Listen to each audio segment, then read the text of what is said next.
Good morning, good evening, and good afternoon. And welcome back everybody to Monster Sanctuary. Last time where we left off, we managed to basically complete the, let's say, main story of the game. We ran around, gathered a bunch of other things, found the legendary Keeper Den where quite a few challenges are awaiting us. We found the DLC area, and we also did manage to level up to level 40, and unlock ultimates. And also, I did say I would do a little bit of grinding. It wasn't actually too much. I got up to 50,000 gold, and we now have a bunch of eggs that we can also donate. Which is like, I think Ninki begins here, and all of these eggs here are from the little grind. Basically just running in a circle. And that's that. We can load our own team again. I actually did not upgrade our items yet. We should still have the things not quite upgraded, so let's see whether we might have gathered enough materials and money along the way to be able to do so. Alrighty. How am I today? Quite fine, thank you. I hope so are you. I did sleep a bit longer than I intended. Well, probably anyways. I think I slept 11 hours and it was already past my start stream time when I woke up. You finally hit 40s on your team and it's gotten so silly. Nice. I hope silly in a good way. Alrighty, let's see whether we can upgrade our stuff. Wanted to upgrade the coat for you. Apparently. So what do we need to upgrade the coat further? A bit of silk. So let's buy some silk. What else do we need for the coat afterwards? More silk. We already have all the linen apparently. 4 more silk. And coat upgrade. Actually, you know what? Let's actually go ahead and donate the eggs here. I think this was for you.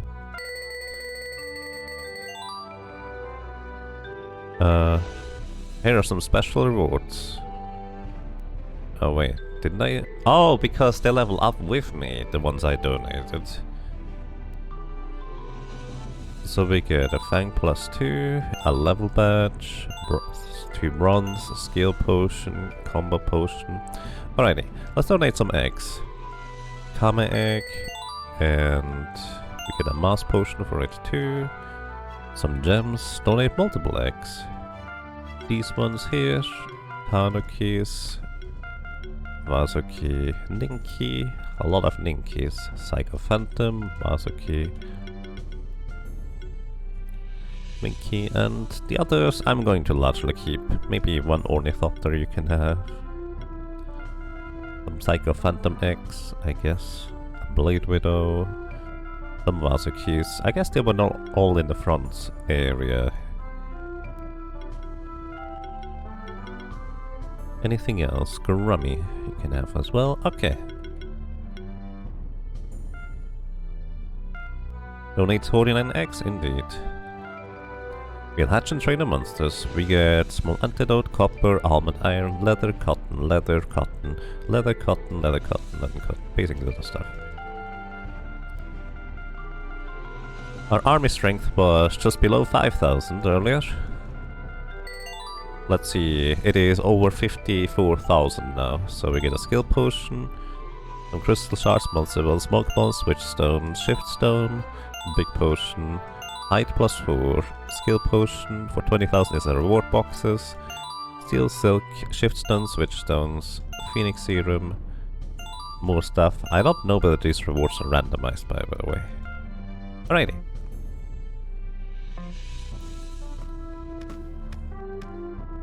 Let's see.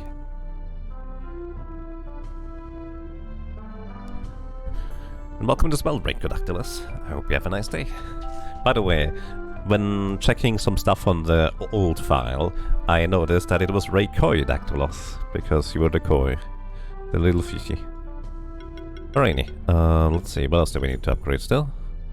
We need to upgrade the medallion here, blue gems, green gems, as well as we need 3 more gold. 3 more gold. Blue gem. Probably need a bunch more of these anyways. Alrighty. Medallion upgrade. Need bronze. Crimson Azure Warden Gem. 2 silver. And you'll need more gold. And a sapphire for this. Do we have sapphires? We can't buy sapphires. Apparently gold is the most expensive thing in this. Alrighty. Everything +5 in our team now? No. The fan here still needs to get upgraded, as well as the cauldron. As well as the scythe here. And the beach chain. Alrighty, what do we need? 1 silk, 1 silver, 2 silver, 3 silver, 4 silver, 2 silk. 2 silk, and a bunch of silver.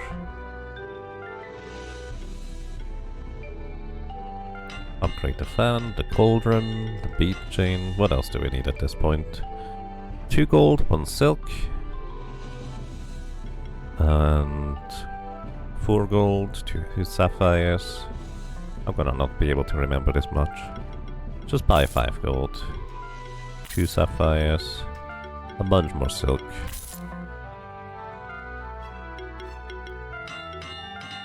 Alrighty. Hide. So, now the bead chain of the scythe still needs upgrading. You need 2 steel, 1 gold, 1 sapphire. 1 gold, 1 sapphire, 2 steel.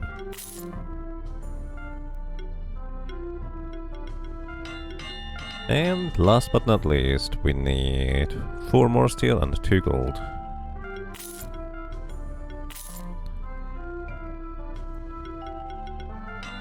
Alrighty, with this, I think we have upgraded our entire arsenal. Oh, you guys actually kept the items. That's fine. Alrighty, our team has the designated items equipped. Now, are these items particularly good for them? I don't know. The Thorn Tendril basically means that Medic Pack here returns bleed damage whenever, well, Medic Pack gets attacked.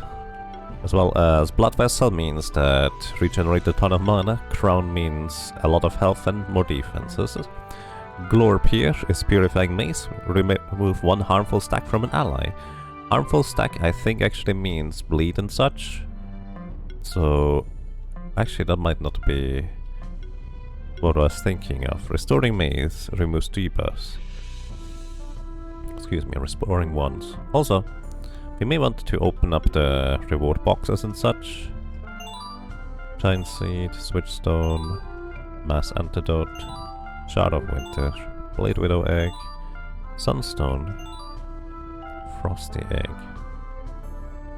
Reward box level 4, question mark egg, and badge level 42. Level 42 means that we can actually elevate a monster to level 42. Oh yeah, and we wanted to feed our buddies. I think the question mark egg is the top hat friend again. How is Borb doing? I think Borb is just chilling. Where's Borb?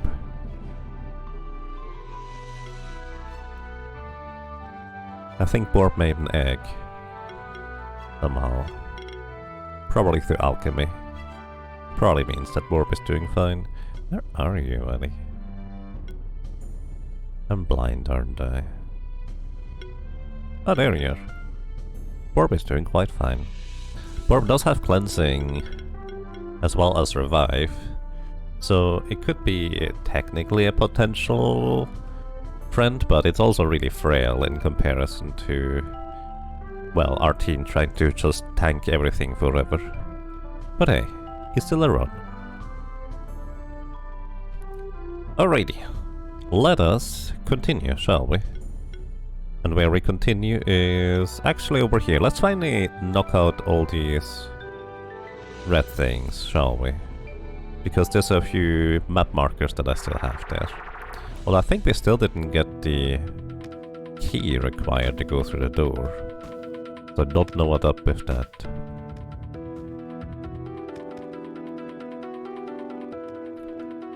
Did I find the DLC as disappointing as you did? I have not finished it yet. And no, I did not find it I probably would not find it disappointing at all, even if it was just what I played so far, because it's a free update. It's also an overhaul of the currently existing mechanics, which is also a ton of work. Like, I guess it's about expectation, isn't it?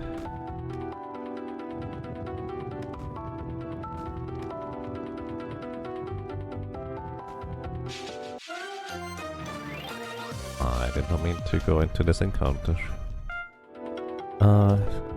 Walrus, help us out here. Thank you.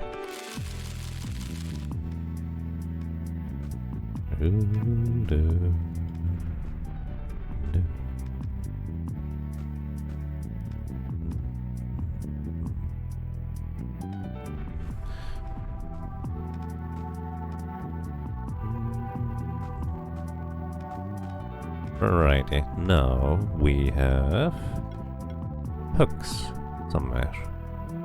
You have hooks. Oop. Thank you. Craft boxes. Yeah, I figured as much. Yeah, I'm pretty sure we don't have the magma chamber key yet. So let's see. Oops.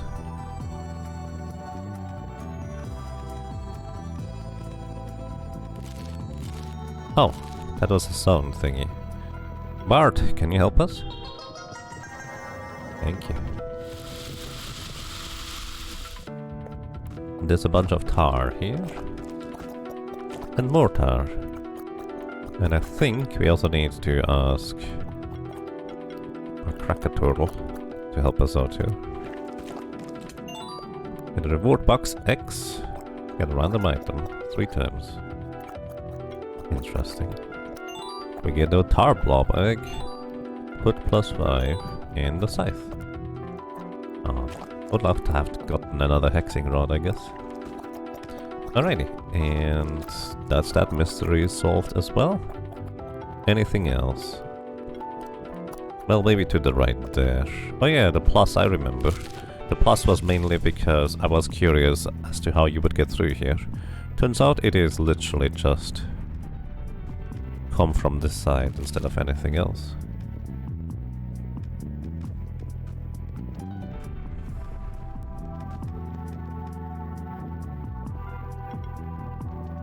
Let's go Vennecut. Just lacking in other departments in your opinion? Well, I'm not sure what to tell you. That's how you feel about it. But for me, I guess what you could say is, considering how much I like this game, I would love there to be like a lot more, if that makes sense. But also, simultaneously, I'm just happy to have another reason to play through the game again.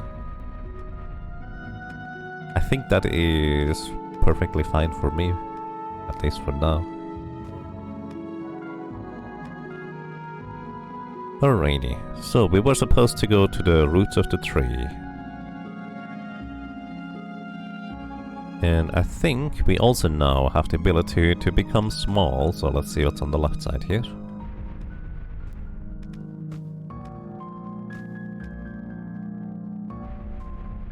Right, I understand. Just hoping for, you know, a bit more. Something doesn't have to be bad for one to be disappointed, I guess.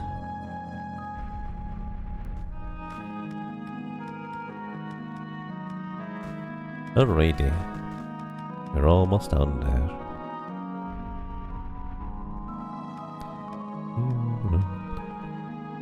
But yeah, for me it was basically the perfect opportunity to play the game again. And there was more stuff and a bunch of things overhauled. To be fair, I don't remember the skills well enough from before to remember what exactly changed and such, so there's that too. gold.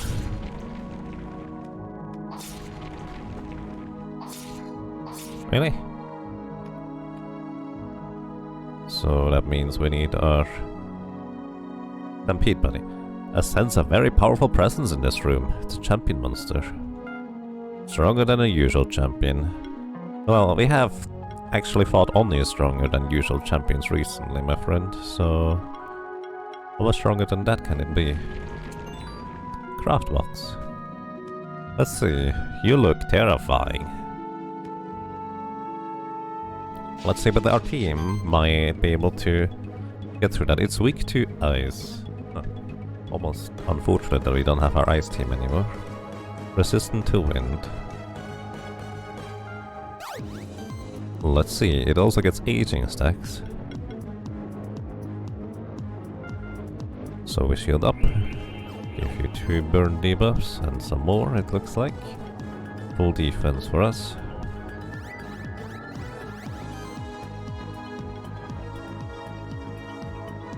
And weakening shield. Give you 2 weakness stacks. And more. Ultimate Ancient Conjunction. Piercing lightning. Thanks for the taunt. Thunderstorms. Looks like we are mostly fine on that end. And burn you some more, you get armor break too.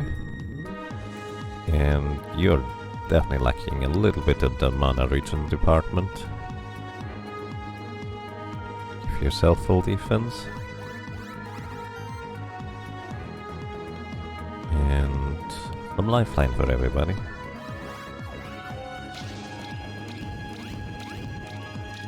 And the bleed stacks will keep stacking up because our flower in the background there does not let them get removed.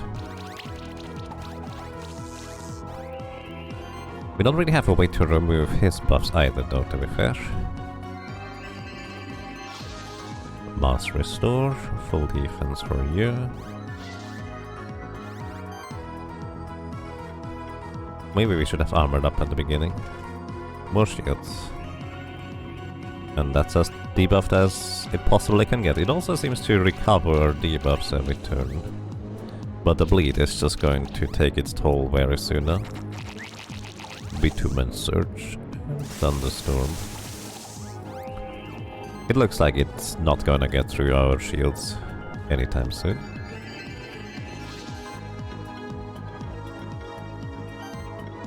I'm gonna just weakening shield some more. And you could try to attack even. Do you have anything that inflicts bleed? I don't think you do. Gives him some tethers.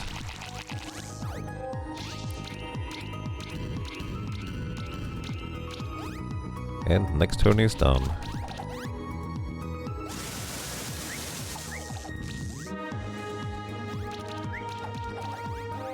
I think this team is pretty good. It's just a hunch.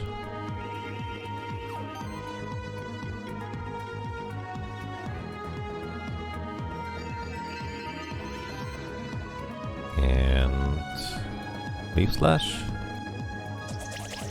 Some critical hits here.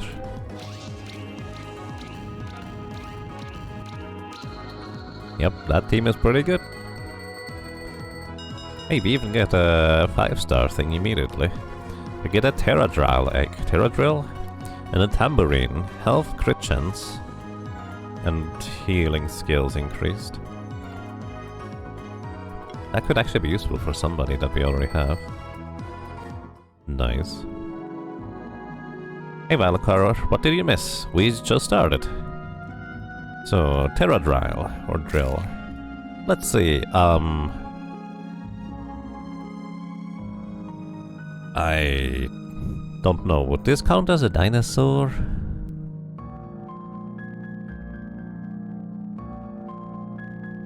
Either way, we need a name.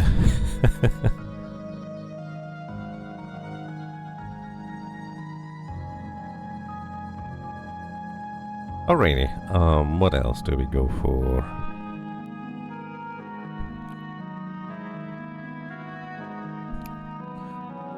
Looks more like a worm to you? Ah, it is a worm now. Okay, welcome to Team Worm. Worm, what do? You do have predation as well. When you don't attack, Tenacious Barrier. Chance to resist application of harmful debuffs. Charge Anomaly. Apply Chill Shock or Weakness whenever charges get spent. Shields, as well as Ancient Restoration. Oh, you only start combat of age for our Ancients. You don't actually gain age stacks. You do have Multi-Shock. Magnetize. Shock on enemies causes their attacks to have 50% chance to be redirected to monsters in your party with the highest defense value. Interesting.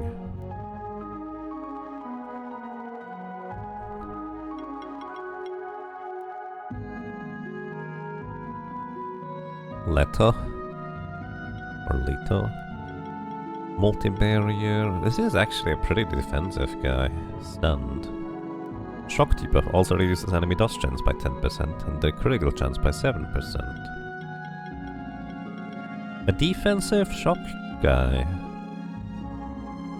Interesting. I don't know what to make of that. Applies a stack of age to ancients and barrier buff to the whole party. Might barrier to yourself after a Giga Drill. Yeah, I don't know what to make of you, but it's very interesting.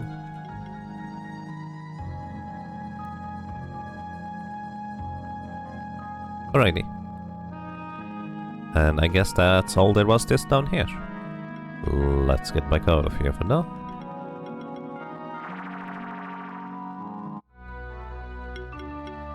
And see what we find at the roots of the tree. Right, we already read this one. So I think this means we have to, or want to go through here now that we have our own bard to help us open these walls. Thanks, buddy.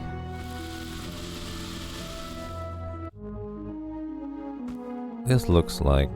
Oh, I guess I have to pay attention to cracks up and there in the walls now. Levitate big boulders for your ability. Okay. Alrighty, let's go. Mega Potion.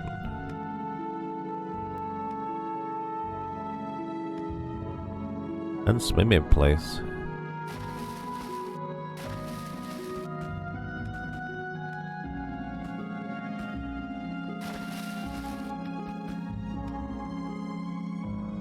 And hey, Sabletooth, you didn't see the monster I named after you. You were... Let me see, what was your criteria? Something that can squeeze into tight spaces. Oh, actually, literally the thing I just used earlier. Here, Sabletooth.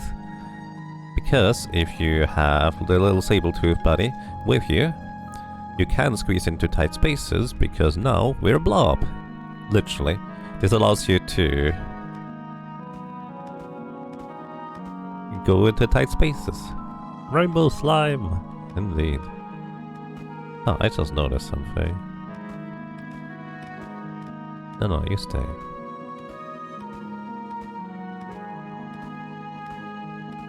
9, 10, 11, 12, 13, 14, 15, 16, 17, 18, 19, 20, 21, 22.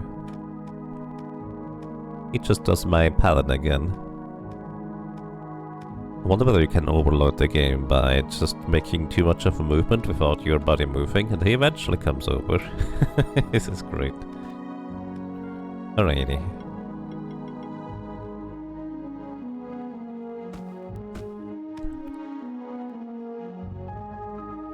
As a big Dragon Quest fan, you approve of Rainbow Slime? Nice.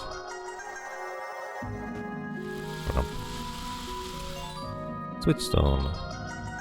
Oh, this is the other side of the wall that I couldn't go through. This is literally where I left my marker for this in particular. So these areas here are connected. Alrighty. Cracker Buddy. Where's Cracker Buddy? We can swim, we can levitate.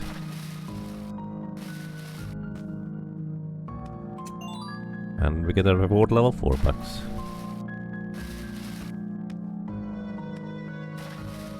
I like how it's basically like a turtle, but it's like a volcano, but also it's flying.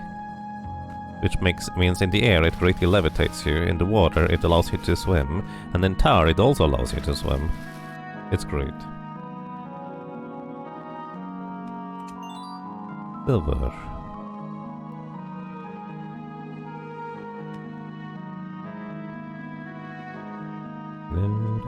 We don't have to worry about bubbles. Orange. Looks like a hole in the background, but I guess it's not.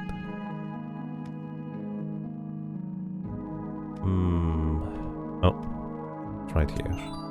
Clear zones. The turtle reminds you of the propeller rats in Shovel Knight. Nice. Versatile turtle. Hey, there's more turtle bodies. I guess there was a place where you could get the turtle bodies more easily. Also, of course, we kind of want to follow the water stream and see what's over here. Craft boxes. I do like these little hints in the world where it's just like, you know, there could be something hidden over here. But also, as usual, I'm more interested in solving the puzzle than what is at the end of it. Alrighty, we get monies. Too bad I already farmed all the monies. Oh hi, how are you doing? Oh. It's a Dracomare. It's a sea dragon. Oh, I love the design of this one. This looks really cute. Alright, let's choose our other team this time around. Have Almagus get some spotlight and me get used to using Almagus. I think we begin with Weakening Shield. Did I ever choose an ultimate for Almagus? I don't know whether he has one. And you, Quicken for everybody. Apparently somebody applies charge stacks. And you have Replenish as the ultimate, blind him.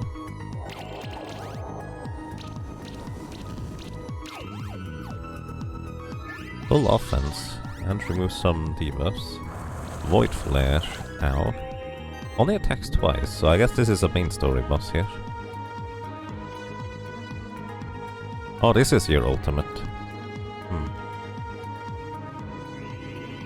More weakness debuffs as well as chill apparently. You only have one chiller in this team.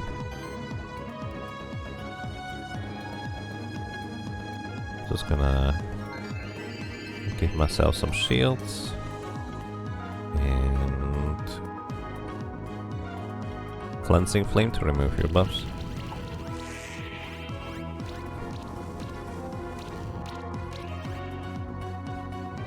Lava Wave. We don't have as many shields with this get up. So we do actually take some damage here.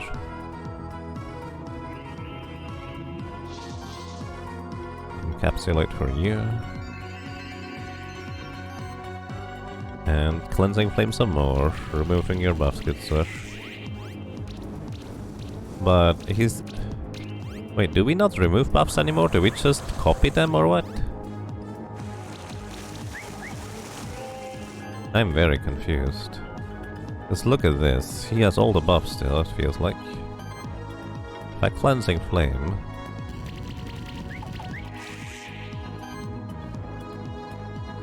I think it removes them.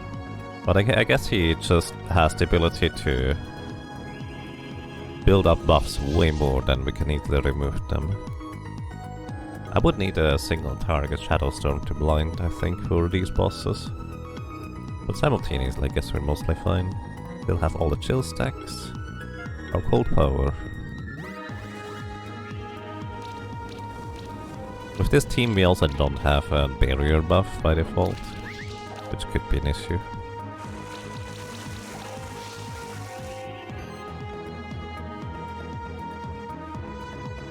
Alrighty, so we're gonna have you probably encapsulate. I'm gonna have you Arcane Diffusion to remove buffs. And Cleansing Flames to remove more buffs.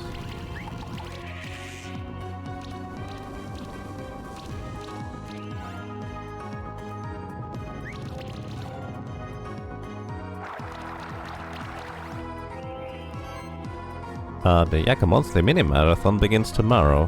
Has this been a thing the entire time now? It begins tomorrow, guys. Since a week. I just never noticed. Whoops. Well, let's shield up so we remove our armor break debuffs. Or at least some of them. Yep, it's been around since forever, Yaga, you just did not notice. There we go, his buffs are gone. Shield burst.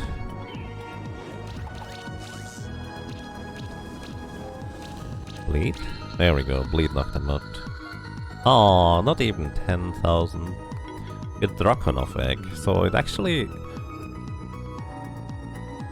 evolves from a Draconov and a Swallow. Non-critical damage increased by 10%, hybrid weapon. Interesting. So we don't get this one, just the Draconov. We would need to get 5 stars in order to get the evolution material. That must have been the champion monster the Wanderer told us about. The World Tree's route should be safe for now. Let's go back up to the World Tree. The Wanderer should already be waiting there. No, we still need to explore here, buddy. You can't just leave like that. Open door, please. Oh. It's just an easy way to get here. Fair enough.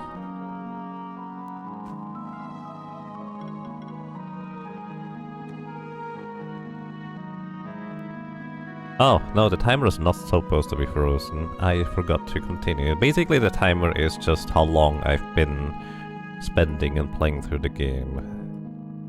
I kinda like keeping track of it, plus it makes it easier to highlight whenever I'm highlighting the gameplay. So we've been playing for half an hour today-ish. 45 plus half an hour is 15. We'll add an hour to it. Something like that. There we go. Thank you for letting me know.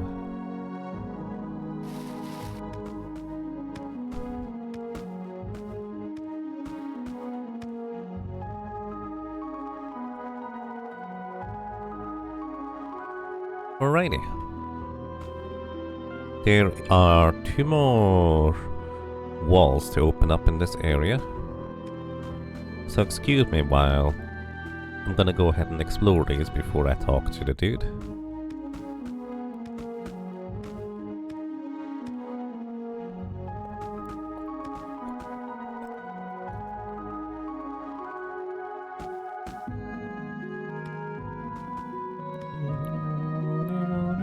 Oh, and you. That's fine. We still need to get to level 42 anyways. Otherwise we're constantly a bunch of levels behind. Which may or may not matter anyways.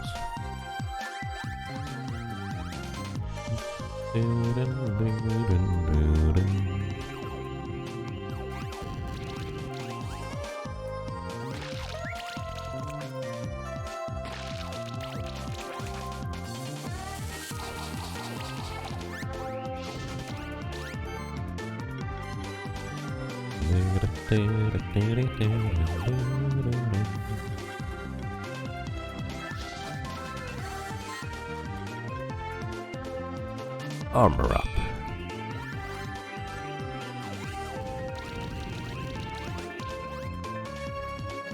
Our poor opponents don't stand a chance.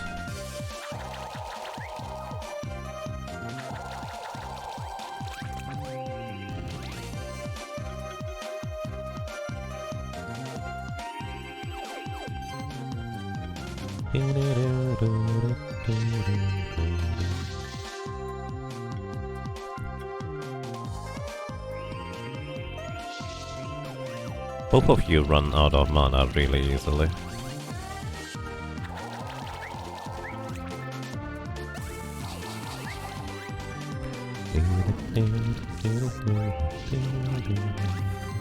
Let's see.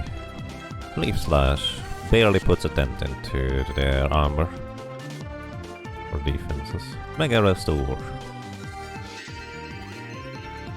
Remove all those debuffs, please. Shield. And Weakening Shield.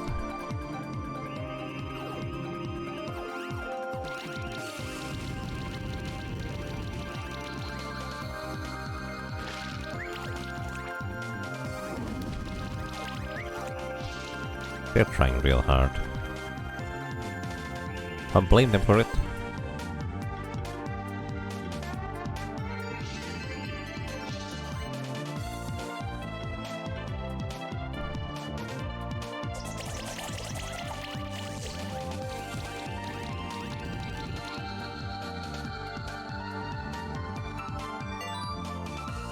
Final form? Somebody leveled up to 42. Kumakor leveled up to level 42. We got an achievement for it. Was it Dennis for a monster name? So let me put it in real quick. Dennis. Next one we get is gonna be Dennis probably. Thank you for the suggestion. Did I miss another suggestion? Hello, welcome to DJ Birdman. Wait, you've been here already. And also I heard a thing that might not have showed up. Oh wow. Fenzet or Fenzi, feel free to correct me. Donated $50, thank you. That's really kind of you. I really appreciate that. Thank you for supporting the stream. And Fenzi said, enjoying this playthrough, hope to see 100%. Well, I guess we're getting really close to 100%. Nice, thank you so much. Medic pack, you have one more skill point to spare. I don't know what to do with you.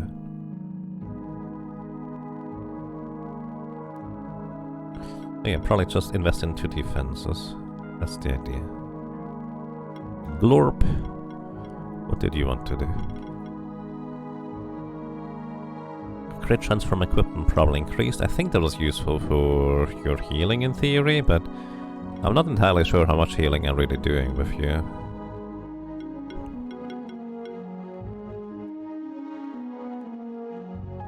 What was this? Critical hits regenerate 7 mana.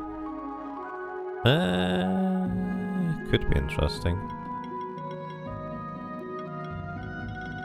Let's get crit values for higher crit chance for healing. Did I give you any critical hit equipment? Probably not.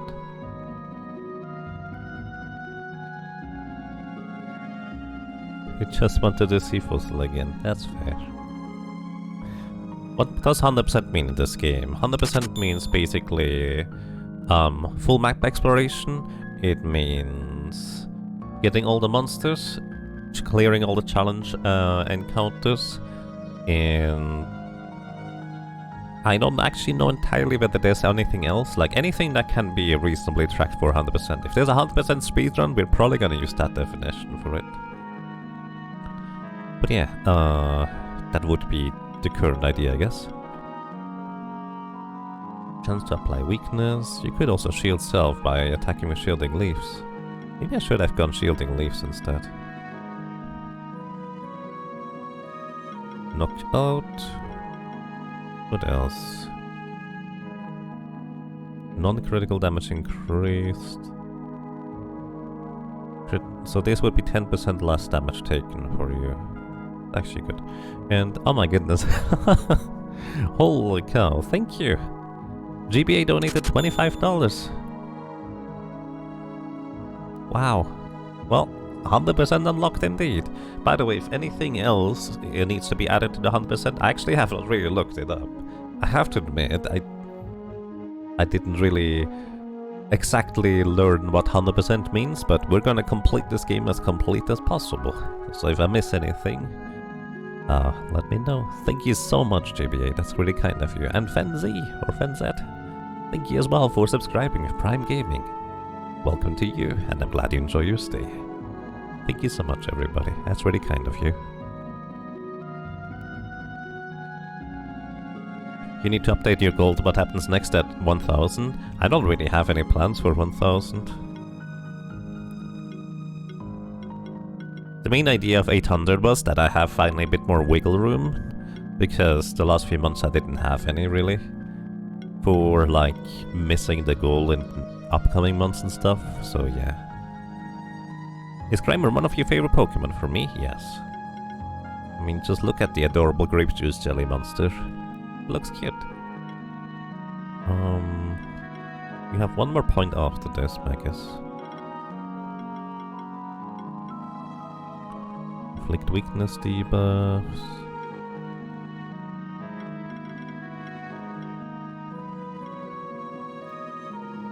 I guess we want to get more defensive. Master Restore could also be useful. Let's go for Master Restore with the last 2 points. Removing 2 debuffs on everybody.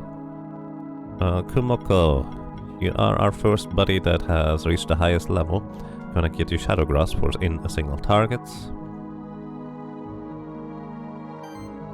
And Nikki.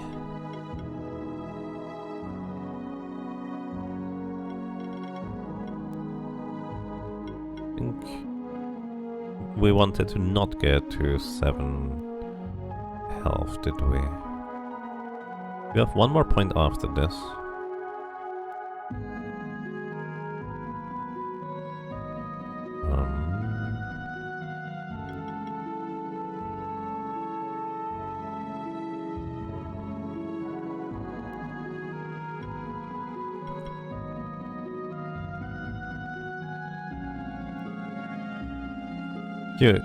I'm sure I can tell what Pokemon you may like.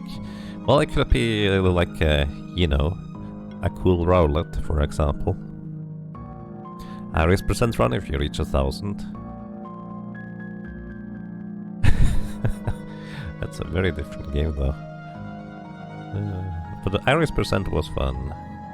The thing is, it would be Iris percent, if anything, it would be Iris percent with the stipulation that I'm just going to stop after 12 hours. I don't think, well, or at least split it into 2 parts. Ironmon. Ironmon I feel like is kind of an entire endeavor. We'll see. There will be, by the way, some Terraria coming up soon-ish. Because Terraria new stuff released, as well as the Tmod loader updated, as well as some of the larger mods for content stuff. Alrighty, what do I do with you, buddy? Could go lightning assaults for critical hits, apply bleed stacks. But you guys are mostly trying to keep people alive here. I feel like maybe one of my monsters needs to shift for the overhealing trait.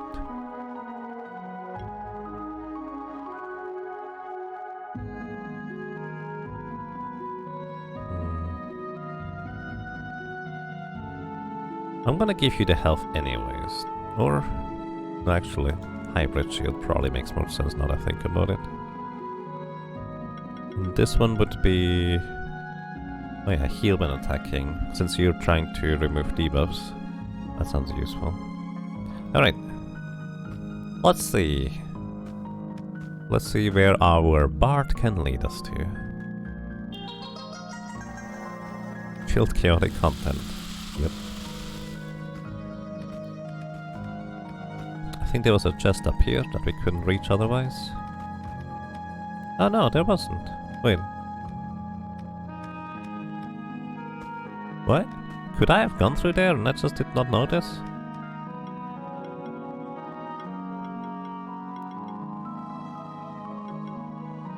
Goose. I could have gone through there and I just did not notice. We did not... oh. Wait.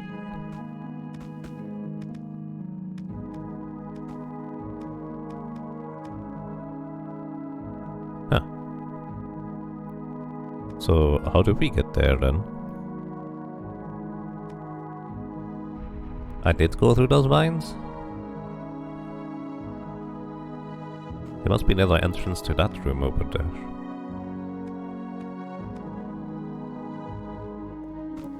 Probably somewhere in the top right here.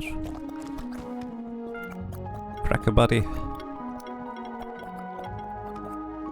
I wish I remember the name we gave to the cracker turtle here.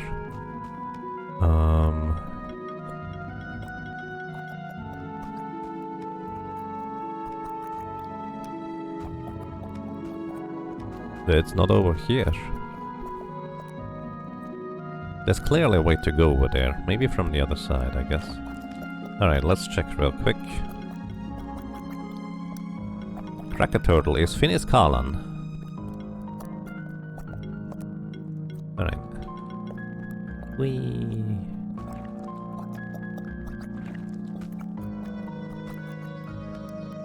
Well, let's go through the other side, I guess.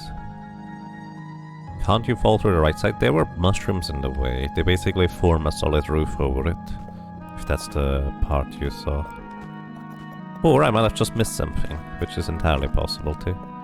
I'm gonna loop around and come back to that spot if we don't find anything in the loop.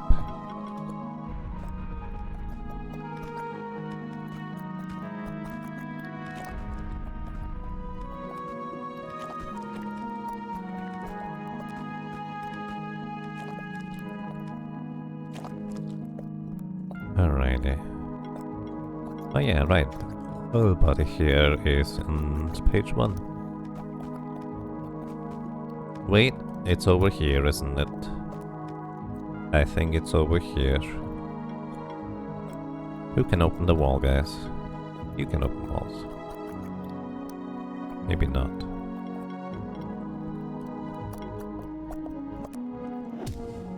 Nope, I was wrong.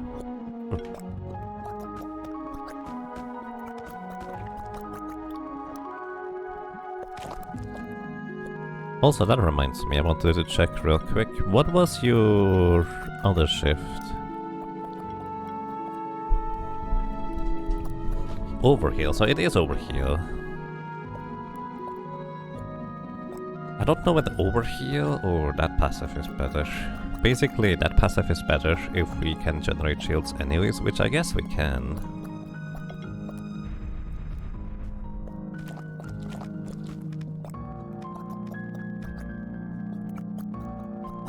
Can you burn those mushrooms?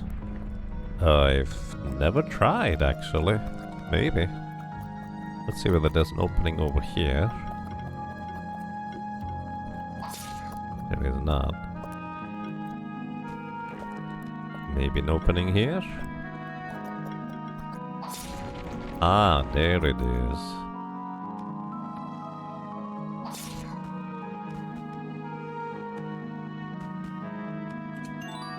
A war horn.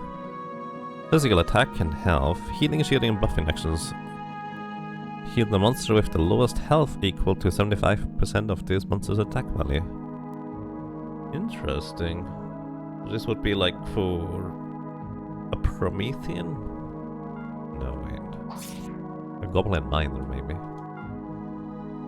Okay, we have this one. There's just one remaining now.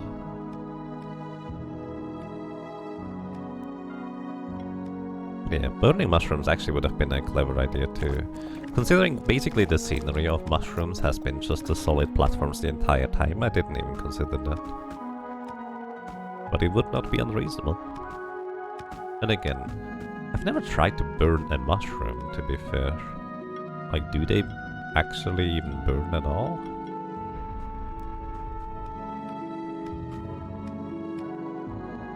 But yeah, oh, now that we have 100%, we also have to get all the boss battles with 5 stars.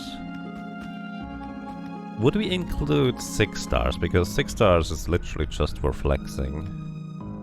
For 100%.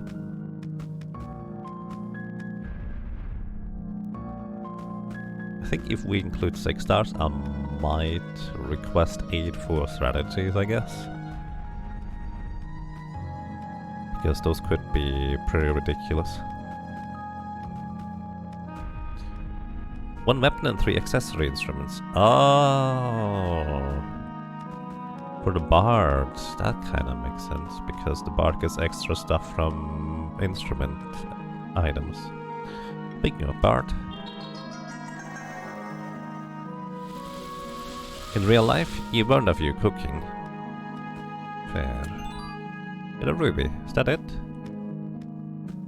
I think that's literally everything here. So we have been on the other side of this side here. So this means, I think, we explored the entire area. So, let's go ahead and finally ask him what he has to say.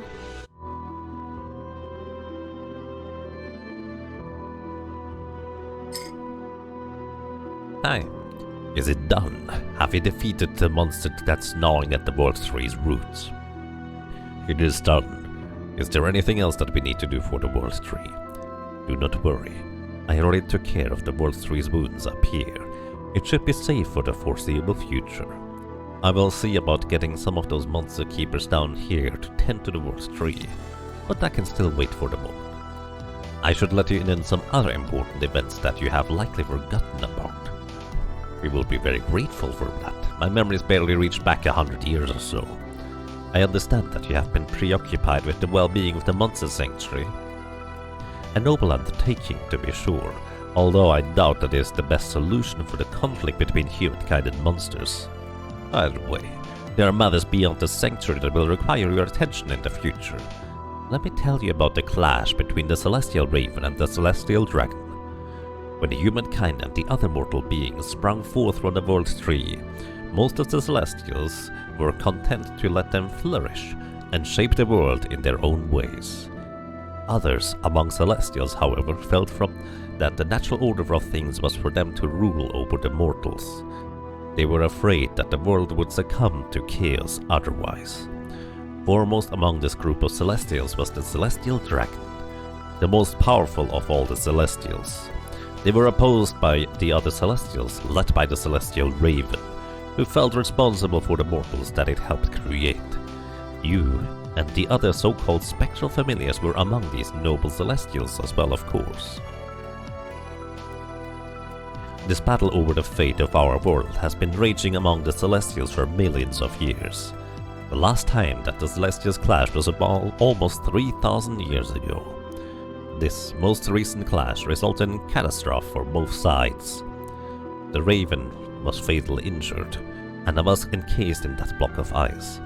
Before the Celestial Raven died, however, the two of us managed to cast one final spell against the dragon, a spell that sealed away the dragon, as well as the majority of their followers from time itself. This is why there has been no trace of the Celestial Dragon for almost 3,000 years. It was only meant to be a temporary solution, however. The return of the dragon and their followers is inevitable, whereas all memory of the Raven and their cause has vanished as it seems. That sounds quite dire. Is there anything we can do to aid you in this conflict? There is not much we can do at the moment. I will try to make some preparations, but you don't need to concern yourself with it for now. I will travel to the Monster Sanctuary, as well as that what you call the Old World. I have managed to harvest another seed from the World Tree, but I'm not sure yet what to do with it. In due time, the second tree of evolution could grow from it. I will decide what to do with this seed after my travels, however. I understand. We'll be there, taking care of this, taking care of the sanctuary in the meantime. Very well. Who knows whom we might cross paths again in the future. Here, take this reward for everything that you have done for me and the World Tree. A mandolin, a weapon, crit chance, healing, hybrid attacks. But that's a tale for another time. Which means, once a Sanctuary 2 in the horizon, hurrah! Literally, that's an achievement that I just got. That's a tale for another time. I guess this is more of a foreshadowing in a sense. As well as a general smooth up. Did you get all the familiars already? Nope. We are going to get all the monsters at this point, actually. I do not know where to start. Alrighty. Also, I have no idea whether I got all the map completion already. I'm probably missing a bunch.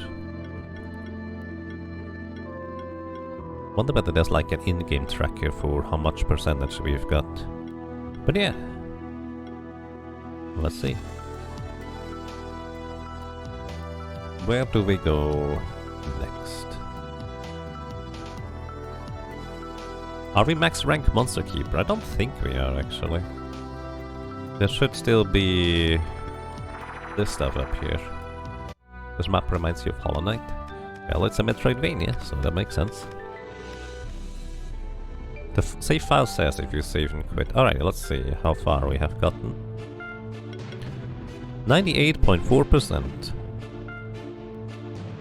By the way, we are still going to get all the monsters. Even if it would say 100%. Hi. I'm guarding the entrance to the sacred place. Only the keeper must enter. Okay, so we are still missing some monsters or champions. I don't remember which ones.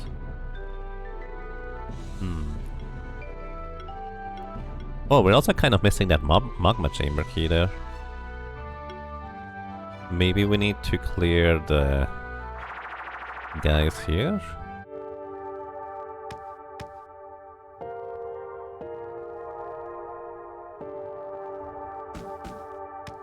Because there's a chest here, right? So this could be the magma chamber key.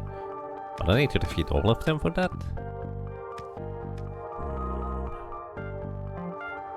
That seems... Oh, there's also a thing in the top right on the beach.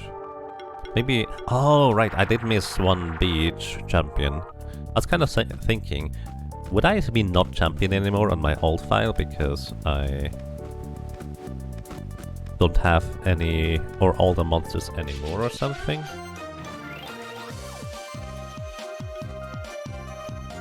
But I think that would be kind of strange. Possible, but strange.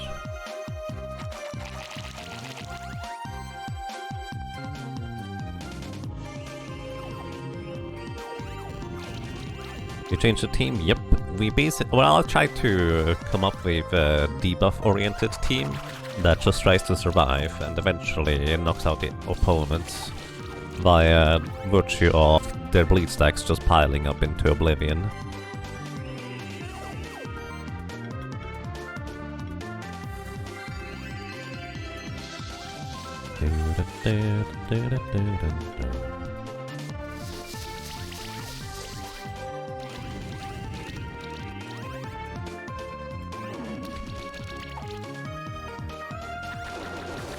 It's only 25% chance to block for the allies. I got it 4 times in a row now, I think.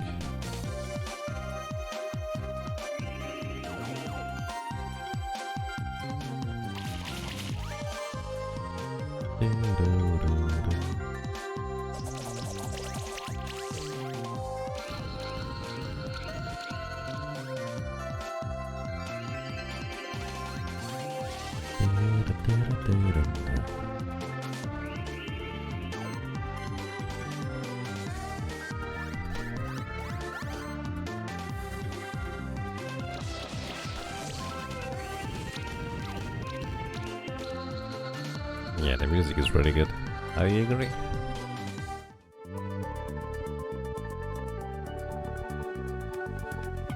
Oh, there's another chest I missed apparently. Oh, is this where I also need Finis Colon to help out, I guess? Because I was kind of confused as to how we would even get there.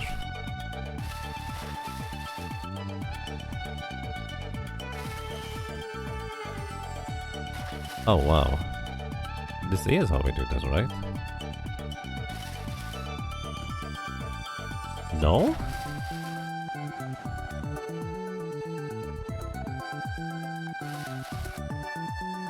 Also, there's that one spot where I freed the other clown. Break the wall on the other side? Yeah, probably.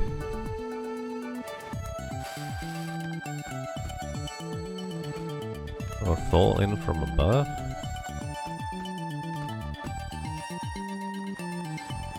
This is a weird jump.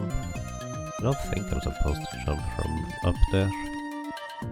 This would be from over here, right?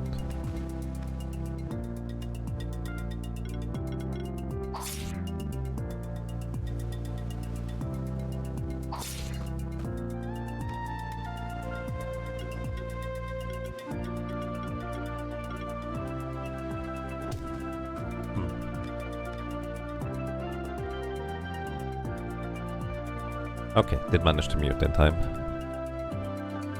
Bless you. I'm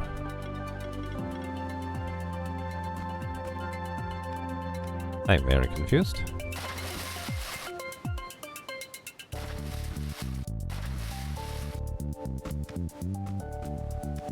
You were able to keep your momentum from being stuck on the ledge and super your jump, but I don't think it was intended. Yeah, that sounds weird.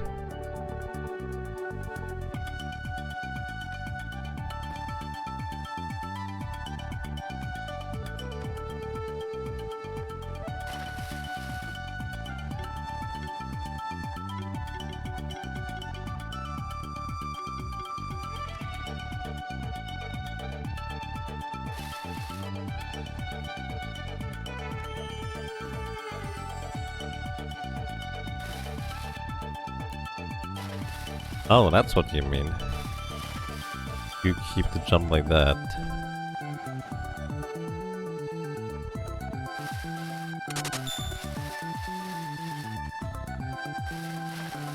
Weird.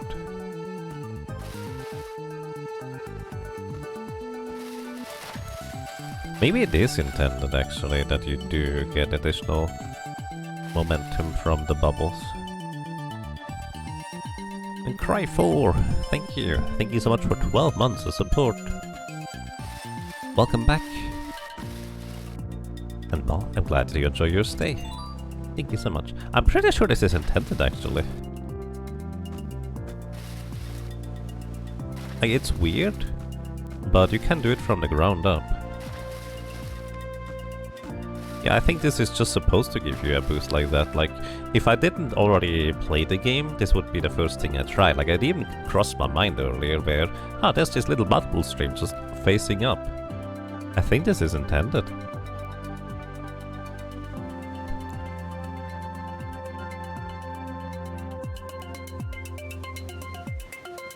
Alrighty, now we're gonna ask Sabletooth to get us through this little gap, because whoosh. Friendly little slimes.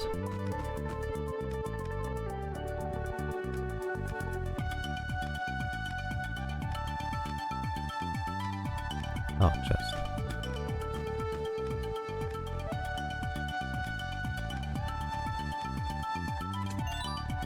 Mega potion. It does feel a bit weird with that jump, like it feels really janky. As if it was not originally intended, but it just happens to work that way and they decided to make it a feature of the game. Alrighty, there is indeed a champion monster over here. It's fine. I just remember getting murdered by this guy like 3 times over. Ugh. Oh, Medic Pack is weak to water. That is not good for us. Let's... maybe bring in Magas instead? No, let's just see what our standard team might be able to do. Fire Shield. Full defense for Medic Pack. So you have as much evasion as possible, and weakening shield to reduce the opponent's attack power by a lot. Fiery stabs, okay. Apparently that is fire, which we do resist. I figured he would be water mostly. He does attack 3 times. Oh, that's a lot of bleed damage, holy cow.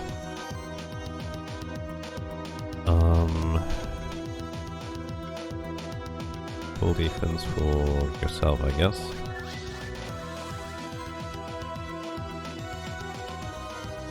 Mega restore. And maybe I should have armored up first. I remember having a ton of trouble against this guy, because he hits like a truck and a half.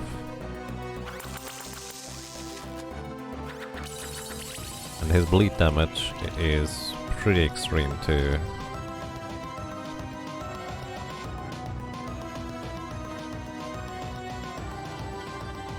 This is who you run into in your mid-20s. Yeah. Sounds familiar.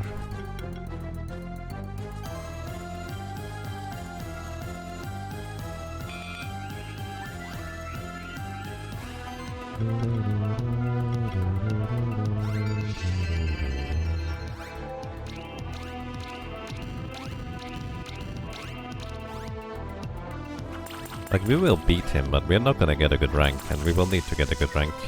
I think this is the first boss where I might have looked up the solution on how to defeat this thing. Oh wait, hang on. No, the bleed stacks still are sticking around. We're just not gonna get any new bleed stacks from the congeal. Because this guy just is ridiculously strong in just straight up attack power, and I think you kind of wanted to have a more offensive team instead. Look, it actually surprisingly close to 10,000 as well. We get a trident. Defense, physical attack, health and mana. You ascended to Keeper Master rank. New items available trade and receive the Keeper Master costume. Oh, new costume. Oh yeah, defeating him is not the issue at this point anymore. The issue is going to be getting the 10 star. 2 fungi plus troll is the team used to 5-star champions. Interesting. Fungi and no can build up a tremendous amount of combo with their beating. And I assume trolls just benefits from that a ton? Oh, you have Giant's Bane. So an all-out offensive troll, I guess? Giant's Bane as well as Death Blow. Yeah, that's Did I say 10 star? I mean 5 star. Yeah, I can see that we're actually working really well.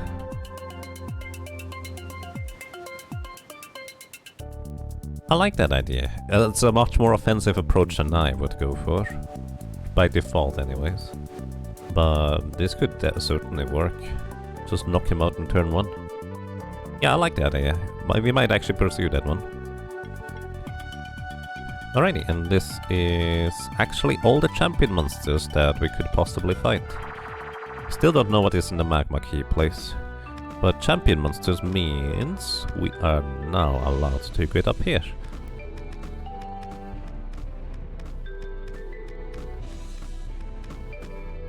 Hello. Only Keeper Master may enter. Did we already get Vertrag? Welcome, Keeper Master Moth. You have entered Eternity's End. I'm Vertrag, the god of this realm. You have fought and conquered one of my avatars. The first keepers of the Monster Sanctuary made a pact with me and created a portal to this realm. In this realm you will find each of the 4 spectral familiars. They have been brought here from a different point in time. You may challenge each of them to a fight. Should you prove victorious, you will be rewarded an egg of that spectral familiar.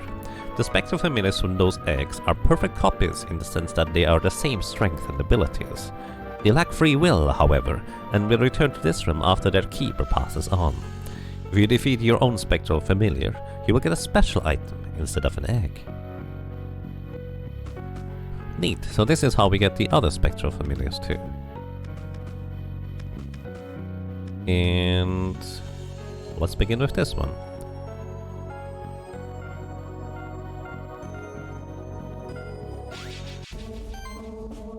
The Spectral Wolf. Let's burn and weaken it. Gonna armor up.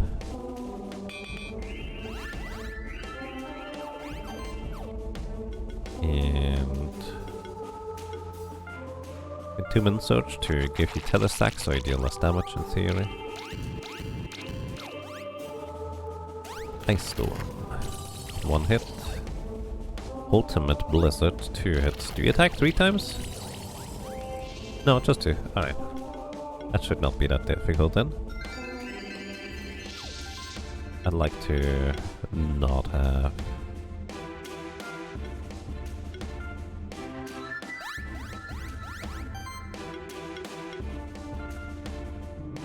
chill stacks on me, please. Oh, infinity already. Infinity means 25% more damage. So maybe a defensive approach like that is not the best way to go about it.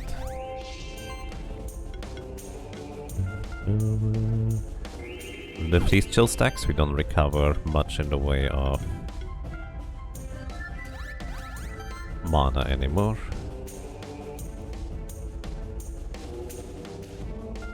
That might be just good enough, who knows.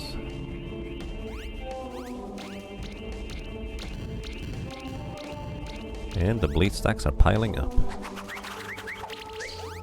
Nice dodges. Ultimate gravity. You can't just use different ultimates in the combat, that's silly. Removing these things.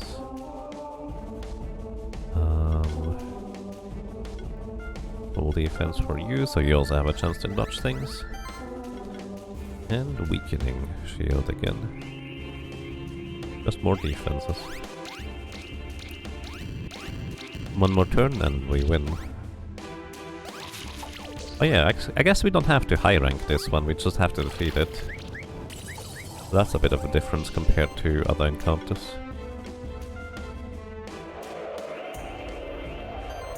Righty, and I think we are pretty much done here.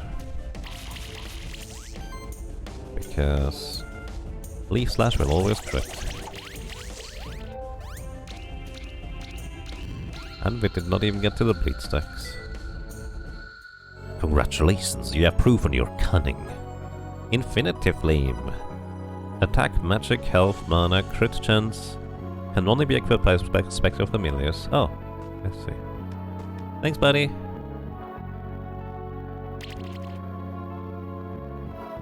Frog.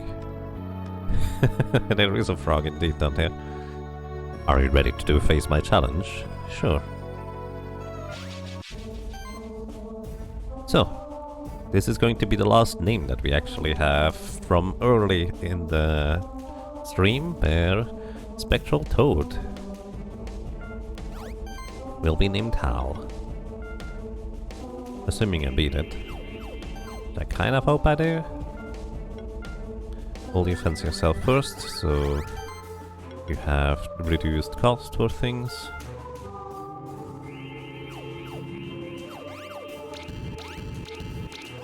Oh, you take extra damage from damage over time, I guess? Bubble Burst. An ultimate Bubble Deluge. I guess we are going to be quite fine here. I think the frog is more of a support-ish character. It's a toad, but yeah, toads are frogs apparently.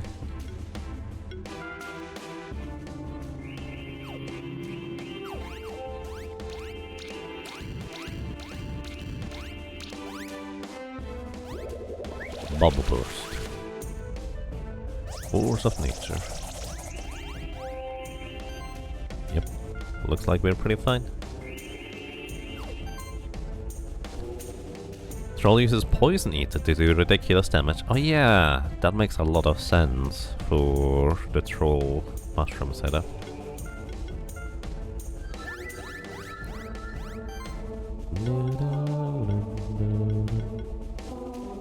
Could Leaf Slash, but that would be a bit early, I feel. Cheers.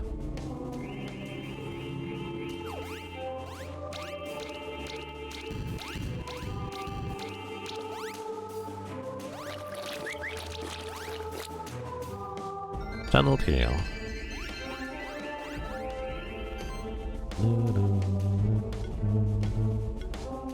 Tackle Slime Shot I think is for beginning a combo. And this is 3 attacks. Only 2 hits, I guess.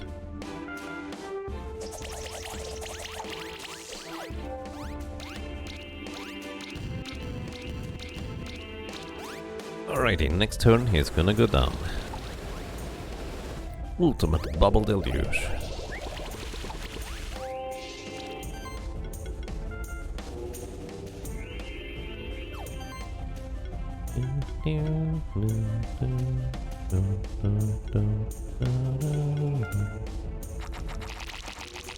Reduce the damage you deal with these stacks and goodbye.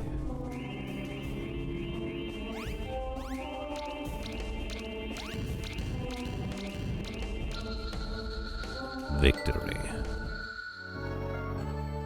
And we get a Spectral Toad Egg. So Dan requested a frog to be called Hal.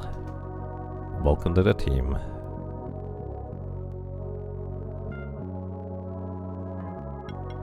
And what can a spectral toad even do? It can taunt, it can inflict poison, it can heal, it has an aura to reduce incoming damage, it has multi-poison, it has aging stacks.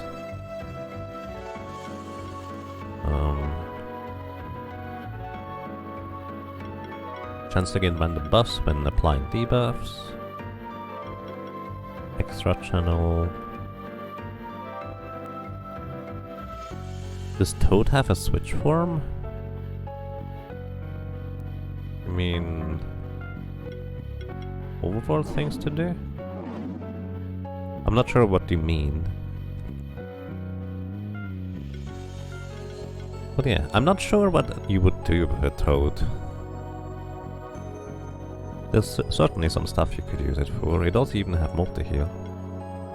Oh, a dark light and dark one, right. I see, sorry. Shiftstone for Hal. Heal charging. All healing skills and the heal monster get charge stacks for each heal.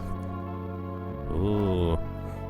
Basically build up charge via healing, that's pretty neat. And also Dark Shift, mana potential. Reduces damage taken, increase damage dealt by 1% for every 20 current mana. That's a potential very tanky buddy here.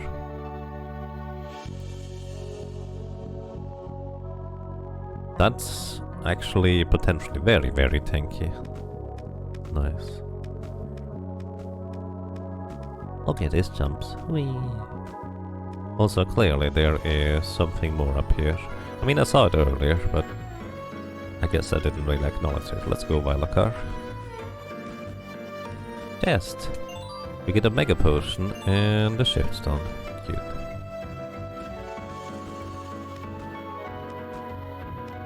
Up here is probably the eagle. Hi, let's go.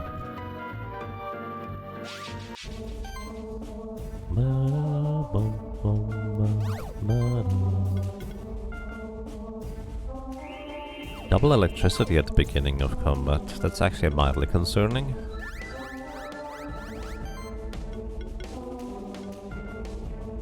Because the eagle hits like a truck when it wants to. Explosive blast and explosion. Alright, you hit the one guy that is not particularly impressed by your explosion shenanigans. All the others actually would be, especially our plant buddy here, would be a lot weaker to this. Weakening shield, armor up and weaken you.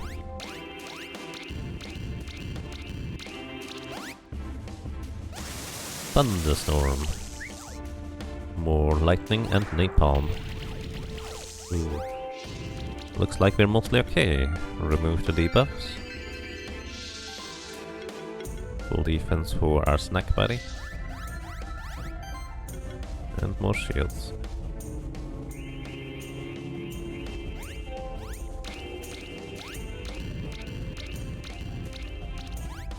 Alright, bleed is definitely starting to build here. Ball lightning. Missed most of it. Sounds good to me. Remove debuffs. Shield. And that's our entire strategy. I can even use some... I guess single target against bosses would be good for this purpose, to reduce incoming damage via tethering enemies. And here we might be able to go for the kill. Just doing a bunch of damage. Slime shot, he's not weak to it. What's your best combo initiator? You could do Mega Restore, I guess? That's 9 heals, I suppose that's okay. Then you have the Leaf Slash at the end. Might have been a bit ambitious, but it's unlikely that we got knocked out anyways. Yep, not quite enough. Napalm. Good try.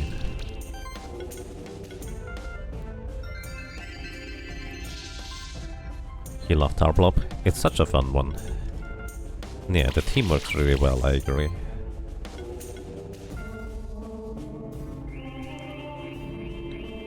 As long as we don't have to get high score in battles, we'll, generally speaking, survive very easily against most things. Alrighty, we get an eagle egg. And Spectral Eagle is going to get named Dennis. Thank you for the name suggestion just earlier. Welcome to the team, Dennis. I don't know how to use you, but I know you're a crazy damage dealer if you want to be. Because I've watched some more PvP stuff yesterday evening, and this guy basically just one-shot stuff, and Phoenix Affinity helps I'll stay alive even though being a little bit frail sometimes. So yeah, I just know he can hit like a truck. I don't actually know how you exactly work with that. Lion Buddy, I have no idea what you can do exactly. Let's choose our alternative team, shall we? Let's get Almagus, Kumoko, and Nikki in. See whether you guys can work out just as well. Weakening shield to apply weakness stacks to reduce the damage. Quicken for everybody. I guess we don't really have the buffs here. Maybe that's the biggest weakness of this composition. I'm missing a barrier buff. We could put in the plant instead of Tsutsune.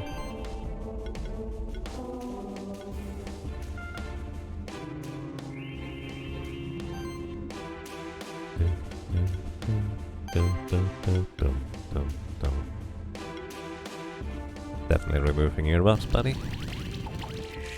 Thank you for the shield. And we're gonna blind you a little bit. So 2 of your attacks are likely to miss.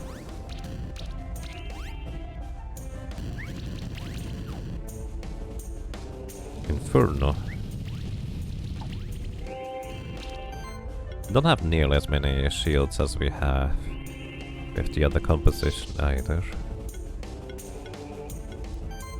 Which shields would benefit the shield burst attacks here? Cannot be dodged, cannot critically hit, by the way, the shield burst. But it's still insanely powerful. Lancing Flames. I would prefer if you didn't have your buffs, good sir.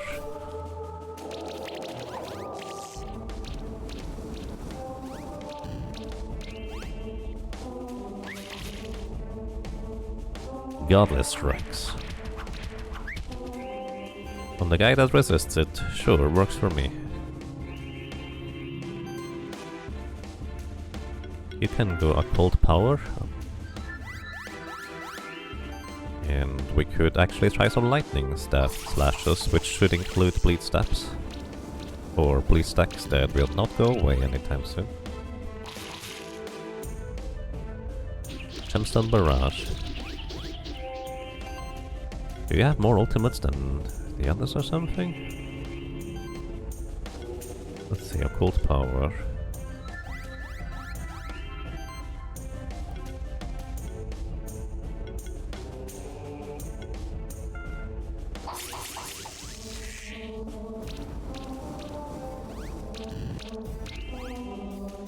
Alright, Bleed almost knocked him out, but not quite.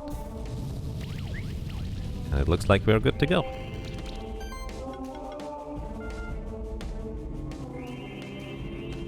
I guess putting in a lot of work.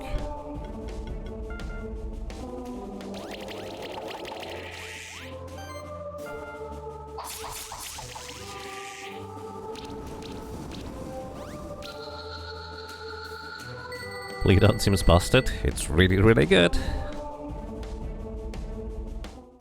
But sometimes a more direct damage approach is better for at least 5-starring monsters. Alrighty. We also got the Spectral Lion Egg. We don't have a name lined up right now. So who would like to be a Spectral Lion?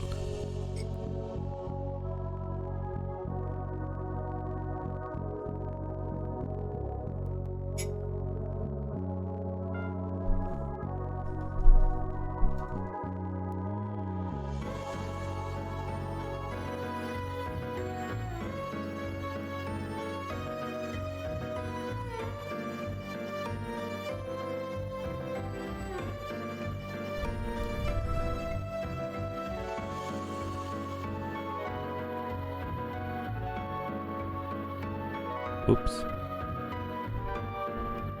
Yaga can be the line. Yaga is already the fun guy. Yagamoth is already a moth. And welcome to Isagaral. How is the DLC? A bit short, but a good excuse to play through an awesome game again. That's kind of my resume? Verdict about it.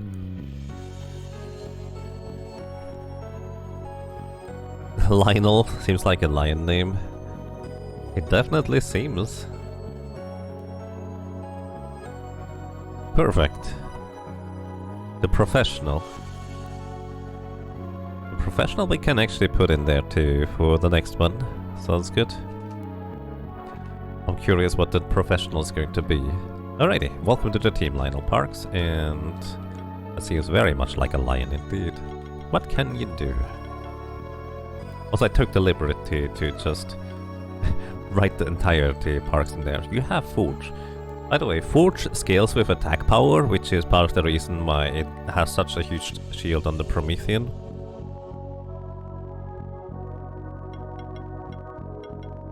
You also have Regenerate and Glory, as well as Multi-Glory. Nobo001, thank you so much for subscribing for 3 months. Welcome. Welcome back, and I'm glad you enjoy your stay. Thank you so much.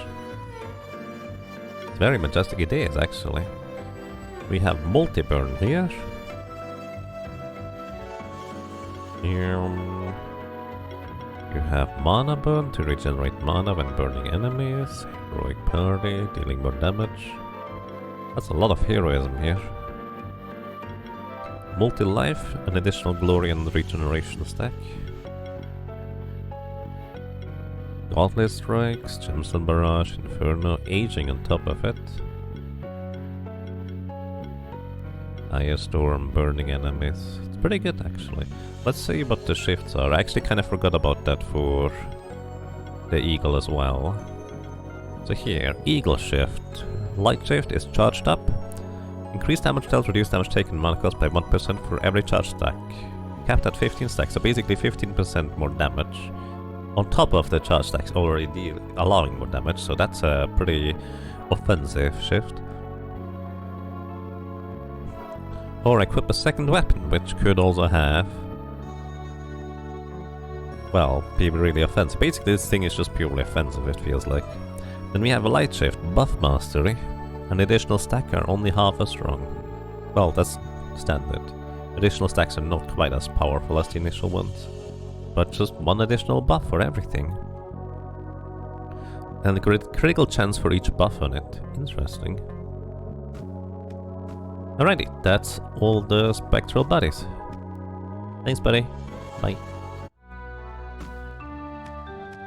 Your Astra has like 750 attack and Forge is great.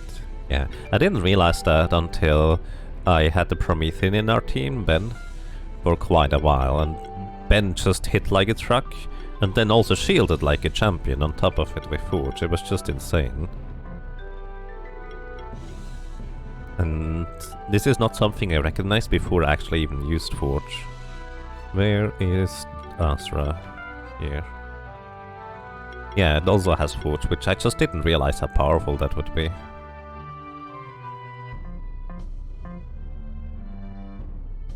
The special weapon that is not reduced by dual wield. Yeah, I think mostly shields, if I'm not mistaken. Also, apparently I've never been to the right here. What was this place? Online arena. Okay, I discovered it. Okay, since we're gonna do 100% now, Where do we begin? What's your opinion, everybody? Should we go and try and defeat the legendary leaders? We don't get experience from them though. Or should we try to get 5 stars on these guys? Wait, that's the wrong place. 100% map. Am I missing any part of the map? I think I've been mostly rather thorough, just kind of incidentally. It's entirely possible that I missed a thing here and there, especially that weapon that somebody mentioned on the beach. Oh yeah, the magma chamber key. I guess that is for knocking out the legendary keepers, probably. At least, well, I guess I could have missed something else. Yeah, we don't have a 100% map because there's that one part here in the center. Well, I think that's tied to the legendary keepers, but I don't really know. But yeah, let's go ahead and level up everybody to 42, just to make sure we are as strong as Actually, were the legendary keeper implemented at level 40 first? Maybe I shouldn't be 42. One tile on the beach. Oh yeah, that part. That is kind of a weird one, but that is true. Yeah, you're right, Plus Black Arm. Let's see how far we can get with this. Alright, let's go finish Kalan. Swim! I think a double purpose with swimming and floating is kinda weird, it feels like. So I think we have all of these friends here already. I'll probably want to go through the bestiary to see which ones we don't have yet. I mean, I guess we have seen all the monsters at this point, but the ones with question marks we don't have yet. But most of those are, I think, champions at this point. Probably a few in between here and there that I just happen to forget at this point. You're missing like 3 rooms for 100%. How much percentage is one room, I wonder?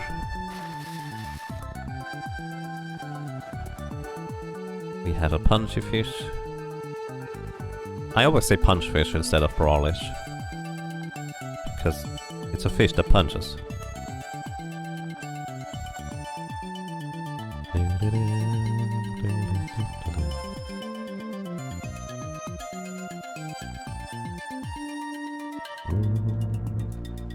In my first playthrough, since it was very early into the game's release, there was not really an easy map that I could look up for 100%. So what I ended up doing is I took a screenshot of Velhard's map and overlaid it with a screenshot of my map to have an idea on what the differences were, and I figured out where I was still missing maps. Because I don't usually care about 100%ing the maps casually, but I just like playing this game, so I did, you know, even in my first play. Did not hear.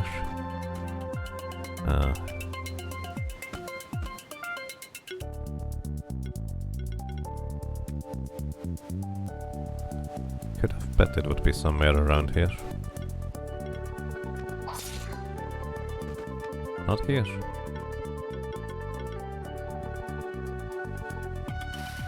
Because I don't know how to uncover that map part. 0.4% per tile, I believe. Because I have no idea. I'm pretty sure there's a chest over there. But how do you get to that chest? I thought it was from like a different angle.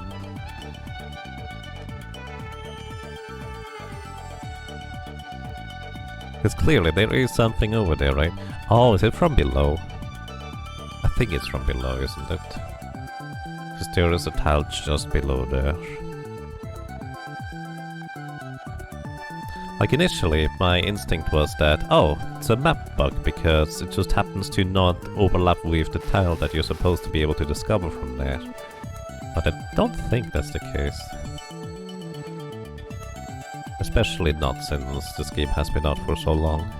And the developers are pretty passionate about the game, so I would be incredibly surprised if they just didn't adjust something like that if it was an error, so it's not an error.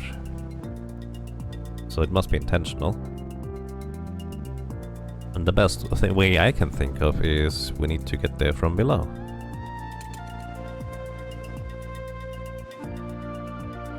I'm pretty sure this was already part of it in my first playthrough. And I just forgot how this works.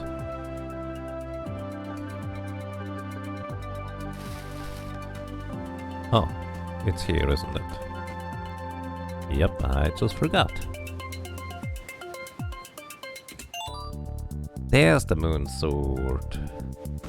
This would be the perfect Promethean weapon. You know what? We're just gonna give the Promethean the weapon. Here, you get the moon sword.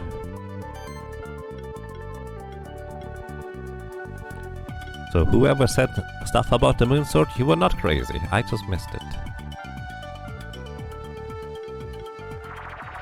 Okay, now let's see. I think percentage should be for map completion, right? 99.4%, so we're literally missing one room, which I guess is the one in the magma chamber.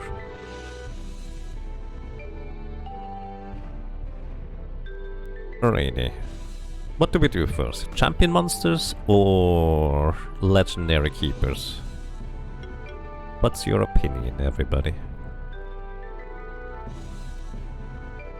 Also, I'm gonna look through the monster journal and I'm gonna start writing down missing monsters at this point.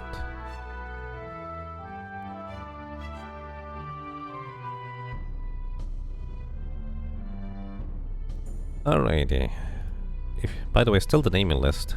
Monsters missing. We have 1 vote for champion, we have 2 vote for champions.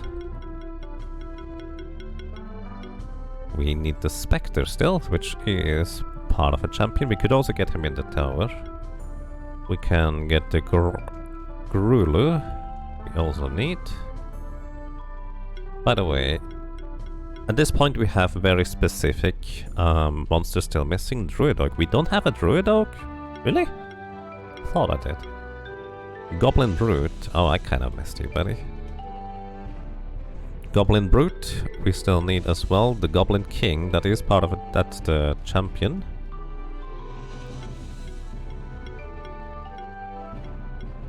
We have Aklut, which is also a champion. Part of my previous Bleed Out team. Ninki Nanka. I forget. So this is one that we need to evolve via an item. And I clearly forgot what the item is. Then we have Kirin, which we could also get in the tower. Then Solaire, or whatever its name is. We have Eldariel, we actually have one. I'm on a still 5-starter champion, we'd happen to get it out of random box instead. Dracogoran, which is also I think in evolution.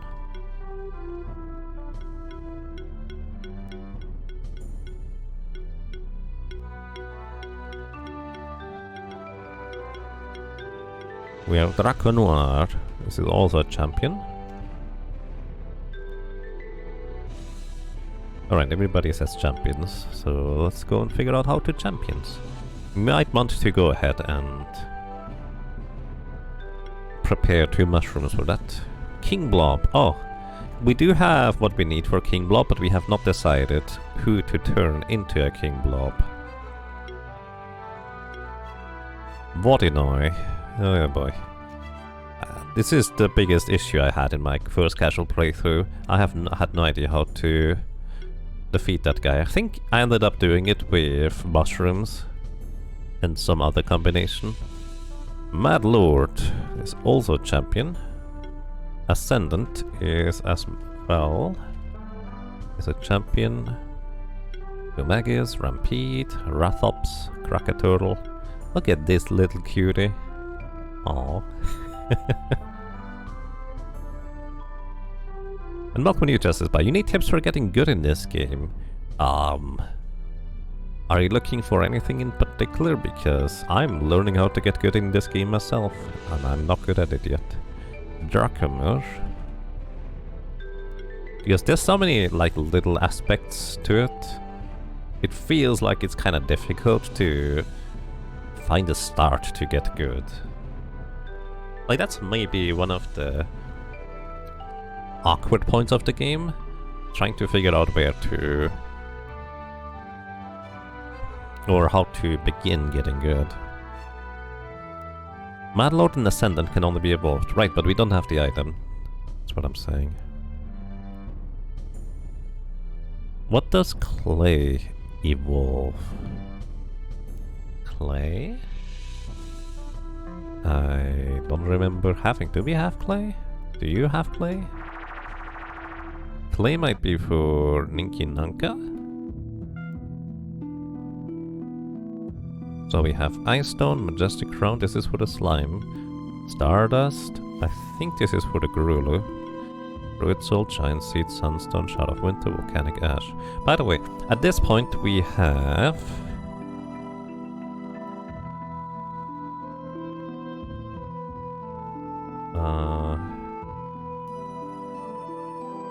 at this point we have... how many names still to be named? 17 names. 2 of them are already taken. So, Gizmo and Sparky will be the first 2. Actually, not Gizmo, excuse me. Sparky is the first one, and then the Professional gonna be number 2. But if you'd like to have any specific monster, the spreadsheet is still here. At the very bottom you now can find the remaining monsters that are still missing. So if you'd like to claim a particular one in some capacity, let me know. Alrighty, let's see. Do we have a second? I would like to have one of each monster, so if I evolve one, I would like to have another one. I donated all the Ninki Nankas, didn't I? I'm pretty sure I donated all the Ninki Nankas. So I should have kept one.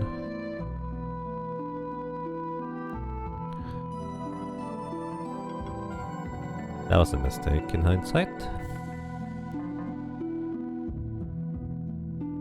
Hey Dingsbums, welcome. Alrighty, let's save this team here in debuffery. We're gonna load our Moneymakers team.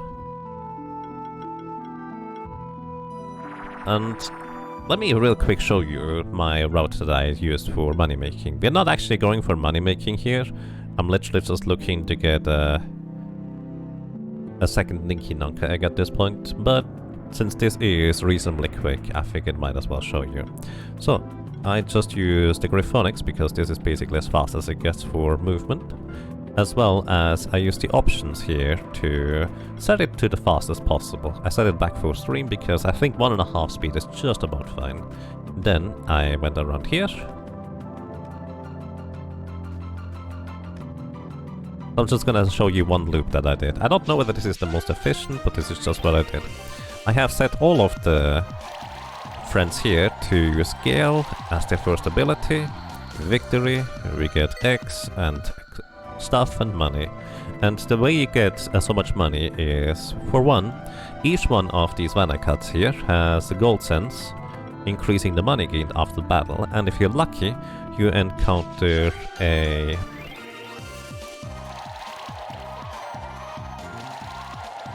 Tanuki, and Tanukis are worth like 1,000 gold by themselves, as well as all the eggs, of course, are worth quite a lot of money as well, and you actually don't really want to level up these monsters whatsoever, because, as in, like, you could make all the monsters in the Sanctuary stronger, but you don't really get much more money for it, according to a post, I think, on the Steam forums anyways. I have not tested it myself, I'm just actually kind of repeating what they said, to be fair.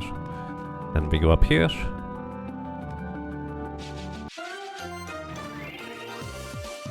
Every 10 minutes? It should really not be every 10 minutes.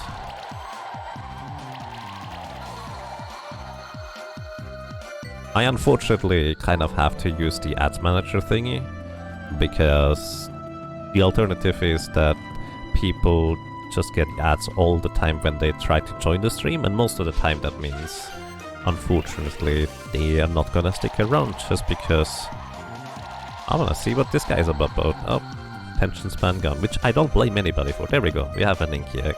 I'm just gonna finish the loop here. By the way, if you jump up and down the stairs, it actually speeds up, plus the Gryphonics actually is faster in the air than on the ground. Hey, look, there's a Tanuki. Which means a bunch of money. Wouldn't be bothered as much if it wasn't ads for NFTs. Yeah, it makes sense to me. As you can see, we got a Tanuki, and that is 1,360 gold. And then you actually go back onto this little ledge here, and you can actually just about jump up with the Gryphonics here. Encounter these guys.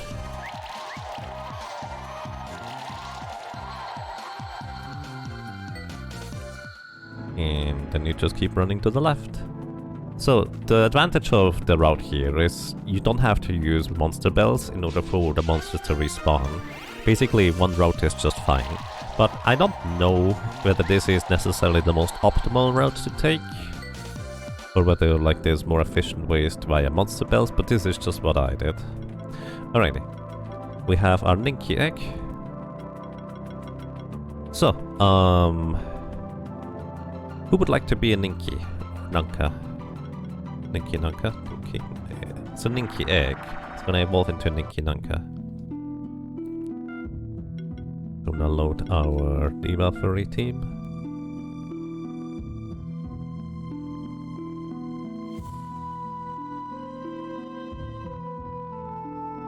Pre-roll ads are kind of what kills new viewerships. Yeah, unfortunately.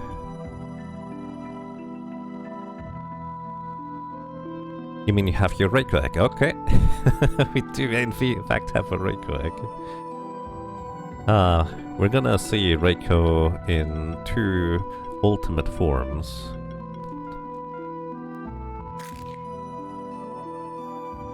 Alrighty, this has been claimed now, everybody. Reiko Dactylus. I think I'm writing that right. Unless you wanna write it differently, the monster rename dude is right here. If you would like me to change it up a bit, it's no problem. Give Reiko here a Sunstone. I guess we don't give you Sunstone, I guess we give you Stardust? No, what do we give you, buddy? I thought it was the Sunstone. Didn't I make that a mistake already? Volcanic Ash? No. Uh-oh! How do I evolve, my friend? Sunstone? No. Uh-oh.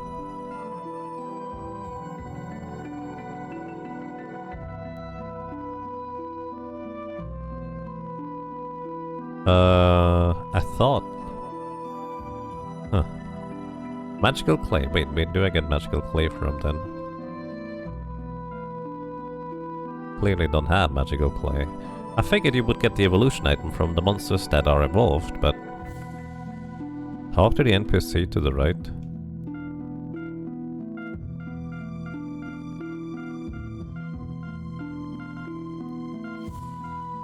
You just give me Clay. You did. Weird. I would not have figured it out because I figured he just tells you about the thing. Can put your name when you want it. Sounds good, Dingsbums. We have a few more. Dingsbums. Would you like with or without the number? Ninky Nanka. And honestly, I love the design of this one. Like, it's such a strange creature, but a fun one. And it can actually deal some substantial damage with a bunch of build-ups, as well as Cascade can lead to pretty incredible combos. Without is okay, alrighty, thank you Dingsbums. By the way, if I missed any names in chat, please do repeat them, because I'm trying to keep track of things.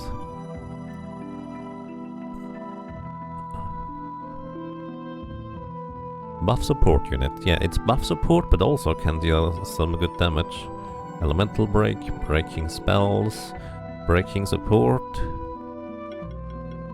It's actually quite interesting, at least in PvP. I've seen them use Ninki Nanka for occasional damage on top of it. It's quite fascinating. I don't entirely know what it's done for, but probably Cascade is kind of a big deal, because the Cascade means each sequential hit has a higher percentage of more damage dealt, which also means oh, you also have overheal, which is really nice. Which also means basically the more attacks you do with an individual attack, the stronger it gets with the Cascade. Share buff with allied monsters.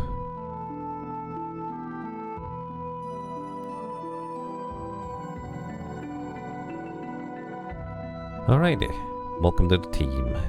Now we have a Ninki Nanka in our team. Who else do we need? We need a Spectre, Garulu. Actually, we should be able to evolve a Garulu, right? Didn't I remove an egg earlier from the Garulu? I think it... Oh no, we have another Grummy. Alright, who would like to be a Grummy? Or a Garulu, actually. We're gonna evolve this one into a Garulu. Or who would like to give it a name, that's fine too. Actually, you know what? No, never mind, excuse me. We already have names that are set up. Spark is the next one in line. So I'm gonna go with this. Then we have the Professional. Rhacodactylus is already taken specifically.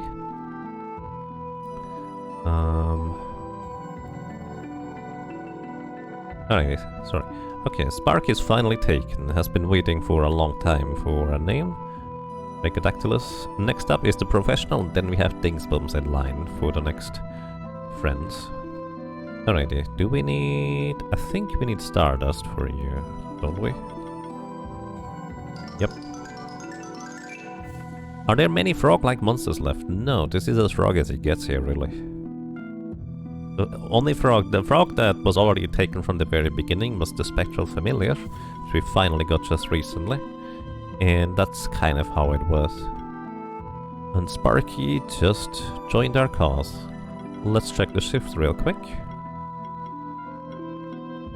Sparky's shifts are Curse Resistance, debuff and effects, negative stacks are reduced by 50%. That's actually really good against debuff teams. This monster may apply an additional stack of any debuff. Additional stacks are only half as strong. And its main thing is it has aging stacks, which means it gets harder and harder to kill over time. It can heal, remove debuffs from allies. It has multi-armor break, can heal some more, as well as inflict various armor or debuffs, as well as cleanse debuffs from enemies on top of it. So it's like a buff debuff support.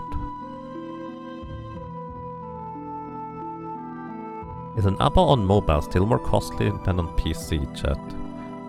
I don't know, it probably depends on the country. I have no idea.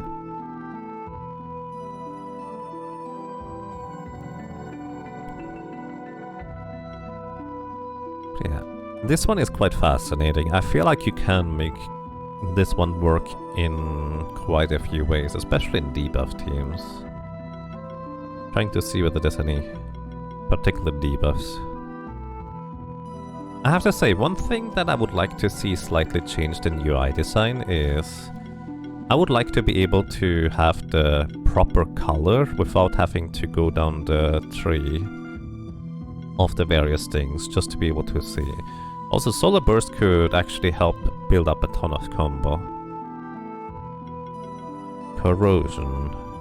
Enemies take 20% more damage if they have armor break on them. That's pretty good.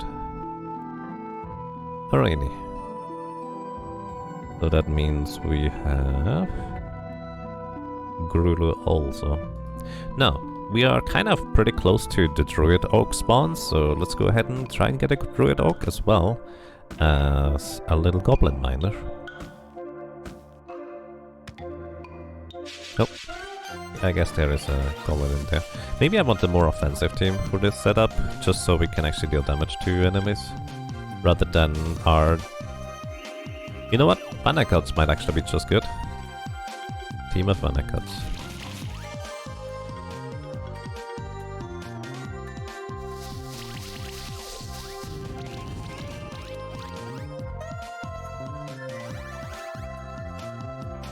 Kolthor for our name.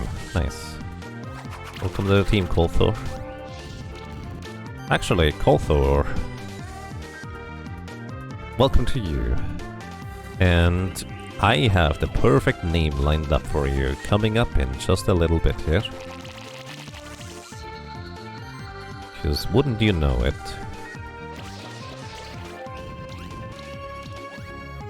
there is in fact a little barbarian that is in fact quite fearsome in the right hands. You've gotten like a 32 combo from Ukrula with Ion Beam. Nice.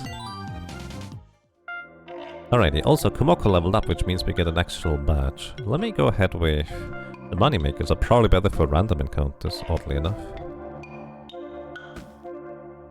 Let's see. Hey, there we go. That's a Druid's Oath spawn we wanna grind. Probably.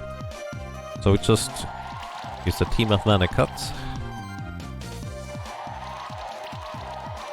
to knock them out pretty quick, which should almost guarantee an egg here. Yep, Druid Oak egg. Alrighty. Druid Oak. And the next name that we have lined up here is the Professional. Afterwards we have Dingsbums. Oh, is that... Oh, well, we can do this. There we go. The Professional. Welcome to the team. And the Professional, your shifts are... I believe Druidog actually has a lot of potential too. Eternal Heart. Basically just more maximum health and mana. It's not as interesting as Dark Shift. Whenever this monster applies a debuff to an enemy, 35% chance to spread to more debuffs.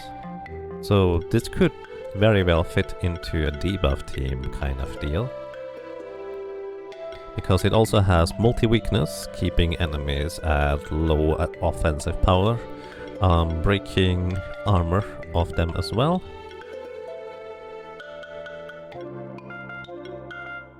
As Elemental Break, Armor Break increases weakness, Center of Mass. Multi-target attacks deal 30% extra damage to an enemy with the highest health, and heal also more. We have Remunerate.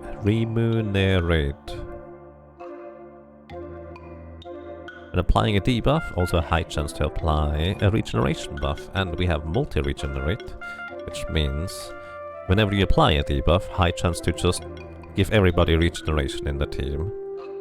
Regeneration buff also has a chance to remove debuffs, which is crazy good. Can deal more damage with nature monster in the team, you can even revive with this one, and hexing support. You basically apply buffs to you, or debuffs to the enemies, whenever you're not attacking, which basically just scales ridiculously well with everything else too. Because you apply a debuff, which means you have a chance to spread it to another enemy, which also means you have a chance to get a regeneration buff on an ally, which, thanks to restoration, you also have the restoration buff remove debuffs from your allies. And you can even do more shared regeneration whenever the Professional here gets a regeneration buff, it shares it with an ally. And then it has aging stacks, which makes it even more difficult to kill. This thing is really good. Remunerate means get paid.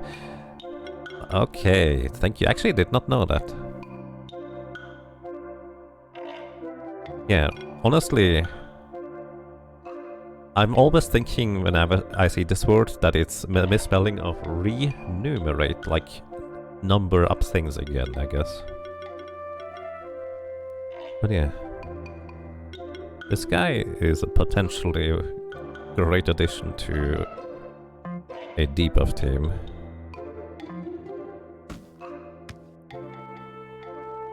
How much is the healing for?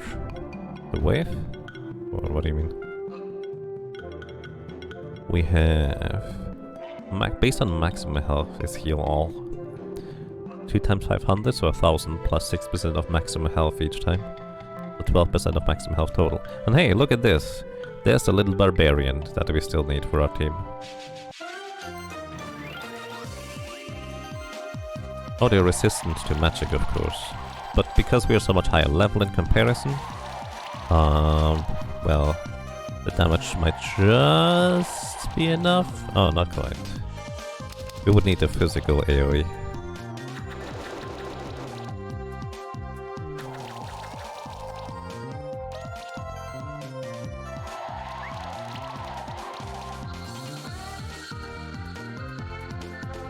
Phoenix tier, not what I'm looking for. There are shamans, we already have shamans. We're in an encounter with 2 goblin fighters, I wonder.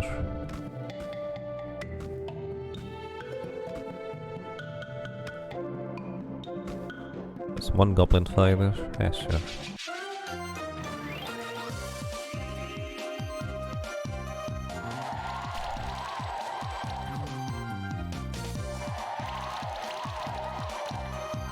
You thought it meant randomize? Oh, basically, it's just the next name in line by default, unless there's something more fitting or you have a request for a specific monster.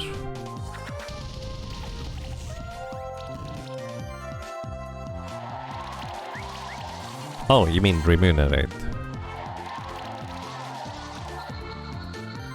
I thought you meant the names. I'm getting confused here. Alright, our score is not gonna be good because we're attacking with... Oh, less effective attacks, but we get the Goblin Brute Egg. Welcome to you, Kolthor the Barbarian. By the way, if anybody does not know Kolthor the Barbarian, make sure to check him out on the stream, because I know some people like my voice. You should listen to Kolthor's voice, it's amazing. It's really, really, really good. I highly recommend you give it a brief watch or listen. Maybe check out a VOD or a highlight from recent streams. And also a very chill and relaxed guy. Can recommend. Alrighty, Kolthor here.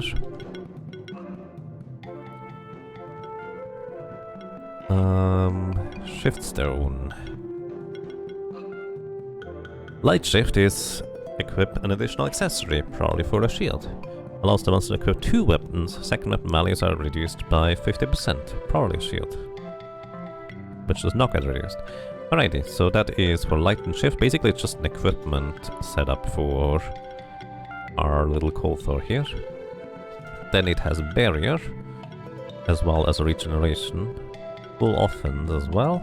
And improves Barrier. Barrier additionally reduces damage, Healing Link. This monster can get healed additionally. Which means you kind of would like to tank, which we can do by protecting allies. You also have Poison Lance to poison enemies that attack you, multi-regeneration. Empower for allies to deal more damage. Receive less damage from multi-target attacks. This is kind of like the Targot a bit here.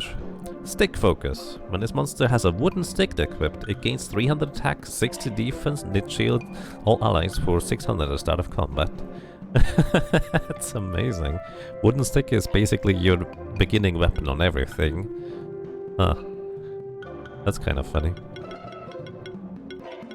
Beating is also a fantastic combo initiator, generally speaking. Stick OP. Dual wield. Yeah, this is a this is a true frontline barbarian guy that just protects allies on top of it. And it also, of course, has Goblin Defense. All goblins in the party receive 10% less damage and gain a random buff at the start of every turn. That's pretty fun. Nice. Alrighty, with this we have Goblin Brute complete. We also have the Oak, which I forgot to do the thing. So our list gets more and more populated at this point. We have Kolthor. So, next name in line is Dingsbones, and afterwards we don't have any names anymore. Again, if you have specific wishes for which monster you would like to beat that we are still missing, since we have reached 100%, feel free to let me know. So what do we need? Quirin, Sorare, Eldergil, Dracogran, Draco Noir, King Blob, Vodinoi. Actually, I think aside from Dracogran, we have literally all... Yeah, aside from Dracogran, we have all just champion monsters remaining at this point that still need names.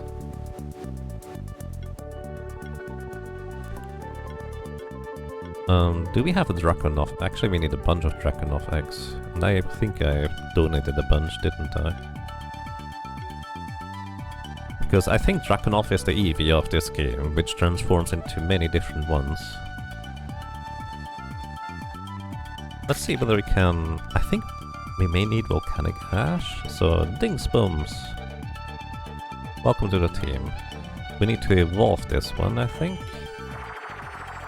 We may need more Draconov's eggs, actually. And... Volcanic Ash, I think it is. Nope, it's not Volcanic Ash. Is it a Sunstone?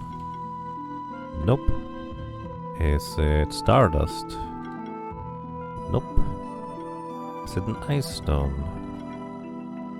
Oh, Dracozool, actually. Wait. Why do... Didn't we... I didn't write down Dracozool. Hang on. I should write down Dracozool, right? Because I'm pretty sure we don't have that one.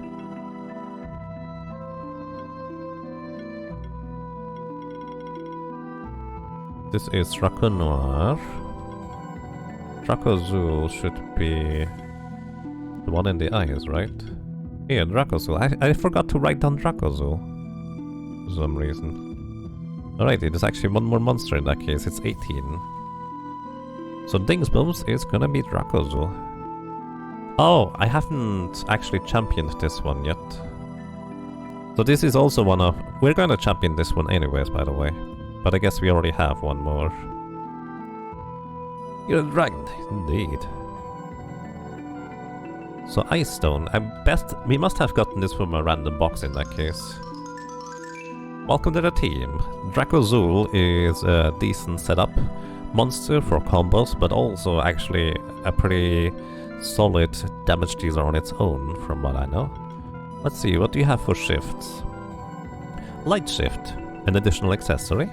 And Black Shift, increased defense from equipment for himself and allied monsters. That's actually a pretty interesting kind of support. And then, you're a hybrid attacker, both magic and physical, as well as shared barrier. Whenever you get a barrier, allies also get barrier, and you have multi-barrier on top of it, which is nice. You also have agility and sidekick with multi-sidekick support. Sub-Zero, chill effects on take increased damage. Or more specifically, enemies with a chill effect take increased damage. You also have multi-chill, and the first critical hit applies freeze on opponents. You have flash freeze. Whenever applying a chill debuff, you hit an additional time. And avalanche for increased critical damage, as well as barricade. Every shield you apply has an increased or a chance to apply a barrier buff as well. Dragon Mastery. Actions by dragons apply a debuff to all enemies based on element. Fire is burn, ice is chill, wind is shock, earth is poison, neutral is armor break, and support is weakness. So basically, which actions we do is gonna apply something to the opponent. Which is pretty fascinating. Pekko Pekko. Nice. Thank you, Ghost of Godfunk, for the Pekko Pekko suggestion. Welcome to your 4D Hypersphere. It's going quite fine, thank you. I hope you're doing well. Oh yeah, Cascade, of course, is a pretty substantial boost for dealing more damage. Heroism, increased damage for every buff on you. You also have Evasion, based on crit chance. And I guess you just have really good, like, baseline offensive stats. Nice. Alrighty.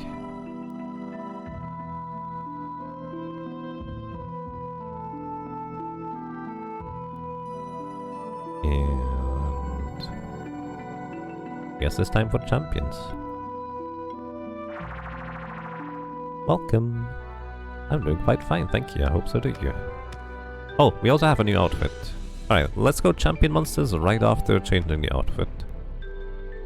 And as usual, I would like to have some chat input for which one you prefer. There's usually 2 choices. And let's see which form you prefer.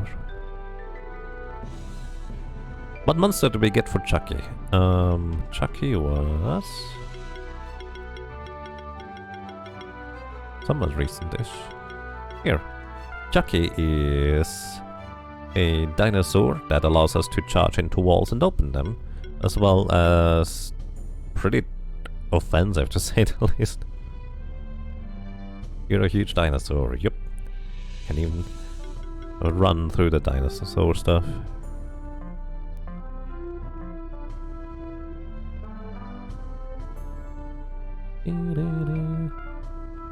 You must try on this outfit, I insist. What? Keeper Master outfit. Actually looks kinda neat. Alrighty everybody. We have this Keeper Master outfit. With these variations. Or this Keeper Master outfit with these variations. Which ones would you like to see? Left or right first of all? Did you end up getting a fox? I don't think... wait, what did we do for here? For the... that was here.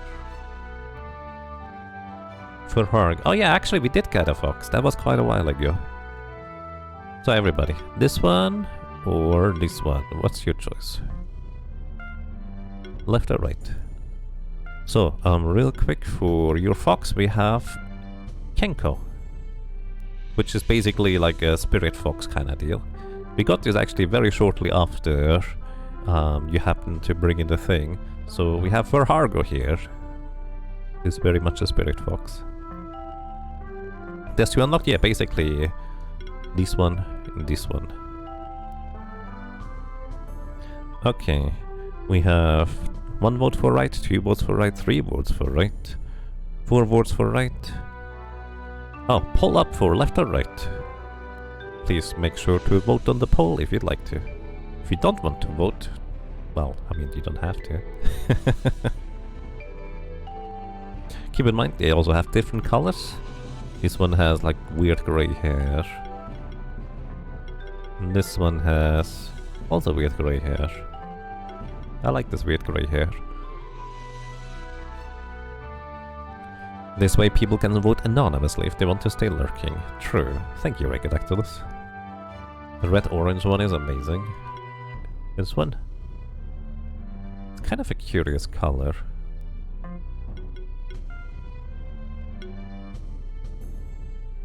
Pretty neat. Alrighty, vote has concluded and 12 people vote for right, 5 people vote for left, so we go to the right. And... I really like this one, but also this one is quite interesting. Purple. This kind of looks a little bit purplish, I guess. Too many to choose from, can't decide for now. Fair. I like this one.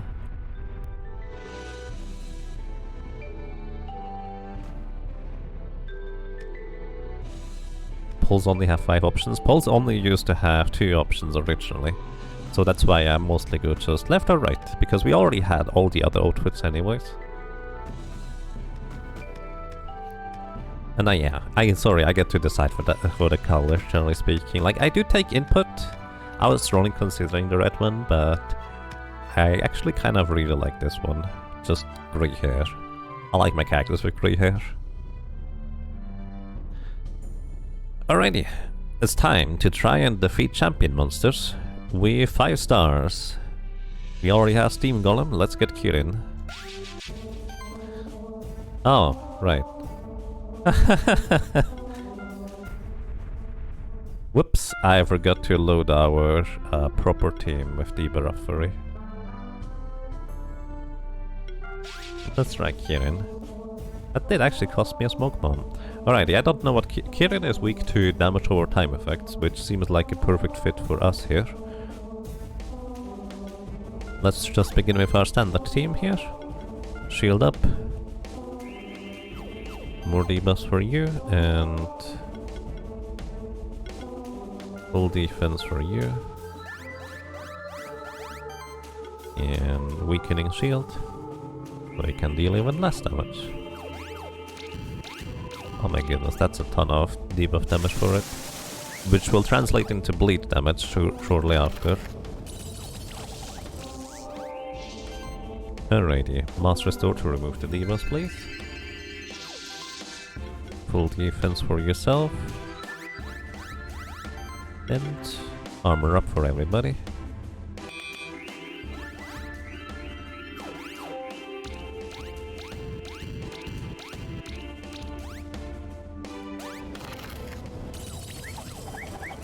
You take extra bleed damage whenever you hit our snake friend.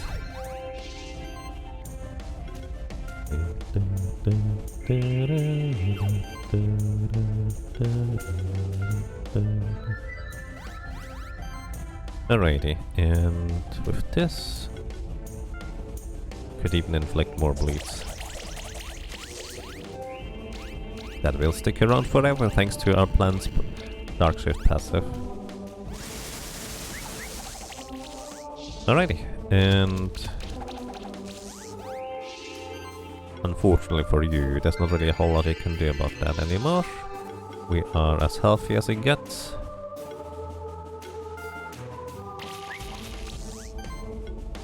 And we win. The question is whether we win with high enough score to get Kirin here.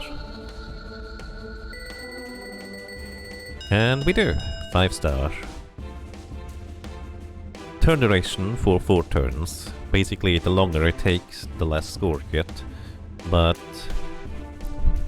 we have good enough score on basically everything else. So I guess we're good to go. New record score. Get a Kirin egg, and let's see who's gonna be the Kirin. Next one in line is Pekko Pekko, I think, unless I missed some name suggestions. Feel free to repeat them if I did miss them. Kirin is Pekko Pekko, I think. Pekko Pekko. Welcome to Ragnarok Online. Alrighty. And what does Kirin do with a shift?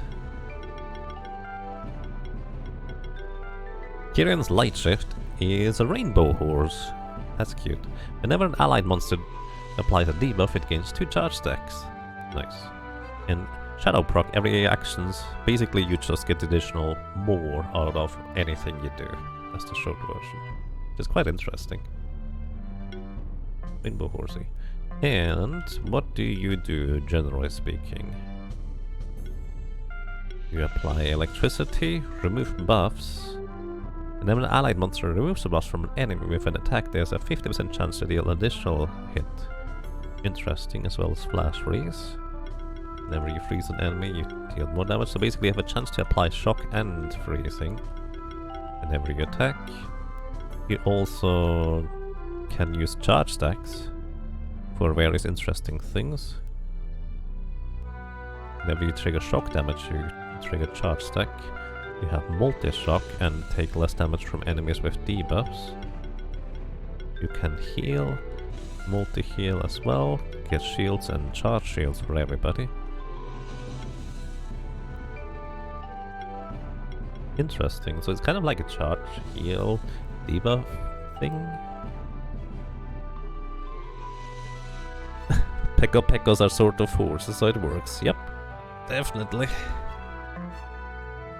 I don't know what I would make with a Pekko Pekko, but hey. Next up, we have Monk. We have never managed to get all the things, or a 5-star from Monk. We already have a Monk X since a long time, so that might be a mildly moot point, but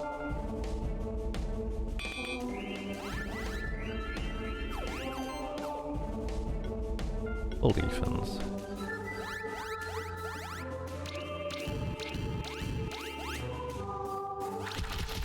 Freezing punches. And you take extra bleed damage whenever you attack our snake friend. Isn't that lovely? You may want to look into...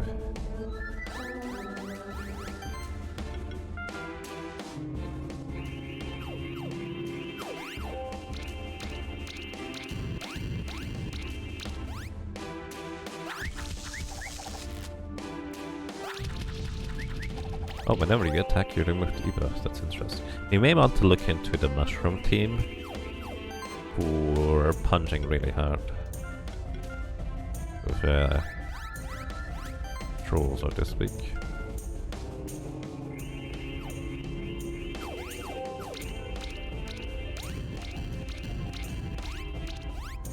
Alrighty, and he's gonna go down next turn. I wonder if I get a better score by literally just continuing to defend rather than attack, like, sure.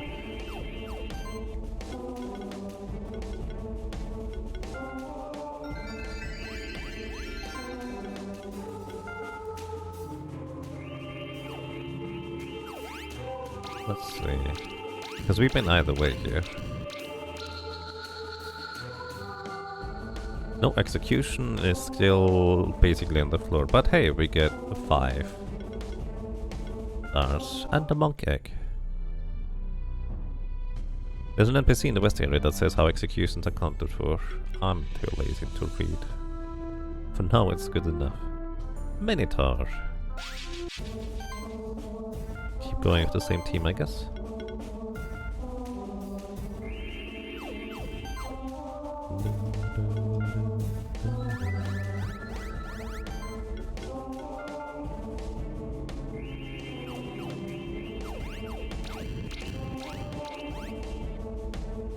Full offense. Inflict bleed specks upon us, but the thing is, we remove bleed specks thanks to this guy here. Just removing harmful stacks, and your offense is just not really strong anymore.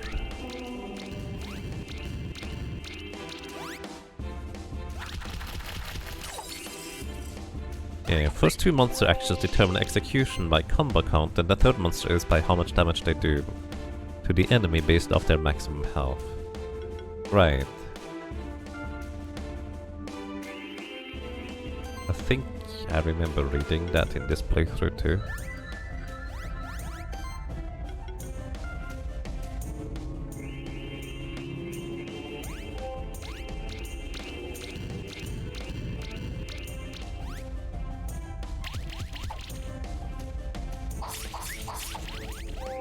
With hitting weakness factored in a bit as well.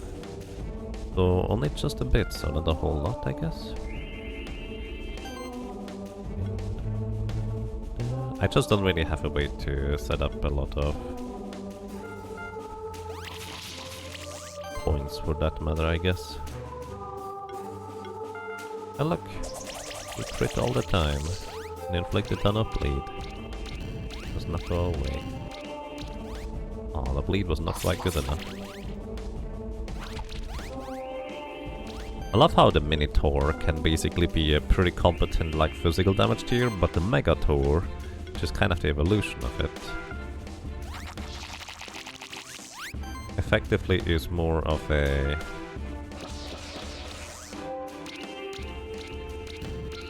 hybrid as well as supporty guy. There we go. We got the score.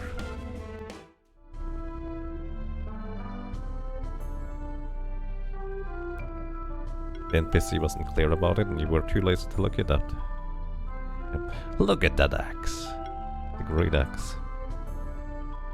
Spectre. This is one that we actually do still want to get. So let's see how this is gonna go. I'm pretty sure we will have to just kind of completely re-gear for Body Noi in order to be able to get the 5-star on that one.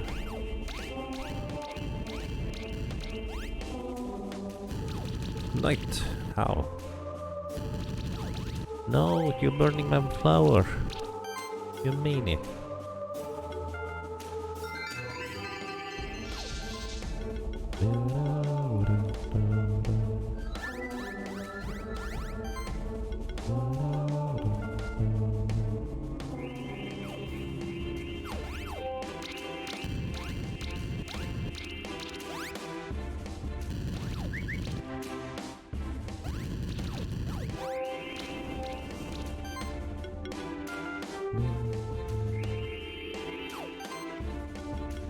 Restore. Remove those mean buffs. Debuffs.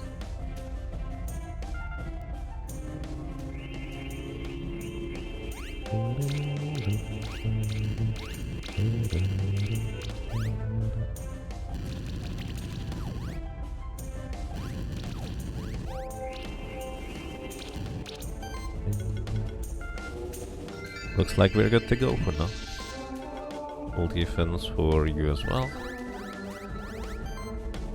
And just armor up again.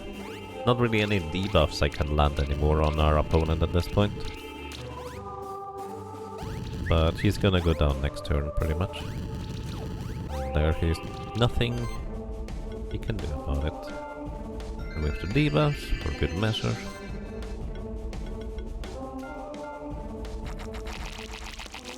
Inflict more debuffs and bleeds.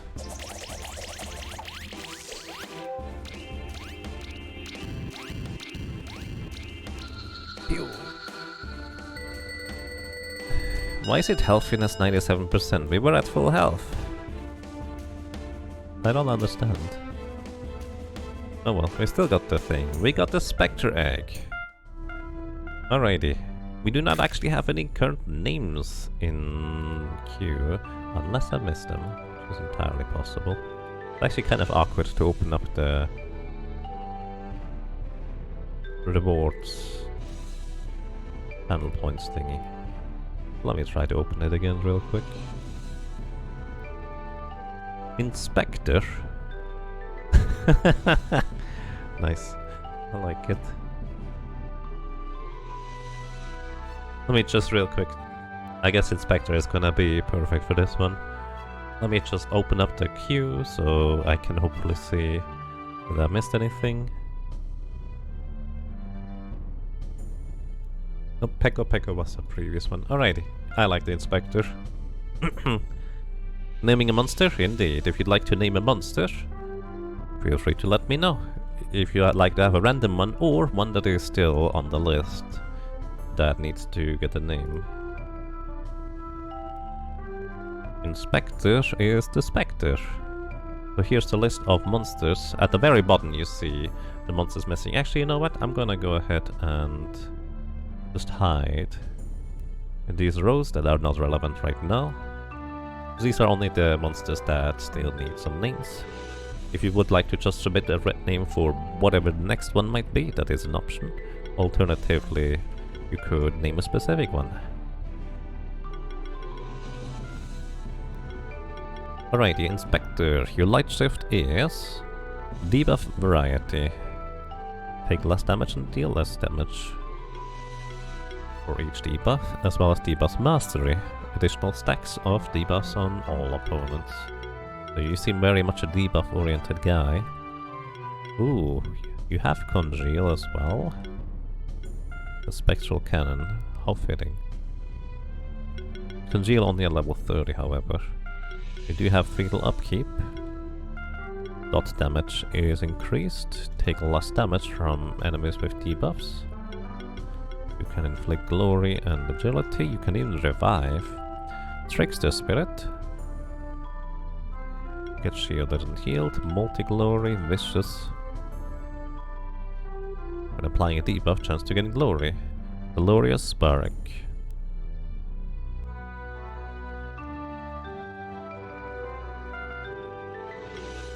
More damage with attacks. Very, like, offensive debuff centric. Yang for the Ascendant. Alrighty. Noted. For the Ascendant. Blobos for King Blob. Blobos, I like that.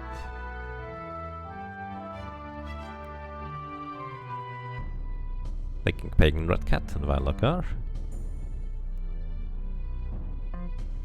Okay. Yeah, I don't know how to integrate this guy, but nice. So we have all 5 stars on the first page. You can get, by the way, all 6 stars, but I think we have to go for an offensive. Probably with, well, Different setup. And we have Goblin King.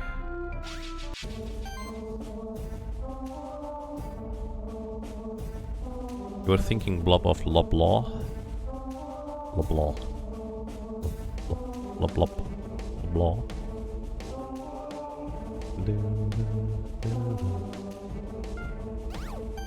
Burden.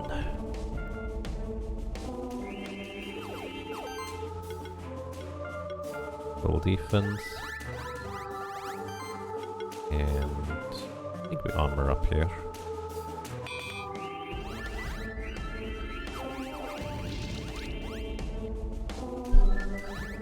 They get glory. They get channel. Earthquake to remove buffs on us.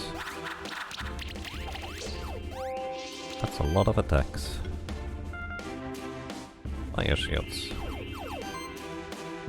Full defense for you. Weakening shields.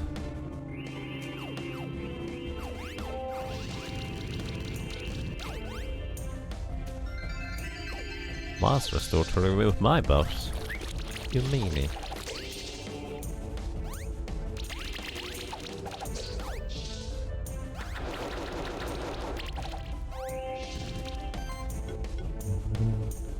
Mass restore to you remove your buffs. Ha. You get full defense as well. Then I probably have to restart over with full defense on everybody afterwards.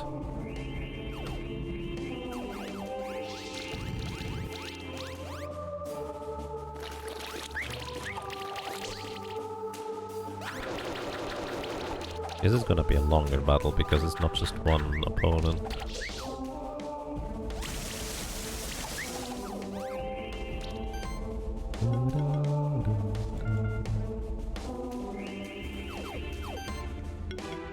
Full defense back for you. I guess you were mostly just missing agility. All the weakness stacks. Mass restore. Mud cannon.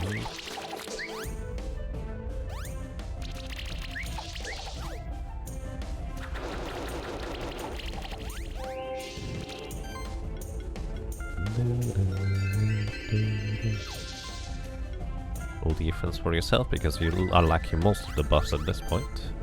Because opponents decide to be mean. To be fair. Kind of what I'm doing too.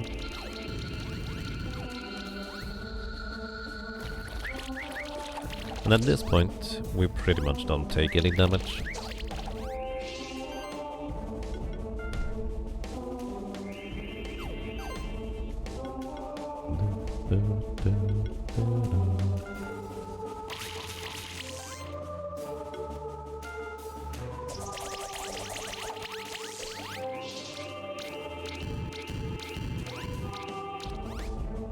Alright, and we win next turn guaranteed here.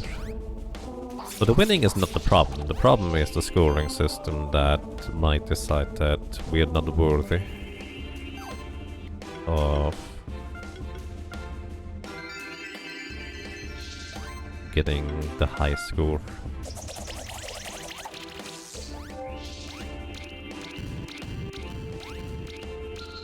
Let's see. Yep, we only get 4 stars. Is a new record score, but not good enough.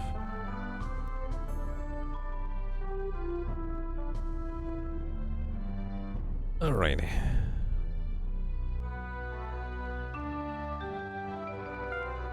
Let's see. Try to change up our team maybe a little bit. See whether a different setup might be more favorable.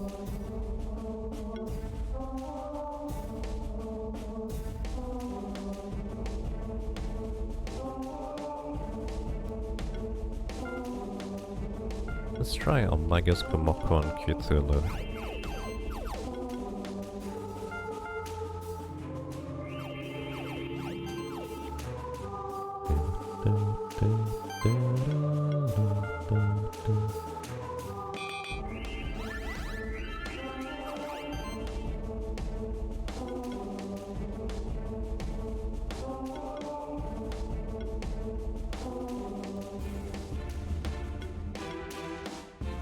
Can resist all of these things, I guess.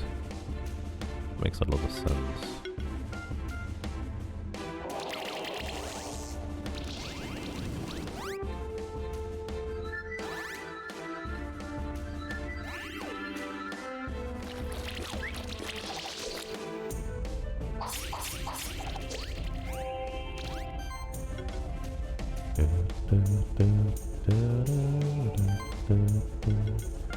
You go for a weakening shield. I think I want to Spore Nebula them.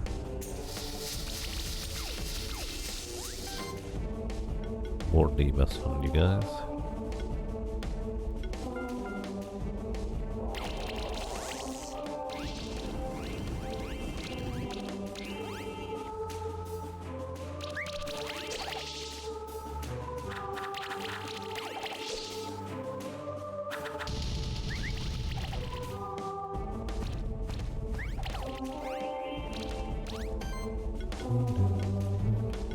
Must restore to remove the debuffs.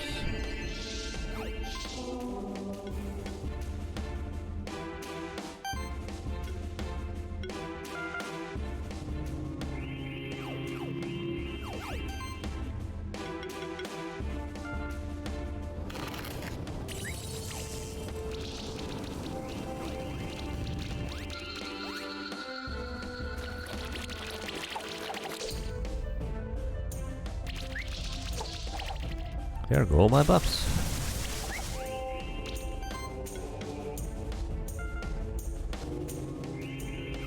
I guess I never explicitly applied buffs.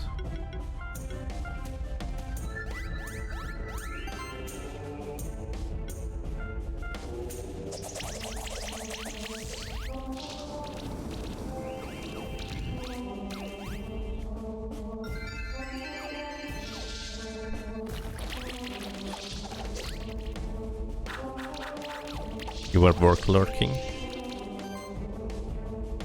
I see. Makes sense. Well, I hope you enjoy your work lurking too. Remove 3 buffs. Shadow Storms. And more Leaf Slash or Bleed.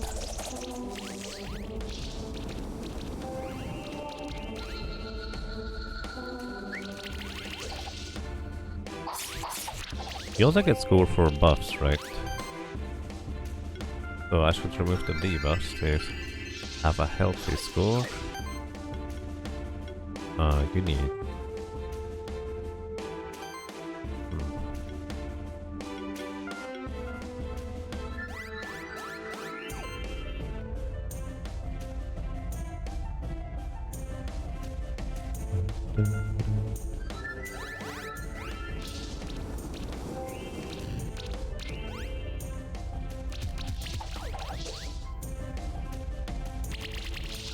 Removing all my buffs? You meanie. Removing all your debuffs? I guess... Oh, no we do remove all of them. And...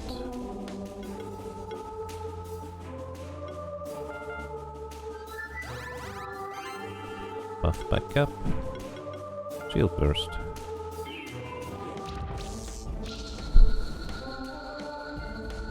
There we go, 10,013, just about barely enough.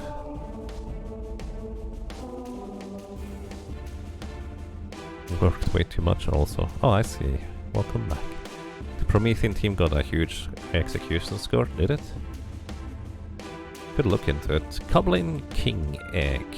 Alrighty, I don't think we have a name lined up for this one. No random ones anyways, unless I missed it. Let me double check. Jockey for the Minotaur. Sure, why not? Goblin King. Fashionista. I got an achievement, Fashionista. I guess I got 100 monsters and that's an outfit or something? Alrighty. You know what? You'll take the name? Alrighty. Kateri. Welcome to the team.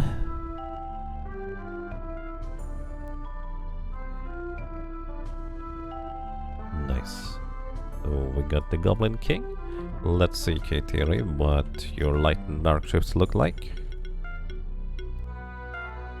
And Kateri has Eternal Heart as a light shift, max health and mana increased, dual wield allows the monster to equip 2 weapons.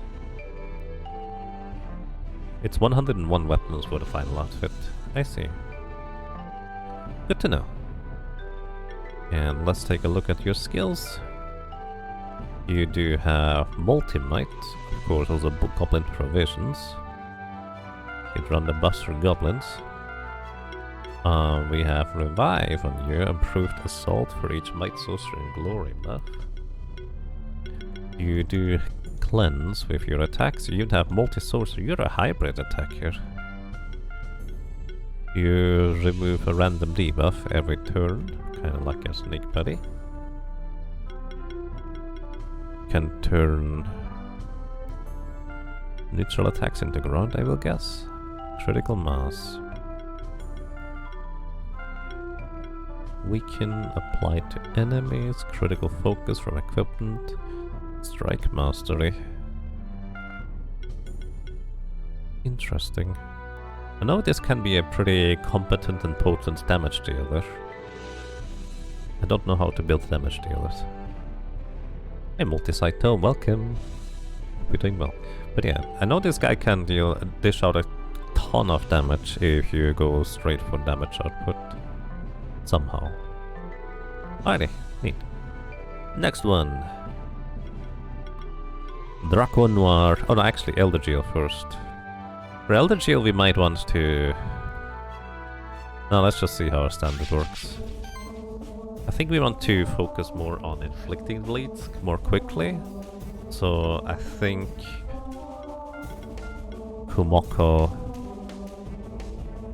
and Nikki might be the way to go. Actually, in this case, I'll Magus for shields.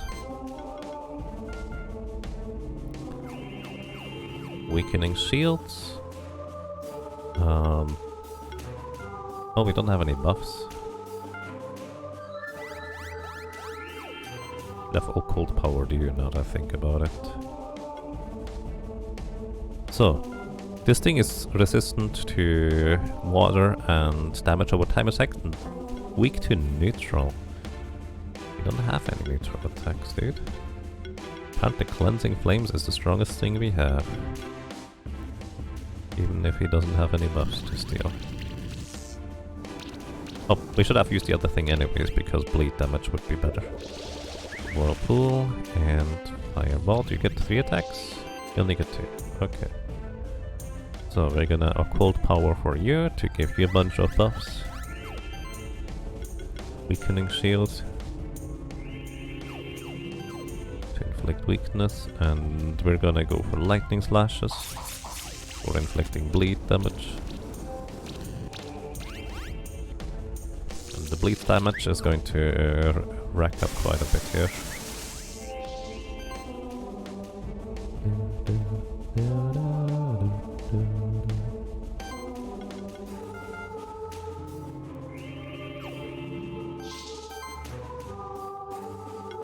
And it really does not matter which one of these I go for. We're just looking for crits and bleeds, removing buffs from him, and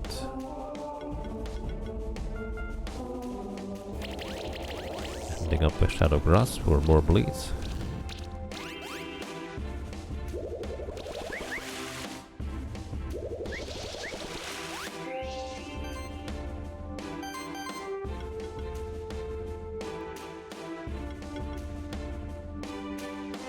Can start comboing, I guess. And lightning slashes for more bleeds inflicted. And Shadow Grasp for effective and bleedness. And blindness. A bit of luck next turn might be his downfall, but that might be a stretch.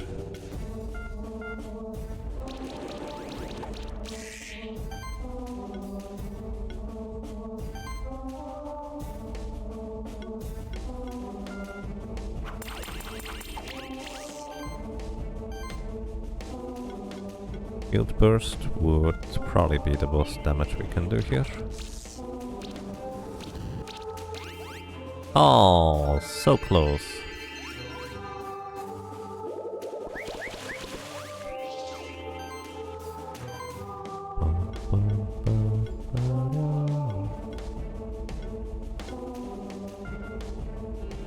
I guess Arcane Diffusion would have been better anyways.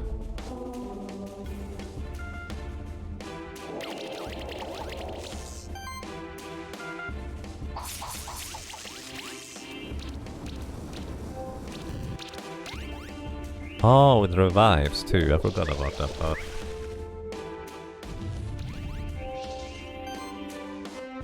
Maybe I should have just relied on Shield Burst to begin with.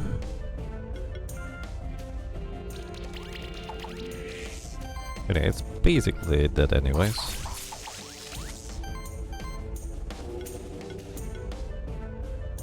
Just not quite as much damage as I would like it to be.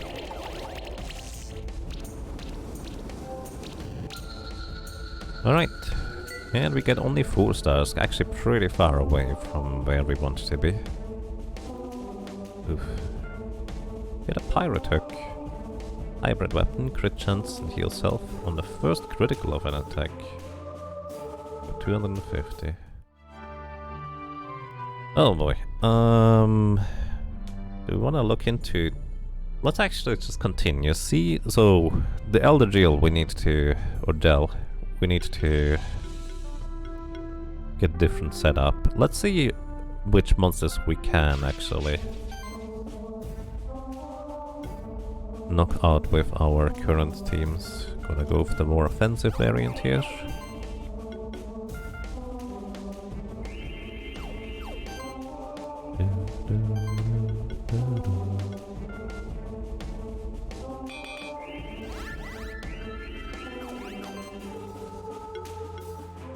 Could also probably look into...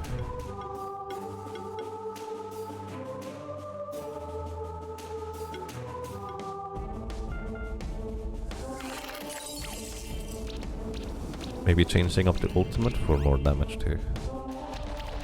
Would probably be a reasonable call.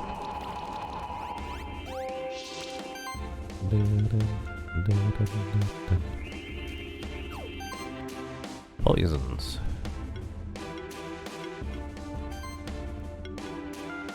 Weakening shield. So you deal even less damage. But you still have a chance to dodge.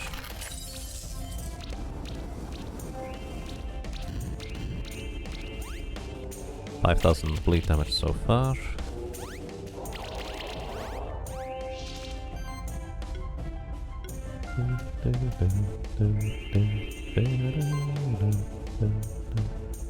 How can I build the most combo with you? Probably not. Hold power, it might be as good as it gets for that. Leaf slash, which cannot miss.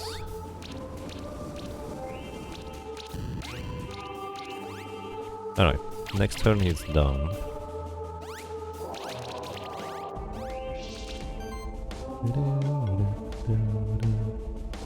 Blast Restore to remove debuffs. And Shadow Grasp for inflicting debuffs. And Leaf Slash. Let's see whether this is enough score.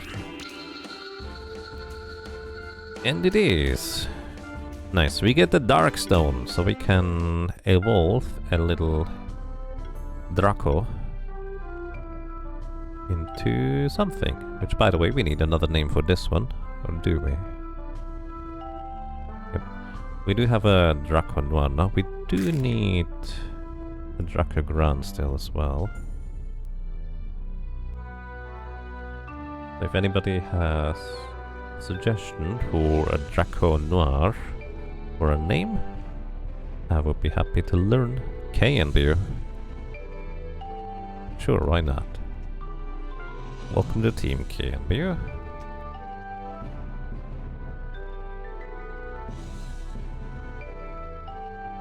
Let's go ahead and briefly evolve our little friend.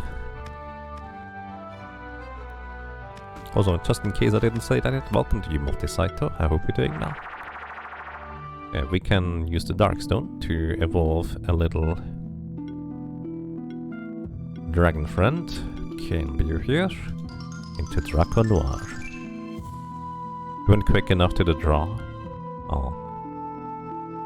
Well, I mean, there's still a few more monsters to name if you'd like to name them. The list of monsters that still need names are here.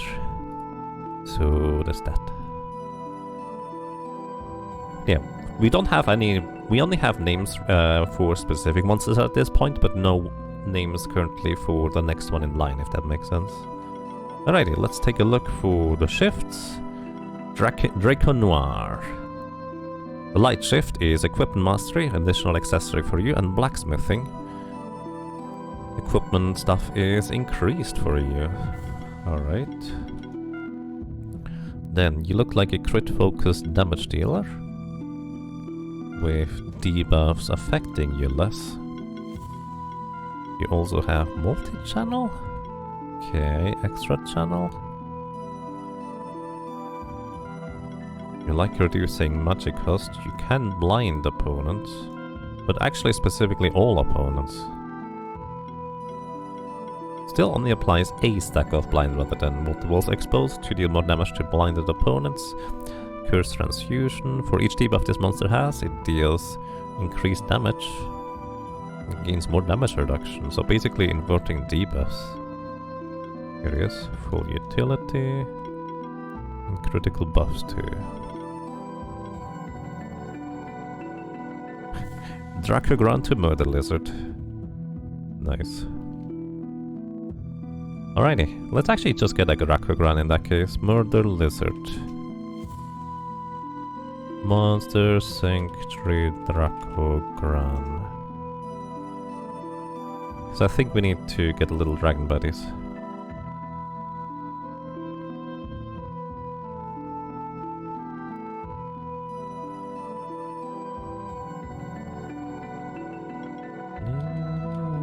Alright, do we have a Firestone? We do not. Where do we get a Firestone from? From Dracograns, as you would expect. Alrighty. Let's load our Moneymaker team. And...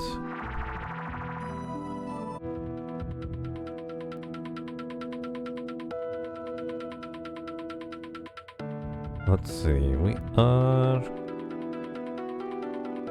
I think to the right. Mid-boss to Mad-Eye. You mean Mad Lord. Oh, wait, hang on. I forgot. Sorry. Minotaur.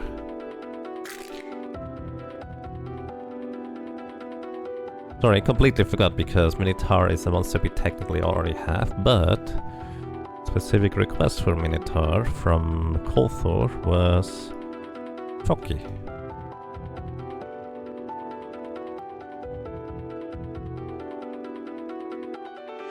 Actually, we don't currently have a Minotaur. We evolved that one into the Megataur, so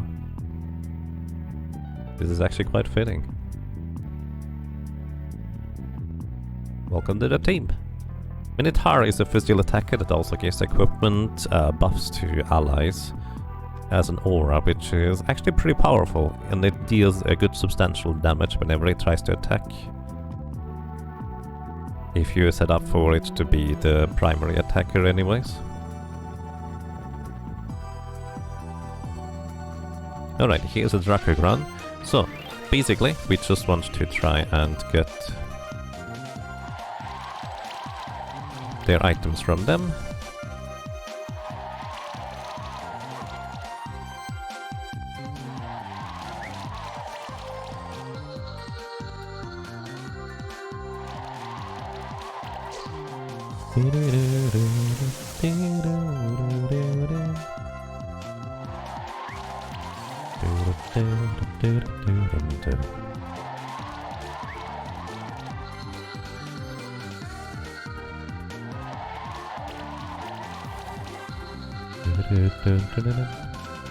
Alright. Mid boss. For Mad Lord. Alright. And we need the evolution material from Dracogran. Now the question is, where else does he appear? This is one of the rooms, and apparently down and to the left also he appears. And also down to the right.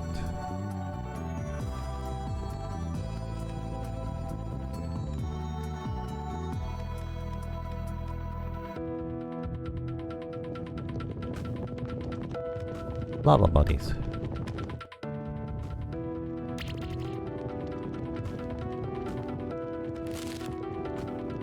There we go.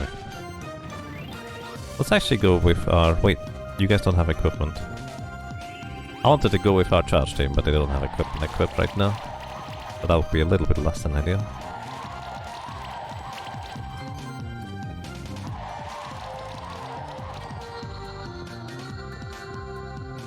Sardines for Bodinoy. Alright, we can go with sardines.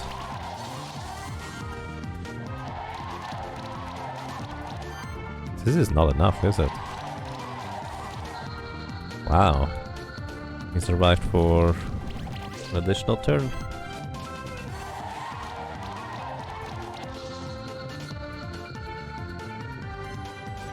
Alright, Draconov egg, very good, which is what we need. And we need, however, also the next item. So, this Draconov here is going to become the big murder lizard. But we still need the evolution item. So I think what we gotta do is we're just gonna use a monster bell here to respawn them. And... no, this is fine. I was thinking maybe change up the team just so we have better score, but we should get this in time anyways. Because you don't have to get 5 score for X in general, or even evolution items. You just need... basically 5 star just gives you a slightly better chance for random opponents. For bosses you do need a 5 score. Also, in case you're wondering, they clearly have less than half HP. Why is it that we don't manage to knock them out a second time here? That is because the dinosaur in the middle actually died. Oh, we actually did manage to knock them out, and we get less combo for it. Draconov egg. Come back, guys. Sardines for Vodinoy. With the exclamation marks, of course.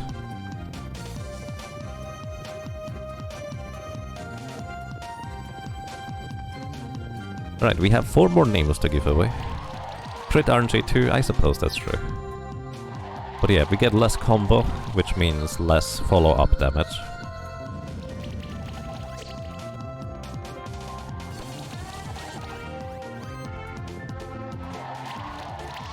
And Dracogran is actually also a pretty competent damage dealer, as we have clearly noticed whenever we, well, got defeated or hit by him in various encounters.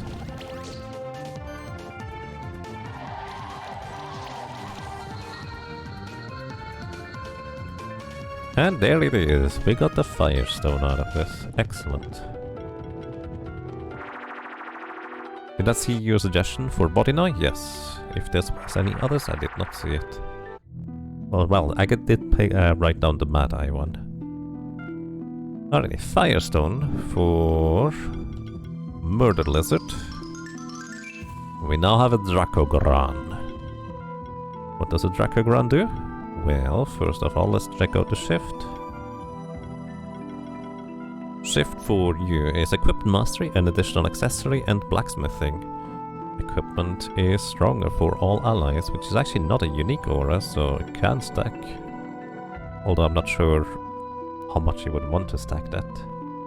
So, you do have Forge, which is definitely an amazing shield because it scales off of strength, or attack I guess, as well as applying glory buff to everybody. With glory buff being, by default anyways, increased crit chance and critical damage, but also with improved assault, glory does a bit more than that. Assault mastery. Can get an additional stack of glory, might and sorcery. You can remove buffs from opponents with cleansing flame. And you have both physical as well as magical attacks. Yeah, pretty competent damage dealer, especially if you're exploiting opponents' weaknesses. Okay. I'll actually go ahead and give you the offensive ultimate here. Give you also offensive ultimate. Give you an offensive ultimate. Nah, you're fine. Because we are currently mostly looking at trying to defeat bosses slightly more quickly. Pizza for lunch, nice, enjoy.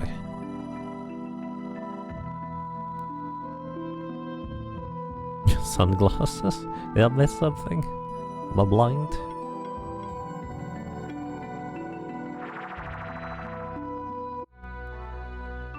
Alrighty. We got the Dracogran. Oh. I forgot. Do we have an additional egg for... I think... yeah, Crackle Knight egg. Okay. Next in line... well, we actually don't have anybody next in line. But this one is going to be Solaire. Who would like to be Solaire? And yes, I mean Dark Souls Solaire. Like, it's a very not subtle reference. We need to evolve this one though.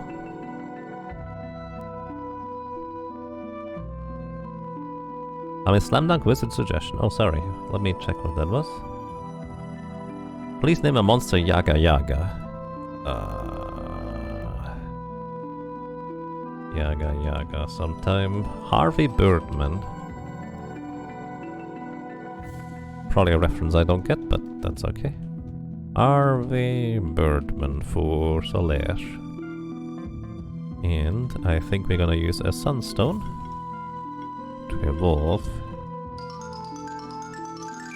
you into a Sizzle Knight. You volunteer for the Sizzle Knight.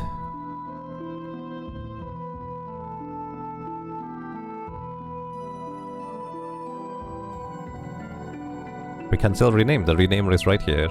If that's what you mean, by the way. Just let me know. Alrighty, Solaire has a dark shift currently, so I need to actually use the shift or switch stone to see what we do. So, light shift. Additional accessory, dark shift is allows the monster to equip 2 weapons. That's a thing. Then we also have, of course, a lightning-focused build, as well as removing buffs from opponents. Blinding Sunlight. Fire and wind hit has a chance to apply blind to opponents. Weaponry. Warrior monsters gain additional stats from weapons. Oh, being able to equip additional weapons with comboing that actually might be interesting. You can protect allies, give shock, buffs, reduce damage from everybody, apply blind stacks whenever they take burn and such damage. You also have Thunderstrike to deal additional damage. You're a hybrid attacker even. Apply a blind to the attacker whenever you get attacked. Multi-shock, impactful shock, increase critical chance and do 10% increased base damage, as well as when an enemy is blinded they are exposed, and double cleanse, so you have a really good chance to just cleanse enemies by just straight up attacking them. Chain reaction to trigger shock debuff on all enemies. That's pretty good. I don't know how to make this guy work properly. Yeah. This has so much potential. If like, it feels like most monsters you could just build a team around and it would work. There's just so many possibilities that it's kind of difficult for me to home in on like one set of things. Alrighty.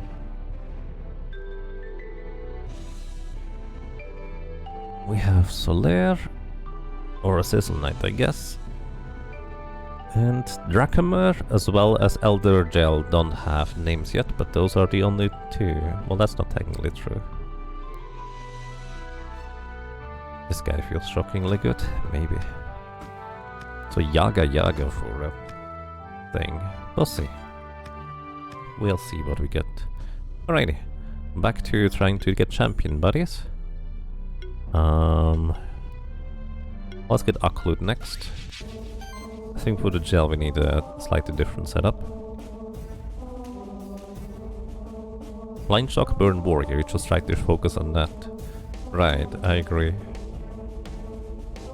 The question is whether he is more of a support or whether he is actually the attacker in the end. Like, support can also mean you attack for building combo stacks. Let's just go with a standard setup. Aklut.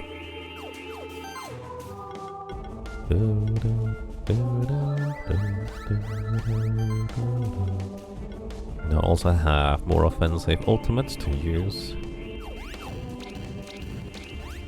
We take a lot of damage from debuffs. He tries to apply bleed stacks. Water attacks.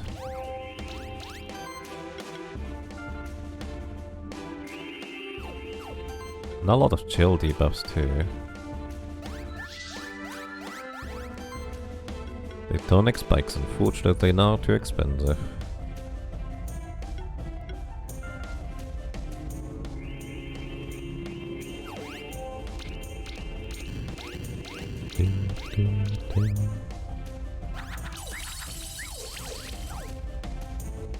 Templar, you should do that first. Okay, Master Restore to remove debuffs. Because these chill stacks are really starting to catch up with us at this point. And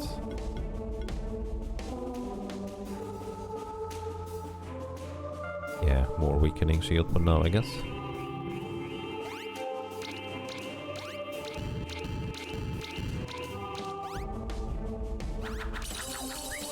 Speed Volley, whenever he crits, he will apply additional bleed debuffs.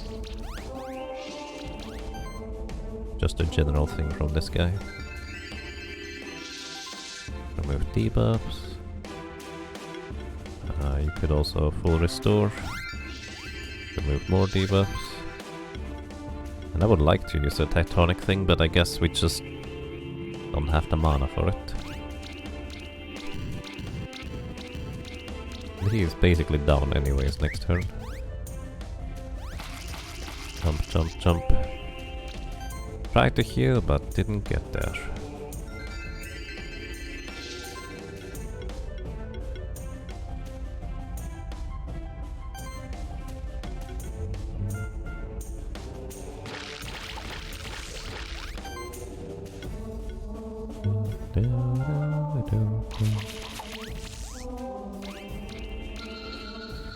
Alrighty, and we don't quit to 10,000.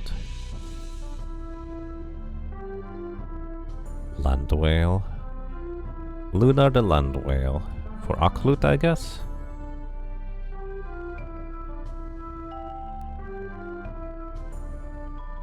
Alright, sure, why not?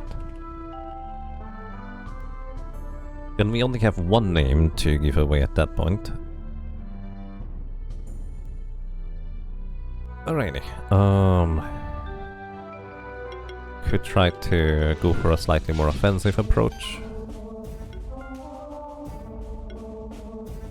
Magus. Tomoko Kitsune. Let's see whether we have more success with you guys.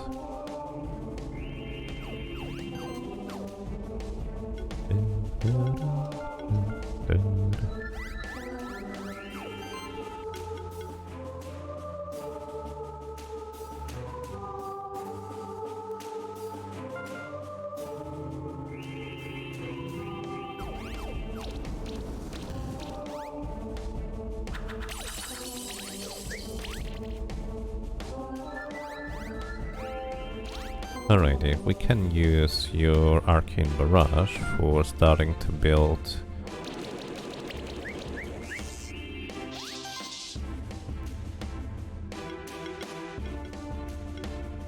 I thought you would also get to remove the debuffs. Clearly that's not how it worked.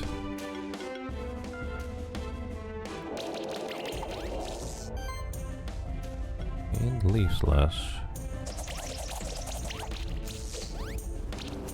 Maybe that was a bit too early, should have waited a bit with that.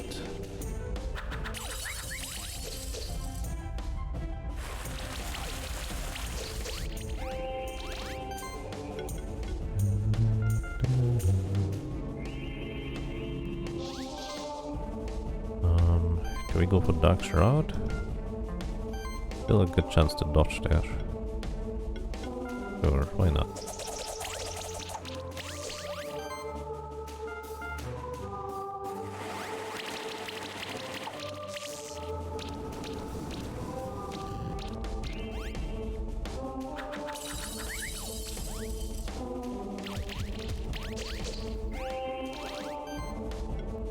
Okay, Arcane Diffusion to remove your buffs.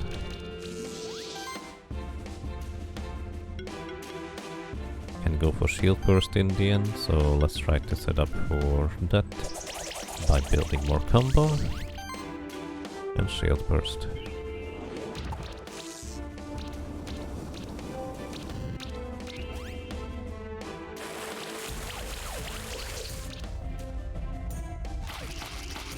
The meanie. Storing shield for you.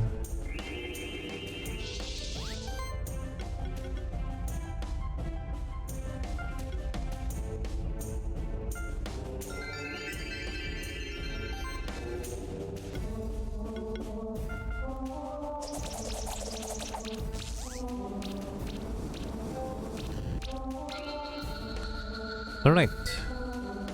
Still not 10,000. Do I have to get one of each shifted monsters? No, just one of each is fine. One of each shifted would just be... well... not that interesting, because you could just shift it back and forth easily with items. It's not that big of a deal. Okay, I guess for Occult we may also want to try our mushroom strategy. Let's maybe take a look at the Mad Lord again. Hit music immediately.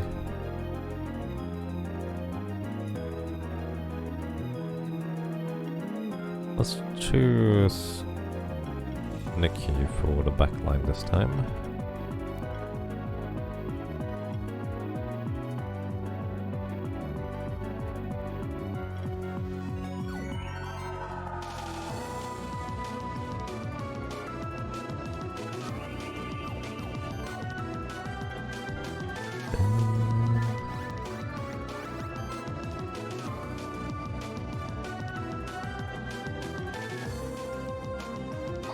Reflect bleeds.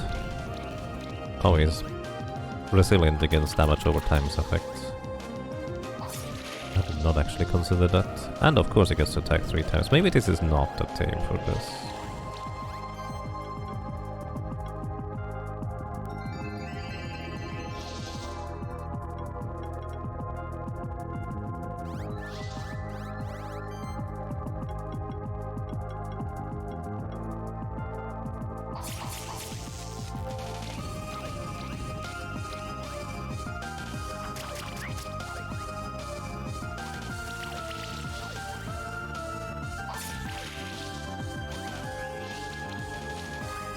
Ooh.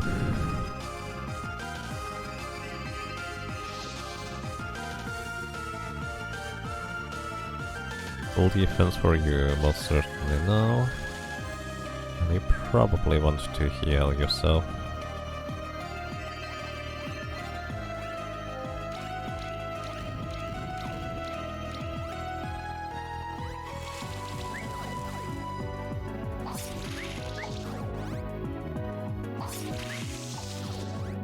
We're gonna win, but... This is a lot less pretty than I hoped it would be.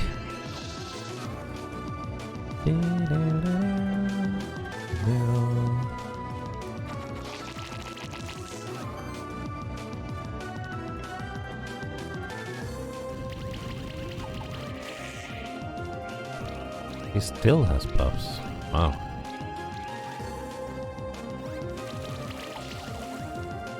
He might knock out somebody here.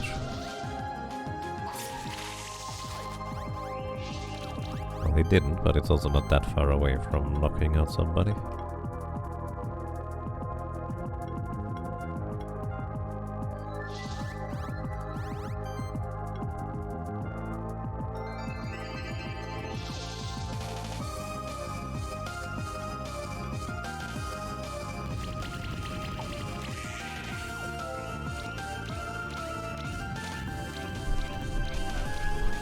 Alright, he's dead to bleed damage next turn.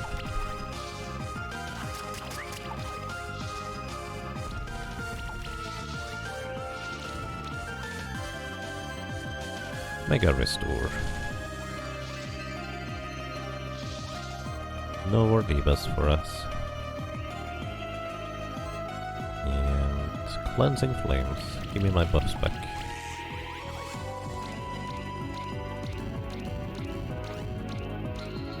Yep. Oh, we actually... Wait, what? Why did we get 11,000 here? Like, we took so much more damage overall.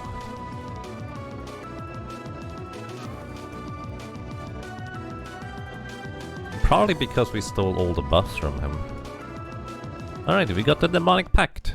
We can now transform a Mad Eye into the Mad Lord. I do believe we do have a secondary Mad Eye somewhere.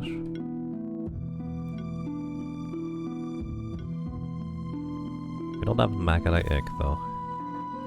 So load up the Moneymaker team. And let's get some Mad Eye eggs. Turn flexibility too.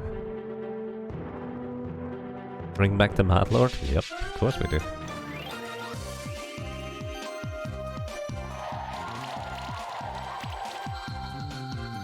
Almost one-shot the entire party. And there's a Mad Eye egg. Excellent.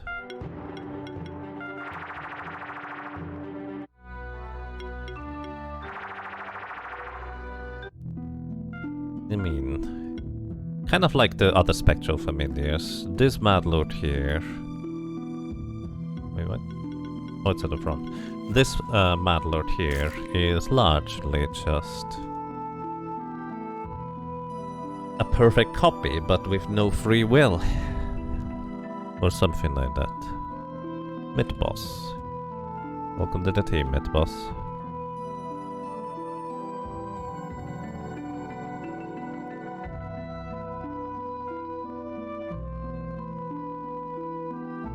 Demonic Pact on Mythboss. It was a Mad Lord. The biggest weakness of this guy is he's literally weak against all forms of attack except damage over time effects. So... because of that, he's actually kind of frail in terms of how you can try and fit him onto your team. Like, he just takes so much damage from basically everything. So we have Light Shift for Mass Mystify. Chance to gain a random buff when an allied monster applies a debuff. And Debuff Mastery, this monster may apply an additional stack of any debuff. Additional stacks are only half as strong. Debuffs? Buffs? Also, it has pretty good offensive stats. It's a hybrid attacker, really high health, but again, despite the high stats, it's just so much weaker because of the other stuff. Where he takes literally extra damage from physical and magical, which is most every attack that is direct in any capacity. He also has Blood Drive, actually. But is of course more of a direct attacker. He does have good elemental hits, and his like attack power is actually pretty good. Can cleanse opponents too. Armor break also debuffs more. You tried to making him. He had like 900 attack and magic with the non-shift accessory. He did a lot, but he just dies to everything. Yeah, exactly. That's pretty much the catch about mid-boss here. Alrighty, but somehow we still got the Mad Lord, but not the others. I'm very confused about that. Maybe I just need a strong attacker in the back or something. You guys have equipment? You do still have equipment.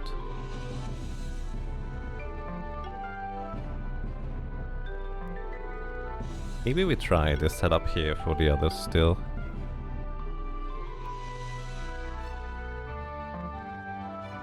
You know what? Let's see whether our charge setup actually works. Against Aklut first of all. Tony, Walrus and Ben. Sustain. And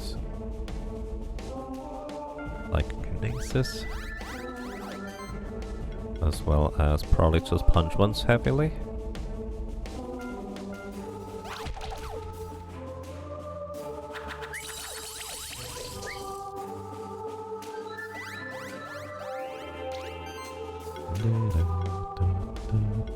Full protect for our friends.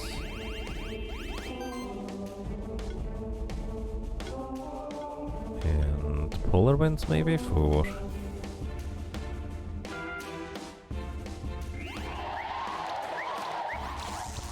Oh my goodness. Just dodges everything. On the strikes.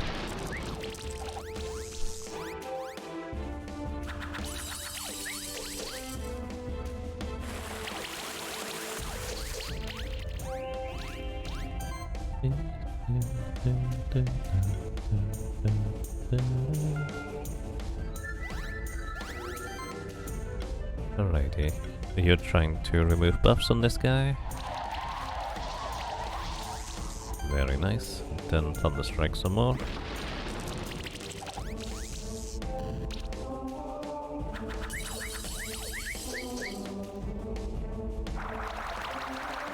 It's E-Rage. I don't think I've ever seen that one before. Aurora Shield. Remove all the buffs. Chilling Winds, and this should do the trick to knock him out here. Let's see what kind of rating we get.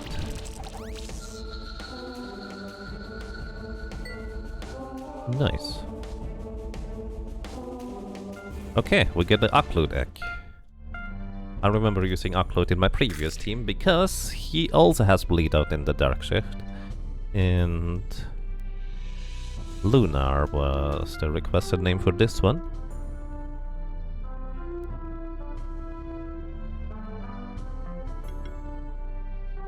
So, let's see your Light Shift, because I have no idea what Light Shift is anymore. Lifelink. When landing a critical hit, heal the whole party by 20% of the damage dealt, and increase crit chance by 7%. Okay. And Dark Shift. Bleed stacks on enemies are not removed when they take bleed damage. So this guy is actually potentially really good in some specific teams. With the bleed just kind of sticking around forever, it does in fact have multi-chill, it does have congeal, it can apply bleed through Ice Spear Volley in a more direct way, and basically this guy in conjunction with the Arak Lich, which also likes to multi-chill and congeal, although kind of doubling up on the unique aura there, I guess, can work pretty well in conjunction. He even has Revive to revive allies, apply various debuffs on things, Might and Sorcery, has even a direct heal if we want to go for that one, as well as Sea Rage to apply Sorcery to self, as well as build combo with Cascade as well, additional hits. And also physical attacks with cooling, which each attack has additional chance to apply chill stacks. Deal 10% more damage to an opponent with bleed stab. Adaptive evolution. When you get resisted, gain might armor and apply armor break. Aquatic Predator. Increase the critical chance of aquatic monsters in their party by 5% and critical damage by 15%. Which most of the time for my teams would just be you. And yeah, this thing feels like it has a ton of potential, honestly. Where you just apply a ton of bleeds and deal good chunks of damage with a bit of support as well. This basically here, Lunar could replace like our backline Plant Monster instead. It's kind of a land shark, yes. This monster looks like Orcane from Rivals of Aether. Don't know that one. But let me tell you, it's a pretty competent monster. Alrighty. I doubt Elder Geo is going to work with this team, but let's see. We would need to do neutral damage.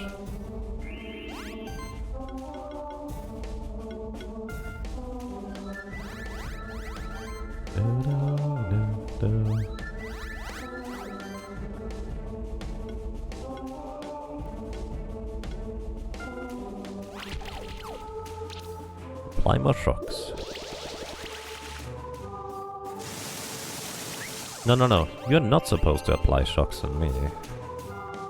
It's not how that's supposed to work.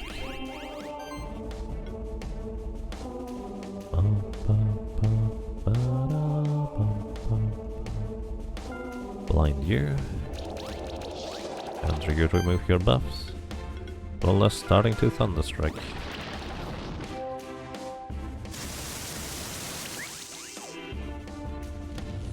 Haha, that's where Tony, the Taragot, is fantastic, just blocking for allies. Go Polar Winds for building up.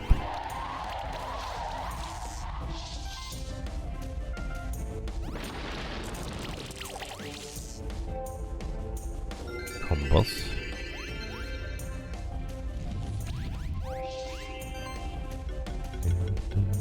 Aurora Shield.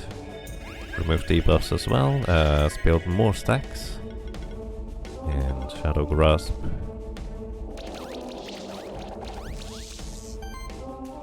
And Thunderstrikes.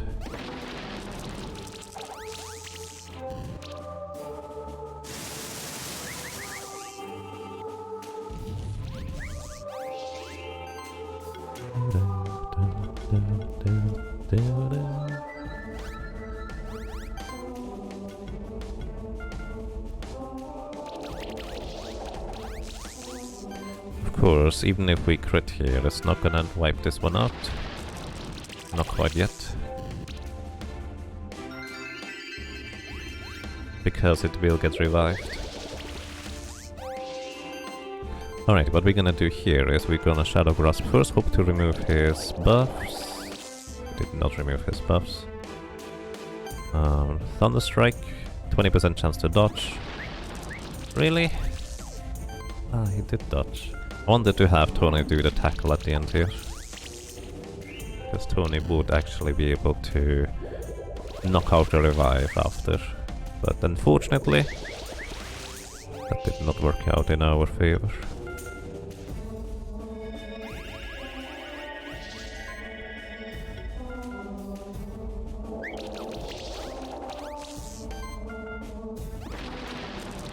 Alrighty, let's see what kind of score we get. We dominated, but as usual. That's a lot less than before. It was also kind of slow. Orcane. Yeah, that actually is very, very much like that one, huh?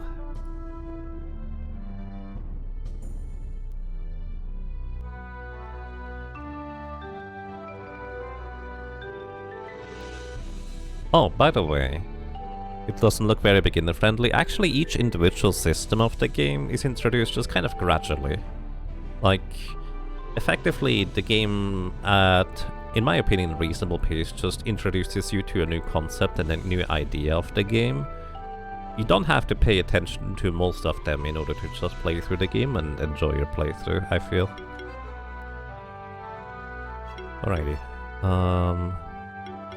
Let's see, Ascendant and Dracozool.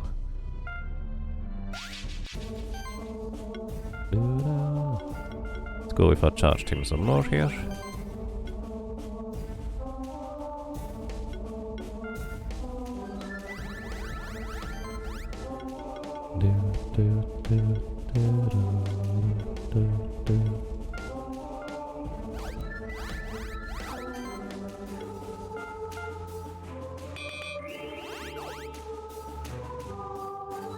Pretty sure I did not have glory buffs in the previous encounter.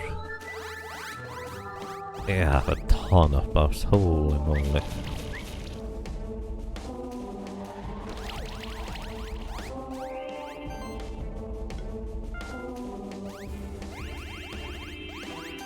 Alright, the Polar Winds, try to remove their buffs.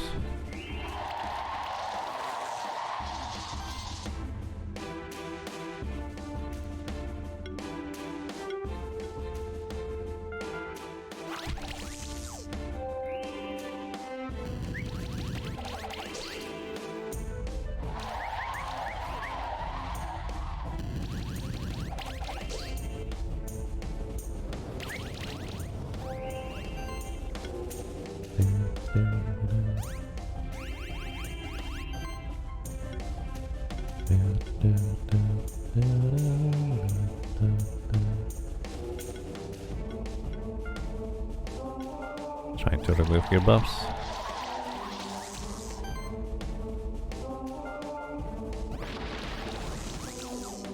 Not quite good enough. Ow. Ow! Rude. Tony almost down, oh boy.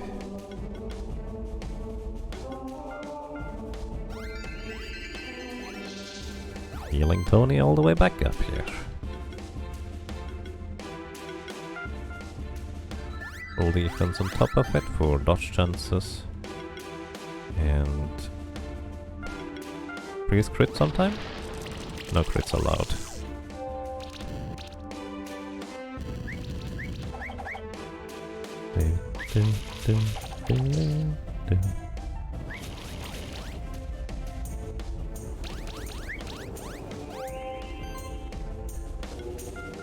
That's part of the reason why we need to protect our Promethean.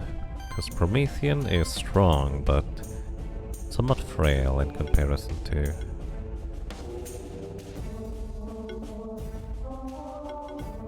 Chilling Winds on you. Because you should be going down to the chain reaction here. There was an unnecessary crit right there. You did not go down to the chain reaction. The heck?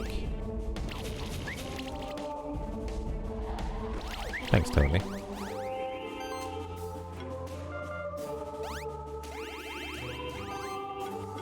Polar Winds.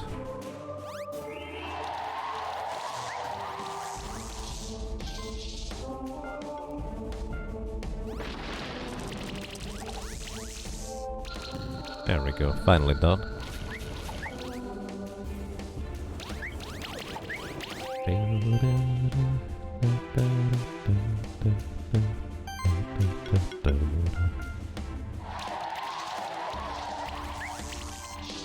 Trying to remove all the buffs.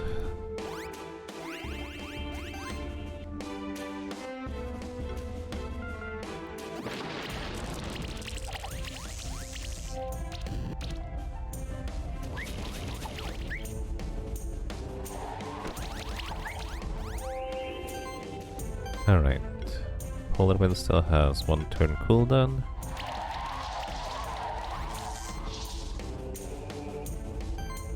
Tackle and lightning should do the trick here, hopefully. No crit though. What about more crit chances? I did not build for crit chance, but with glory we have like 20%, which I suppose isn't that high. So it makes sense. Alrighty, probably did not get anything. Actually got surprisingly close. Enemy difficulty is also a score. Huh.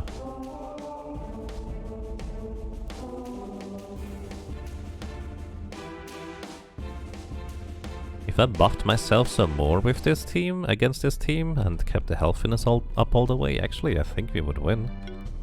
If we have 10,000 right there. Like, sure, we already have a Dracosville, but I consider 100% part of... Just get everything 5-star. High execution, combat duration of 0. Pretty much, yes. So we're just not gonna worry about finishing the battle quickly, we're just going to buff everybody up into oblivion. It's a short version here.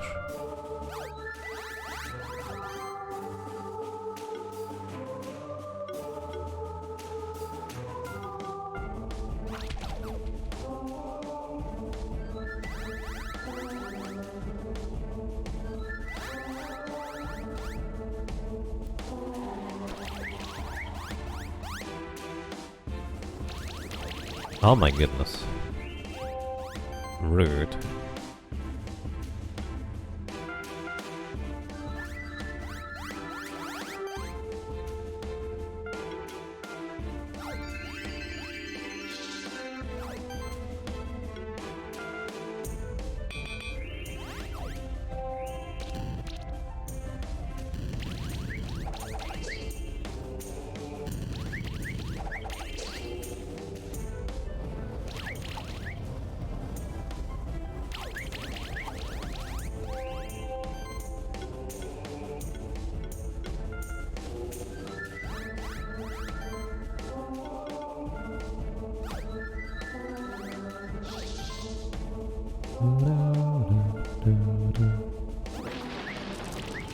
%20 chance to miss.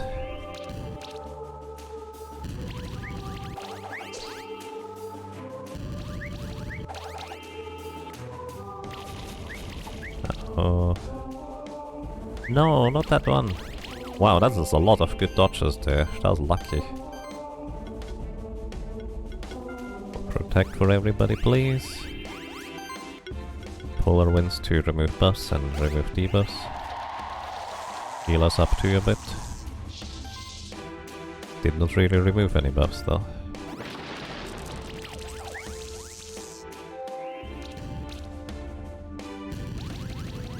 Oh boy.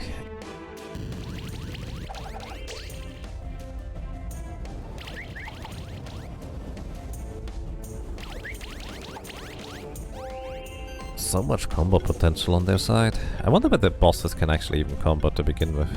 I don't even technically know that.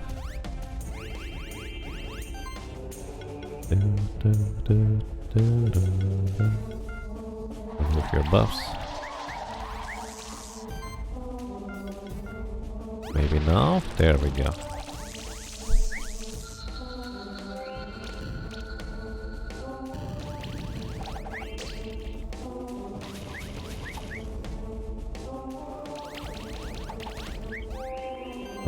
Definitely need to heal you up here a little.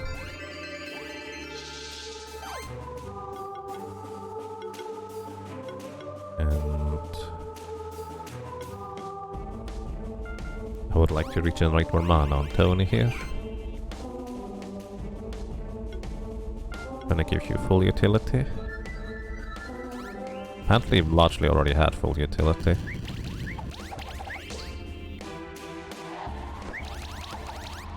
But I think for execution I might have to attack every time with the last member here. Maybe. Spell shield, what are you lacking? You're actually lacking the attack power buff and regeneration buff.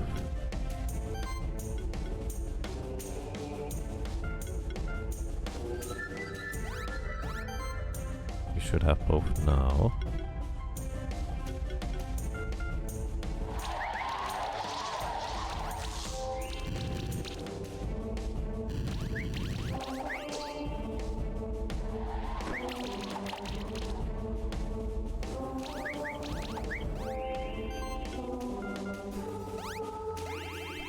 Means we should be fully buffed at this point.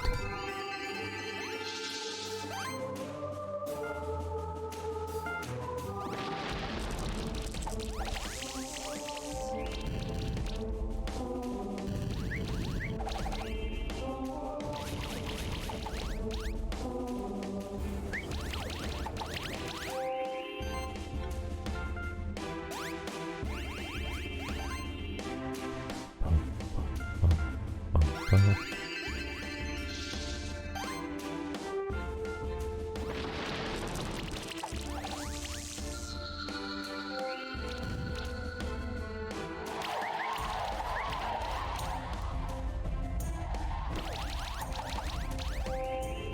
Okay, we're definitely going to look for everybody being absolutely full health here coming up. For when we win. Let's see whether that will do the trick.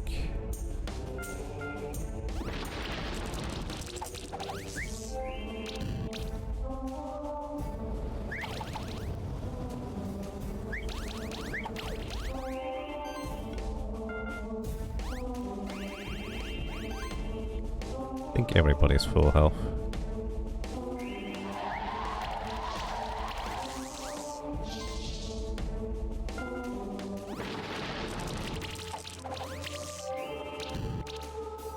Okay. Nice, thanks Tony.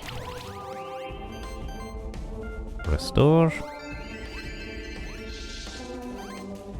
You tackle, you just win. Actually, we prefer... No, it just win. If you hit enough, that is, you would have won. I guess that's okay. Let's see. There we go. Execution, 173%. Healthiness, still not 100%. I don't know why we had full health on everybody. I don't know what healthiness means, I guess. But hey, we get an Ice Stone. Actually, yeah, we already transformed our body into this, so that is that champion complete. Now, at this point we have Elder Gel, Vodinoy, Ascended and Drachamir. It kind of depends on who do we want to transform into a King Blob, by the way. Unfortunately, it does not really have much of a difference.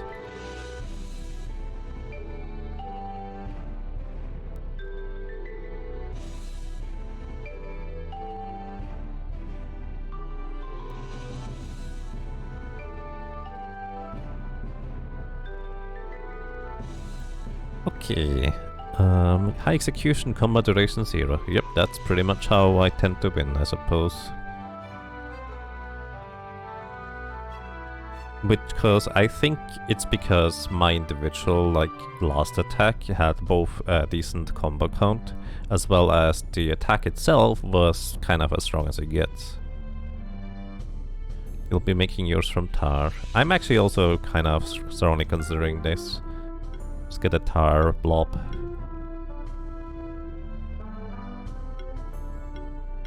Basically the only difference is the light and dark shifts you can get.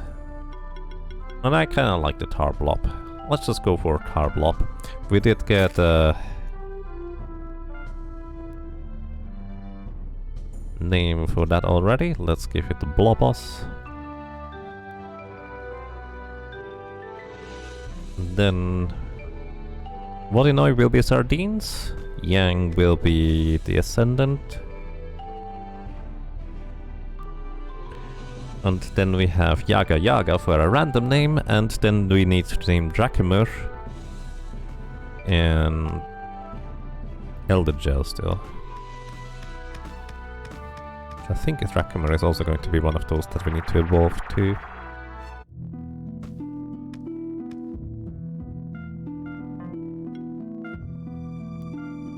Alrighty, Majestic Crown for Blobos here.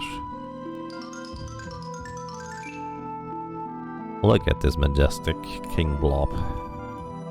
Alrighty, King Blob, the shifts, as mentioned before, are the same as the Glorp shifts that we currently have. So that means debuff variety, as well as overheal. And honestly, overheal is crazy good. I'm just gonna give you overheal for now.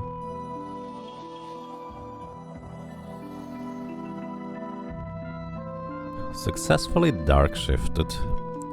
And then let's take a look at what the Blobos can actually do. Of course we have Restore to remove debuffs. It also has Slimy support. Healing and shielding skills, active and passive of slimes in your party are increased by 20%. pretty substantial. You can also purify, remove debuffs, while the wound and bleed stacks, etc. You also have Helping Hand to apply regeneration sidekick. You have Fatal Upkeep to have poison, burn, and conceal damage be increased in power. Initial weakness at the beginning of combat to remove or reduce power of enemies. You have multi-regeneration, as well as whenever you apply a debuff to opponent, you have a 60% chance to also apply a regeneration to one of yours. Regeneration Shield. Regeneration also shields a monster by 7.5% of its max health at the start of a turn. That's really good in conjunction with multi-regeneration and overheal for that matter. So if you ever need a shielded guy... Oops. Or a shield guy, that seems amazing. Trickster buffing. For every buff applied, there's a 15% chance to apply a chill shock or burn to a random enemy. Shield power increased, combo shielding. Then you also have health values from equipment increased. So this is a purely defensive monstrosity here. Weakness armor break on opponents. Bolster. Apply 2 random buffs to a target that we are healing. So yeah, this guy seems really good. More shields.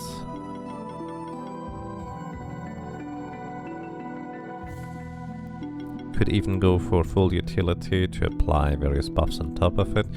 Yeah, this guy is just... If we need a more defensive, an even more defensive approach, this guy would actually fit really well into our debuff team. Especially if multi-regeneration and just keeping shields up all the time. So definitely very powerful as an ally to have. Nice. Alrighty. Body now, I don't think I can beat with this team, but I'm gonna try anyways.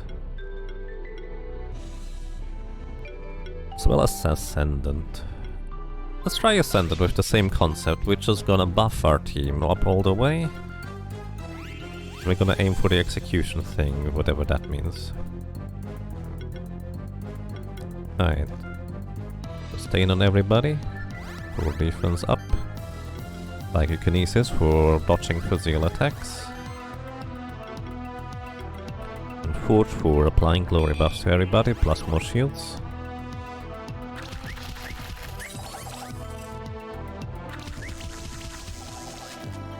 I'm perfectly happy if you're trying to attack Tony. No, my buffs! Oh, that Cleansing Flame is going to be annoying to try and keep buffs up with that.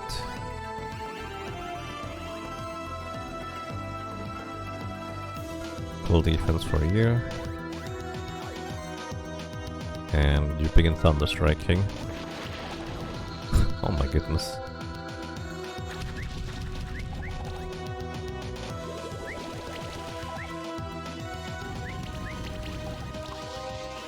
Defense and Glorious Gun.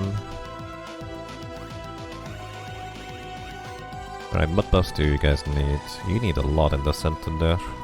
Psychokinesis backup.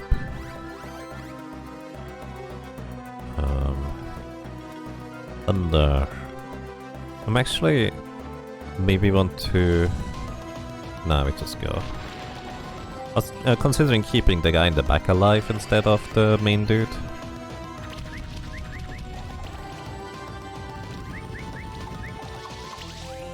Here go a ton of buffs. Full defense.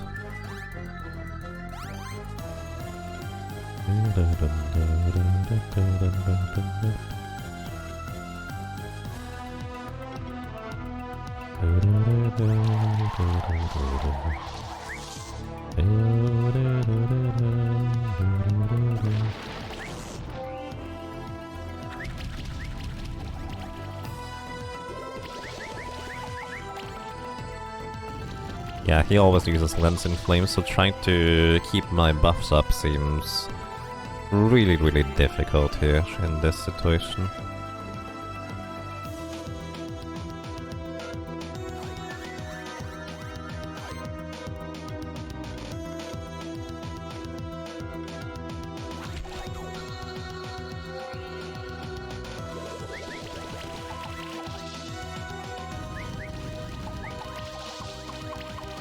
Impossible even.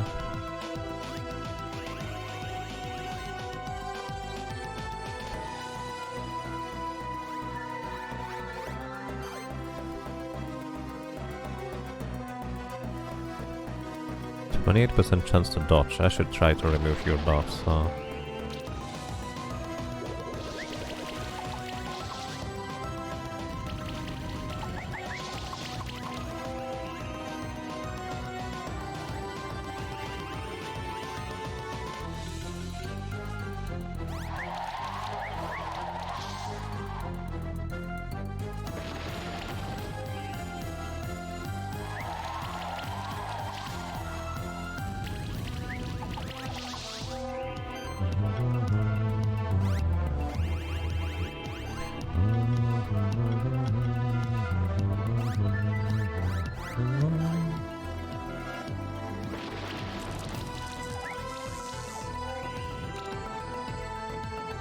We have had a lot of trouble getting him close to a 5-star on this guy without making dedicated team.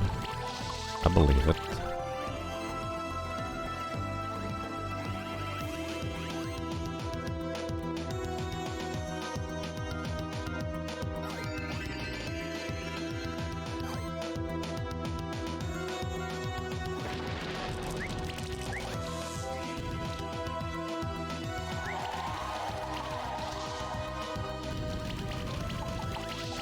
So many buffs just straight up gone.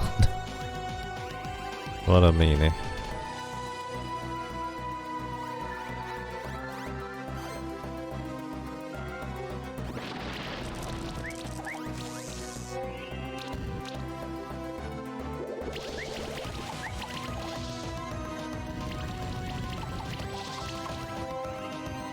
He has no more buffs. Alright. Full defense for you. Restore all of it. No, we didn't knock him out. That was a really unfortunate miss right there. Yeah, and that's what I feared would happen. Now all my buffs are gone on you too. Ah, what a meanie.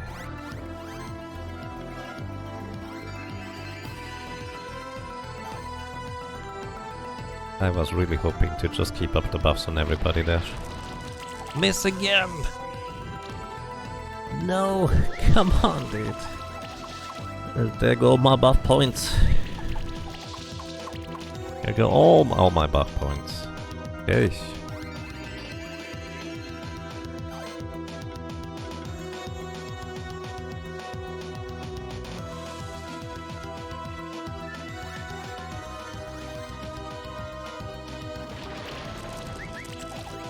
Oh well, let's see, but this might be sufficient anyways.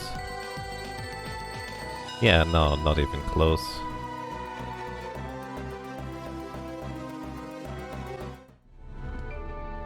Ay. Okay. What else are we missing? Dracomer and Body 9. Let's see Dracomer. I don't really know what the difficulty of this one is exactly, to be honest. Aside from it probably just being really strong. I don't know what he can do. And he is near.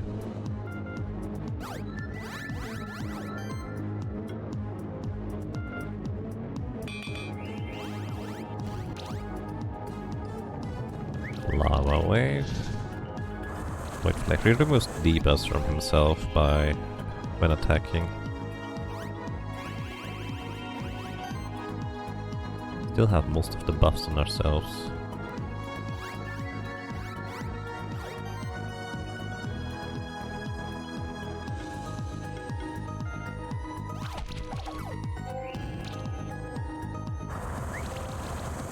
Ow. Z-Rage. Aurora Shield to remove debuffs, please.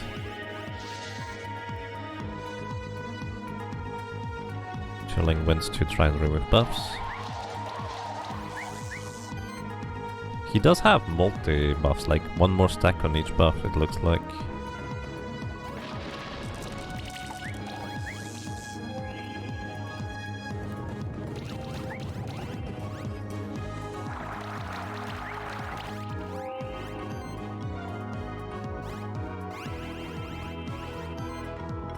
Polar Winds to remove buffs, remove debuffs.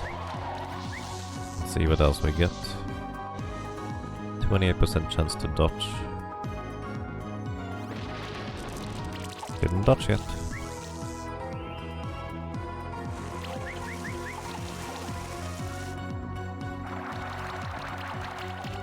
It feels like I would pretty much need a dedicated debuff remover in order to have a chance to get even close to removing all his debuffs. Or all his buffs removed, that way around. Because if we don't get lucky with the procs, we just don't remove any buffs.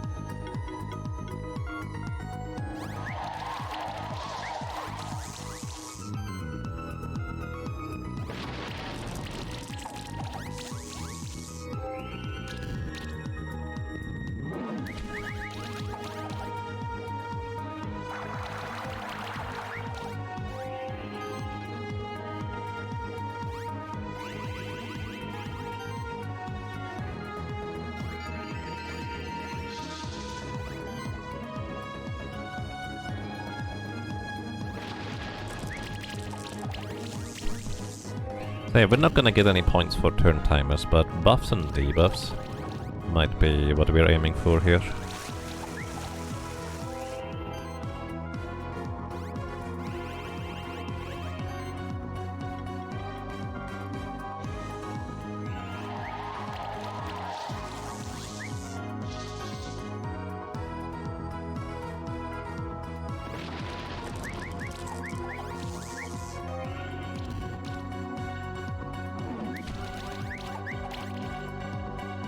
Actually, I really like how this Dracomir looks, by the way, just kind of visually. I think it's quite fun.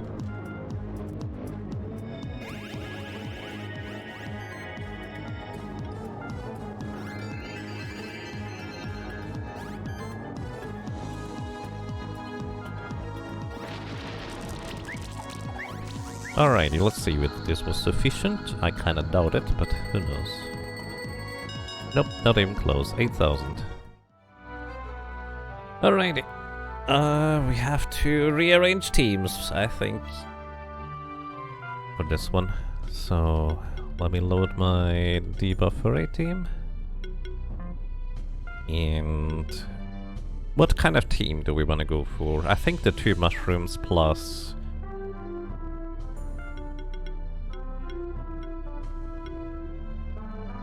There's a mushroom. Actually need another mushroom. Do we have another mushroom?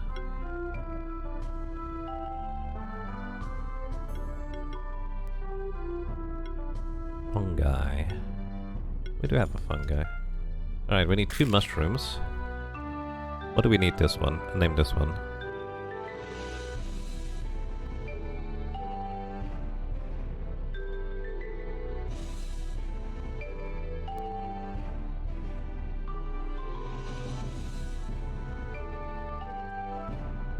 Yes, there is a randomizer mode now, actually built into the main game.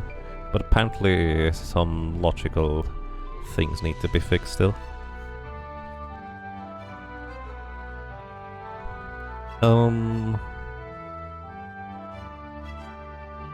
You're gonna be named Salad, because why not?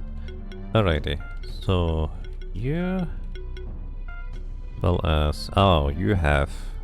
well, we have, I guess... We did not need nearly as much money as I thought we need. Plus, we need a troll. And our troll is named after a cat, which seems very fitting.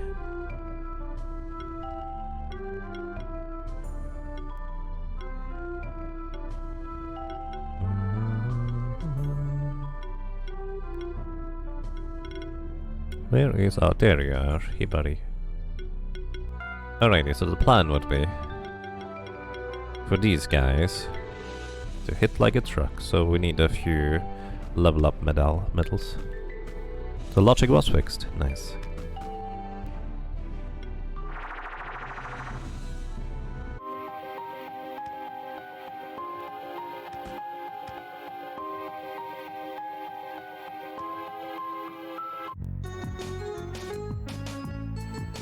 You started with Scorch. Nice. Alrighty. 20 is actually not enough, because we have a level 9 dude. Alright, this is probably maybe enough. Alrighty. Let's see. Level batches. When I level up... Yagamoth apparently. Right, because Yagamoth is a fun guy, somebody said.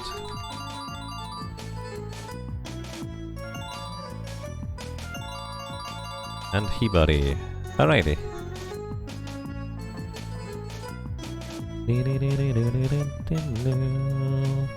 So now let's try to figure out how the Salad Moth and Kitty Cat operate, because honestly I don't really know.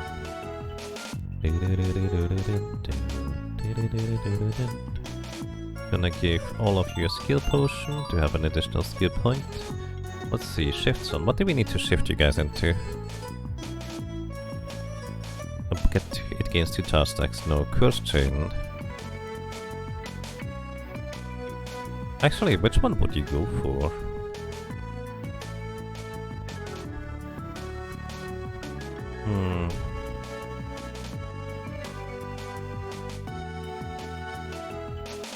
Poison Bomb plus Poison Eater. All dark shifted. All dark shifted? Probably for the offensive stats, I guess.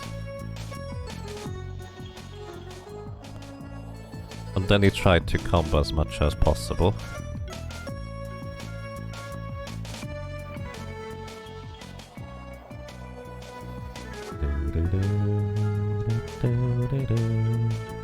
Let's see, which shift do you have? Increased damage taken, yeah, definitely. More dark shift for... Actually, light shift would have higher offensive stats for physical damage. Because you don't really need to spread, so shouldn't light shift be better?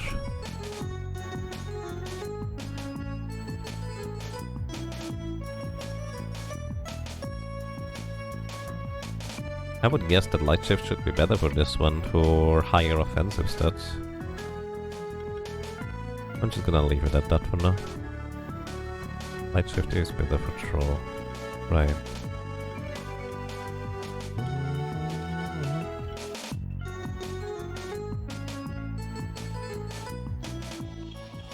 He tried to stack poison and hit like a truck with a troll, indeed. Okay, what weapon and equipment do we go for them? Also, let's reset the skills on you guys.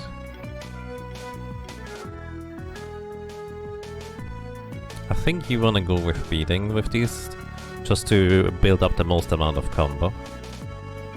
And additional attack procs for even more combo building.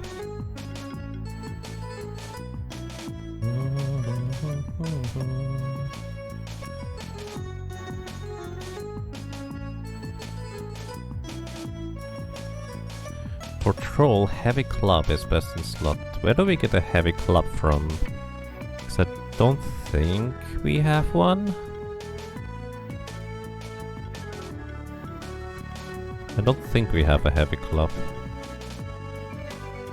It's absolutely zero crit synergy.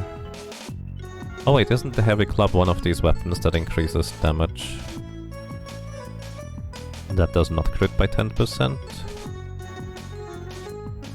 The vendor by the Tree of Evolution. I forgot there was a vendor there. Thank you. Hello, welcome to you, or welcome back. I forgot the vendor by the Tree of Evolution even existed. Like, it even says that new items are available at vendors, but... There, heavy mace. I keep forgetting. Each attack triggers an additional 20% damage hit. Would this be for the mushrooms? Alrighty, so you get...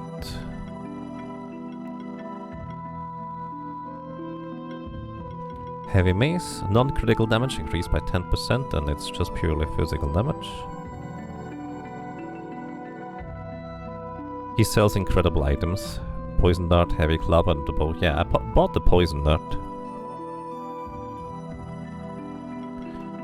Bow is best in slot for the mushrooms. More hits means more debuffs. Right. I only have one bow though. So what else could we give you guys? By the way, so I think I'm pretty sure we use beating here, right? In order to chain as much as possible. What else do we go? Multi-poison to be able to apply more poison stacks. We actually don't want to apply a stack of poison at the beginning. Giant Spain, sure.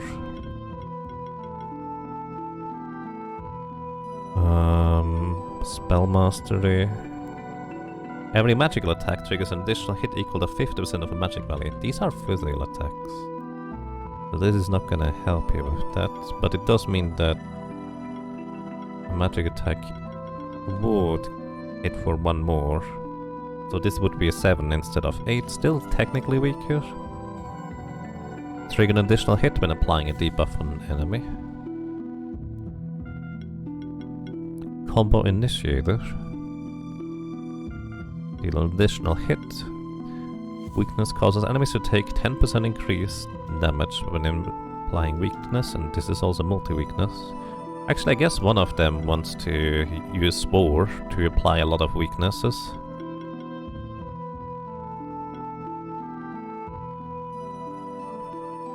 Chance to apply weakness. Enemies get received increased damage for each debuff on them. More mana regen. We also can go with a Slimageddon for poison and weakness.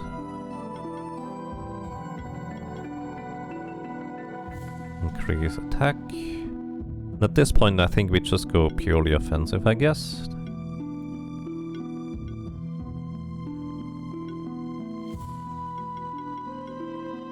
Chance to apply more debuffs.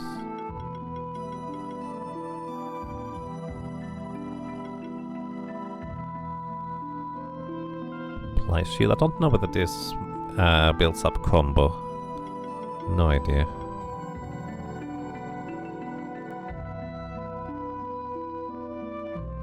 So I guess we would just want to attack power up and magic power up and hybrid power up. We have 9 more points to spend, and I don't know what to spend them for. I guess we do gain more damage through health, right? That's defense. I think there was a deal additional damage through having more health.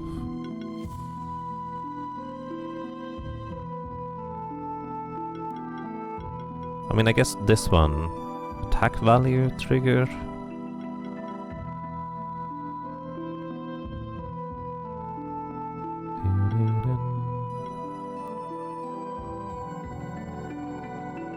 Leaf Blade does more hits than beating? Really? How?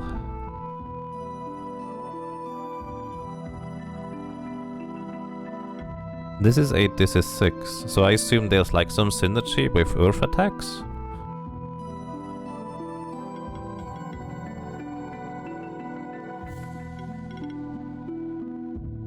It's the can't be dodged thing. That's why it's used. That makes sense. But I assume the champion monsters... Well, we can just go for a bit of luck that they don't dodge, but we can also, I guess, go for leaf attacks. Considering that we have plenty of points to spare. I'm just gonna put the same points in here. Don't go for initial poison.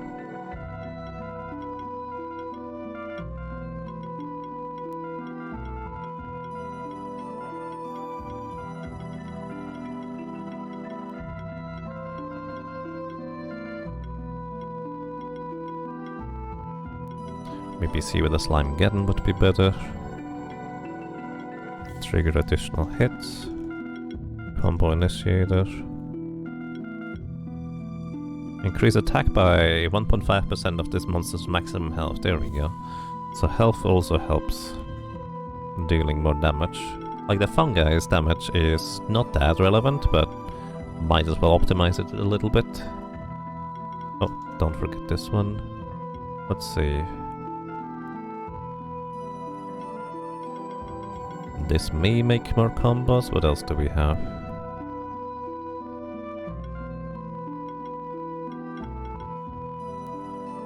This could also initiate combos. Or give more combos. Don't forget to grab Dominance on your other fungi. Dominance... Oh, wait. This one, right? Where's the other one? I know I grabbed one. I know there's a second one somewhere. Oh, on the right side. Thank you. Dominance. Then I guess we go for health for more damage from the health thing. The Enfeeble Aura.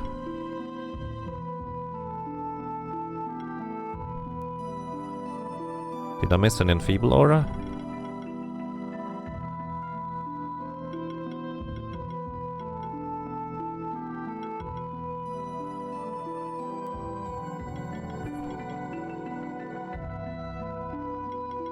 Oh, that one is what he meant. You got it, okay. So let's just go for health for now. Because the idea is to just knock out the enemy before he can do anything. Alright, Hibari. Poison Eater apparently is our goal here. We go for Giant's Bane. As well as Death Blow. Apply Armor Break at the start of combat, probably useful. Multi-Armor Break. Increased chance to apply debuffs on them. Dominance.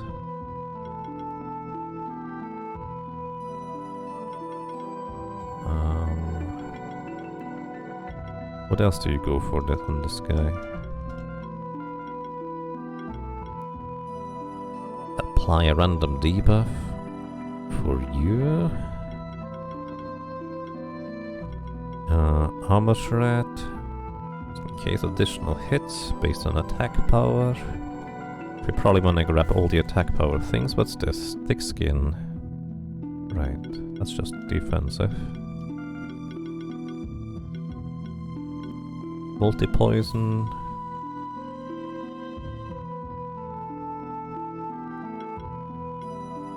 Bullet Toss.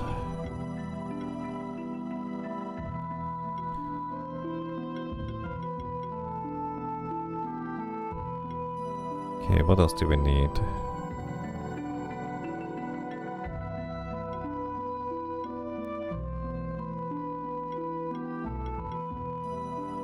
Non-critical hits deal 20% more damage, very important. Maybe grab mana at this point, just in case, so we don't have to invest into mana.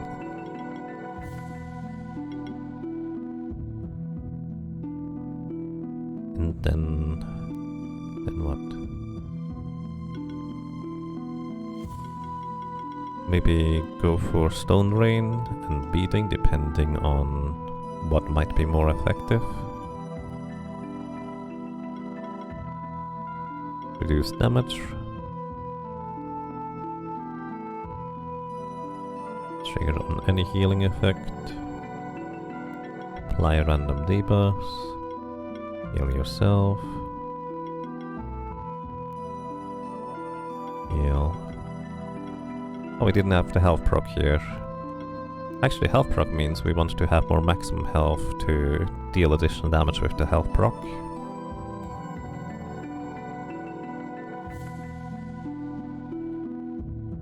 Pyramid of the Grimer.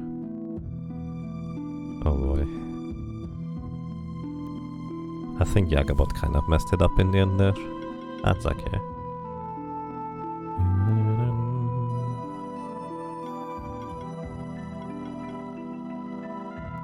Might as well.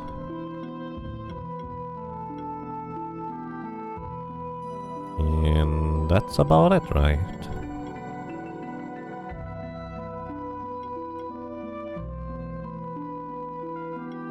It's gonna go for some more defenses.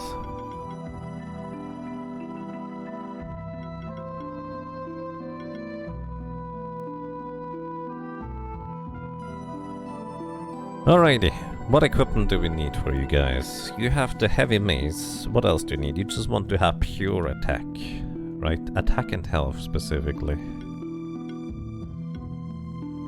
Attack. The poison dart probably wants to go on one of the mushrooms. The guy that attacks more, so it would probably go for you.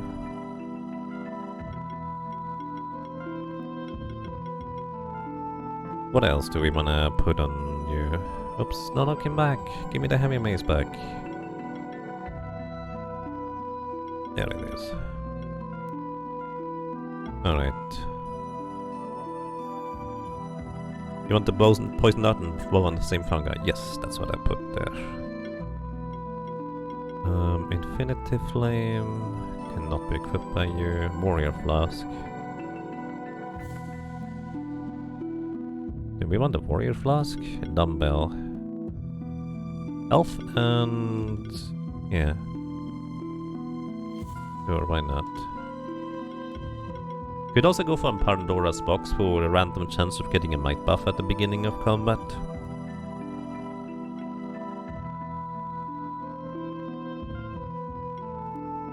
You know, chances are that some of the other guys have really good items that we would want to put on this guy.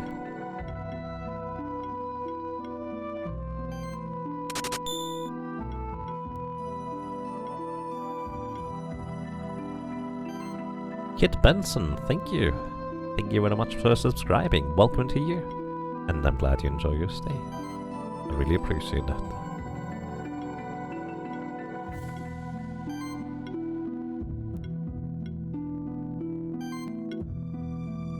You don't even have another thing.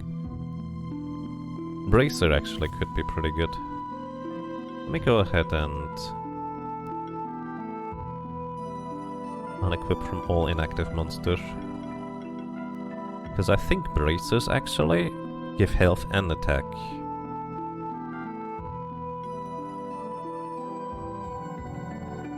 So this might be my setup here maybe? Again, I could go for Pandora.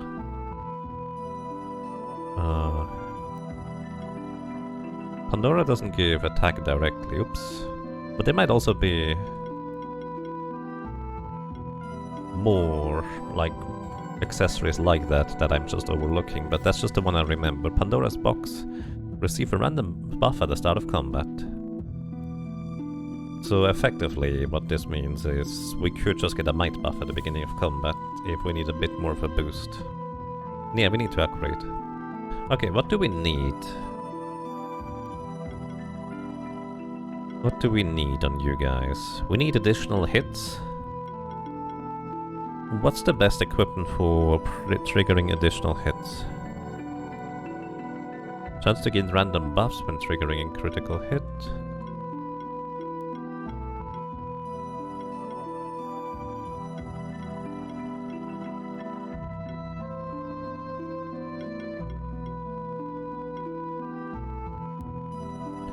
Cauldron is good on this team. I think you have the Cauldron right now. In fact, unequip, unequip, unequip. Cauldron, you say? Beat chain.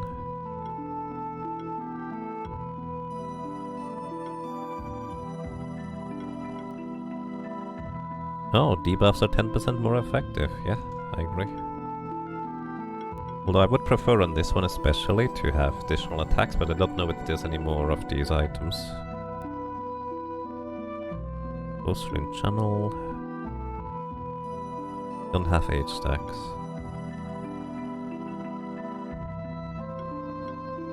Increase damage by 2.5%. I mean, maybe. Which goes, I think, up to 5%, which it doesn't feel like a whole lot. Lime Skin. Buckler. Tambourine. Crown. Oh, every hit has a chance to apply shock and armor break debuff. Definitely feel like that could be for you. Every hit has a chance to apply burn and chill debuffs. So you would be the more, like, debuff heavy applicant because you have the bow. Poison dart, thermal reactant, lightning sphere. I don't know what weapon you're gonna get. Let's see what else we have.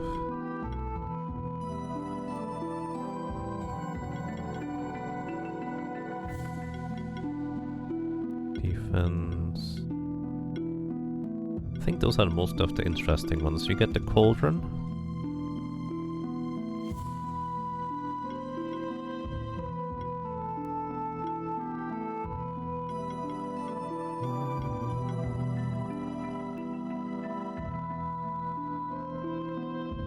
Three charge stacks would be 9% more damage at the beginning of combat.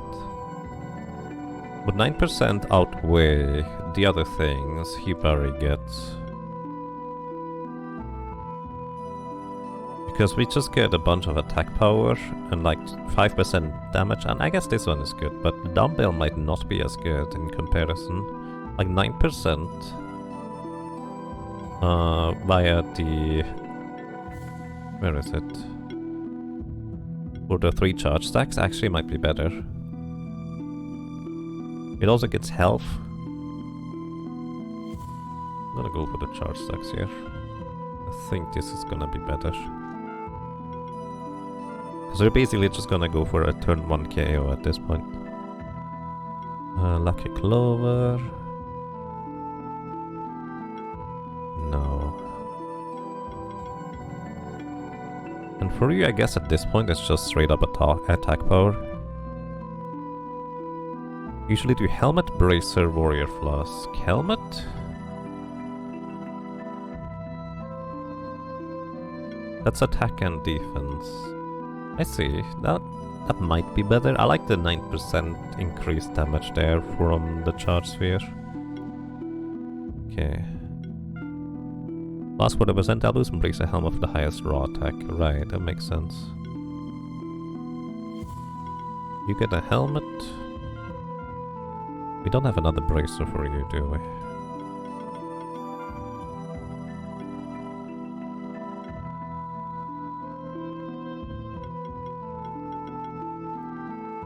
Yeah, Fang is almost as good. You also get magic out of it. That might actually be better for you anyways. Alright, no... Oh wait, you also need a weapon, buddy.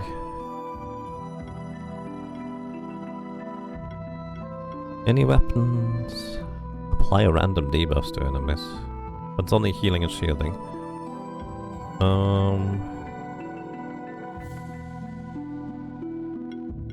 Apply bleed stacks. Crit chance. Apply a random debuff. That actually would probably be kind of a decent choice for you at this point. Yourself.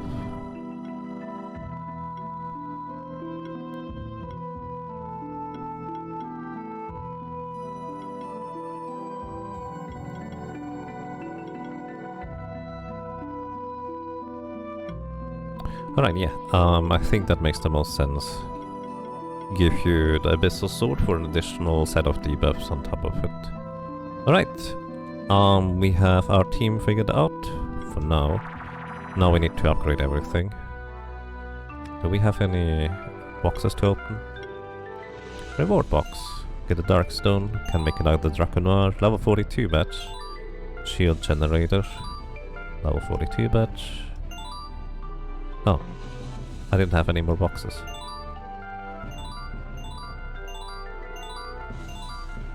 I accidentally leveled up one of my mushrooms to level 42.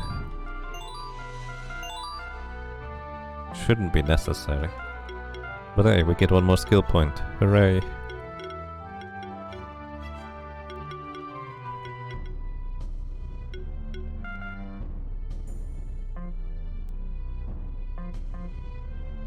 Okay, so upgrade bow. Managed to get it all the way. We need linen. 3 linen for that. Need some more stuff for you. Alright.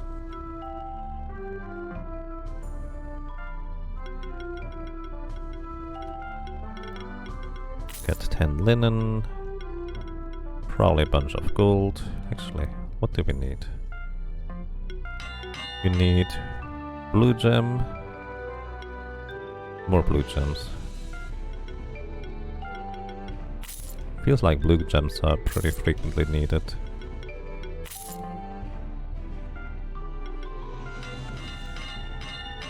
Thermal reactor upgraded. Oh, lightning speed also upgraded immediately. Abyssal sword requires 2 steel. 2 steel. Okay, 2 steel. 1 gold. 3 steel.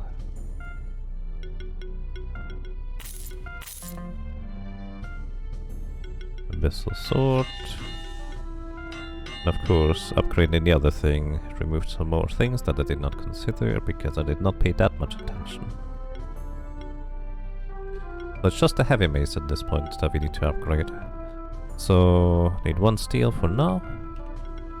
What's the last upgrade we need? And 4 more steel. Okay, nice.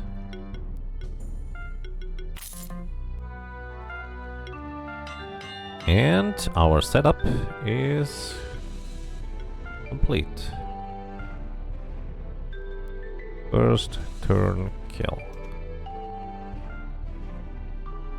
Alrighty, let's take a look on how this might work.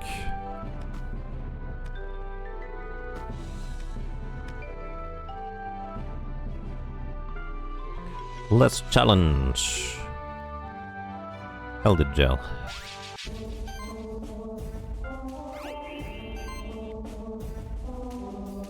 Okay, I think you wanna start with Slimeageddon, because you have the highest chance of additional debuffs.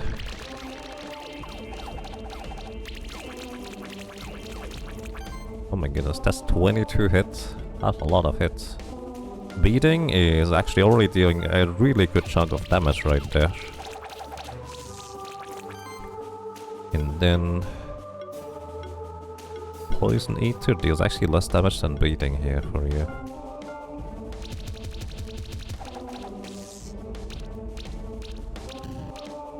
Ah, almost down. Not quite.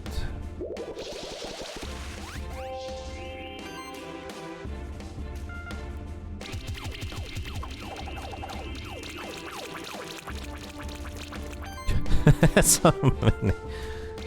So you're gonna take out the first phase here, and you can just take out the rest. Alrighty, let's see whether this is sufficient. It took us 2 turns to knock it out, we did take a good chunk of damage. Oh yeah, hey, we even get 6 stars for that one. Holy cow. I think the reward boxes is what you get for 6 stars. Alright, Elder Gel. Now we earned the Elder Gel egg. We technically already had one, but that was one from a reward box. Which is why it's somewhere...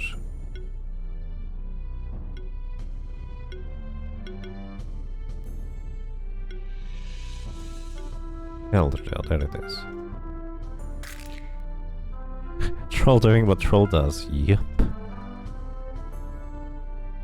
I remember using mushrooms as well, but I had no idea what I was using as a damage dealer. Chances are I was using a troll as well. Alrighty, and Elder Gel. The next name is Yaga Yaga, that is in the list. Oh, thank you. I don't put my name in games. Not myself anyways. I put a moth in the game, that's an avatar. Alrighty. Elder Gel to Aboleth. We have one. So, in this case, Matthias, if you're okay with this, we're gonna name the next monster that still needs a name Elder Gel to Aboleth. Which could be funny depending on which one it's going to be, because I did not pay attention. Alrighty, either way. Light Shift on Gel here has, whenever a monster in the party would spend mana, 25% of the needed mana is taken from this monster instead. That's fascinating.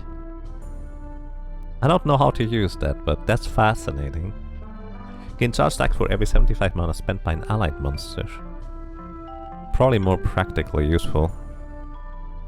Light Shift is just bad for Elder Shell. I mean, yeah, if you don't build around for it, and from what I know, Elder Gel is insane for like just one-hit KOs in PvP, especially. But I love me some good support dudes, as of course Revive, Multi.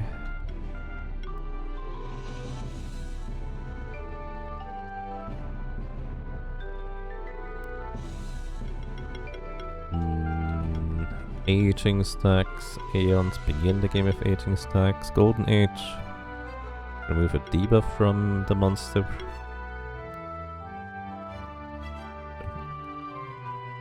Wow, that's mana shields. Blood magic, of course. Inflict bleed stack. Deep wounds, bleed is stronger. Brawn over brain, no, brains over brawn. More damage, magnetize. Yeah, this thing is really good.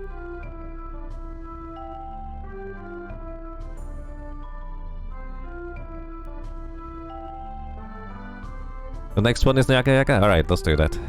Sounds good to me. This thing is really fascinating. Like, I know it's crazy powerful for what I've seen so far. But it's one of these things, once again, there's so many things I just don't know how to use unless I would go ahead and spend quite a bit of time for that. Alrighty. Did you just want to name it Aboleth, or did you want to actually have Elder Gel to Aboleth? Oh. Hitomogai. Hitomogai. I don't think we have any more names left over, Notrex. But we'll see. Just Aboleth? Alrighty. Welcome to the team, Aboleth.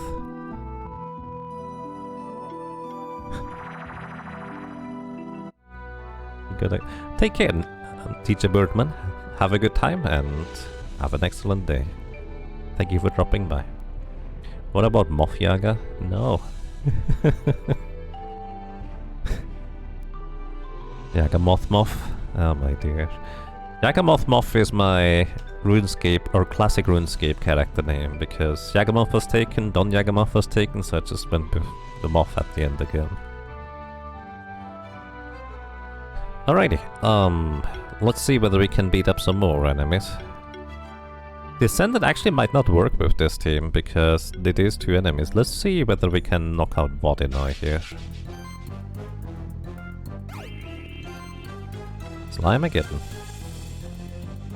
Actually, let's go for Spore with you.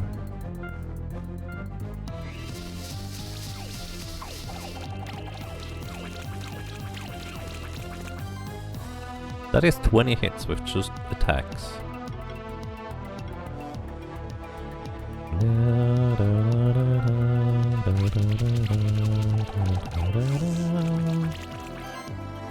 I was just mainly curious if the Boulder Toss would be strong enough here. It does not appear to be the case. I think he's gonna just wipe us out here. Oh wow, that's a lot of dot damage in the end too. Yep, we have no defense.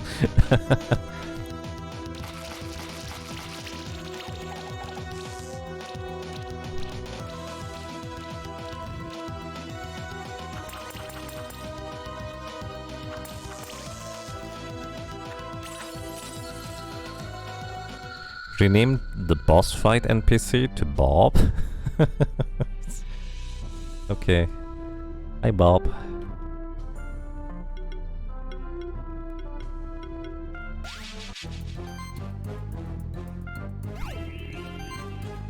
Elder Gel is fairly simple to use. You protect it and funnel charge to it while H stacks are up. Right, that makes sense.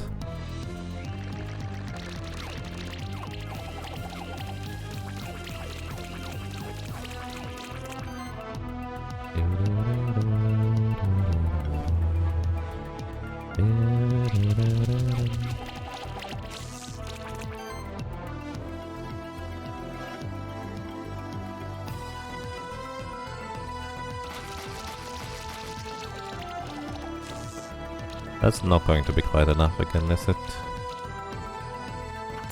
Nope.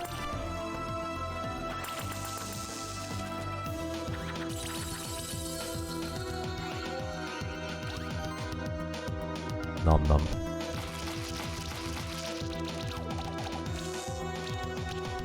Alrighty, maybe it does not work on Vodinoid at that, or maybe I need to optimize my equipment some more. Or maybe I need to get luckier with more procs. That's also possible, I guess. Let's try Drachamir. Whether we can do this with Drachamir here.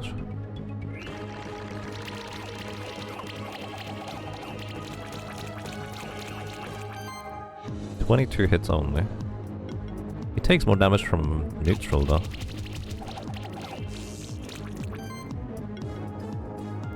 This might be enough if the damage over time effects knock him out here. Yep. Alright, Drachamir. 6-star actually even. New record score. We get a deep stone in order to move this guy. Between Brain over Brawn, critical consistency, blood magic and forceful sorcery can deal unholy amounts of damage. Right, that makes sense. Alrighty, we got the new dragon. I actually have no idea what this guy can do. And honestly, the design of all the dragons so far, I like this one the most. Did we already get the... No, we need the Drakenhof still. Alrighty,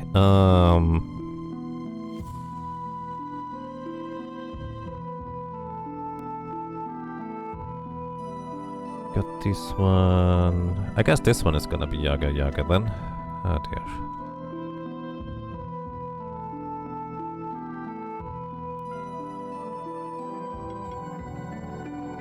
And Deep Stone to you. Yeah man, just look at this guy. That guy just looks really neat. Why did you have to give him my name? Sea Rage. Apply sorcery buff to self. Sorcerer's Boost. Beginner's Shield. And debuffs are removed. Mighty Boost. Same deal. Also have Shared Might. Full Offense. Void Flare. Apply regeneration buff to self. Shared Regeneration. Draconic Lineage. Each dragon in the party may receive an additional stack of any buff. Mana Bolster. Random buffs. You have multi-armor break. Overcast. Static. Non-critical damage increased. Armor shred. Lava shield. Based on defense and attack. Apply armor break? I have never seen a Maybe I have seen it before. I probably just forgot. It's an interesting one.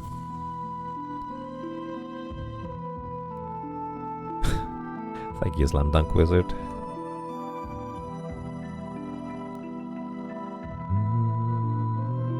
Oh. I forgot. I've received ice cream.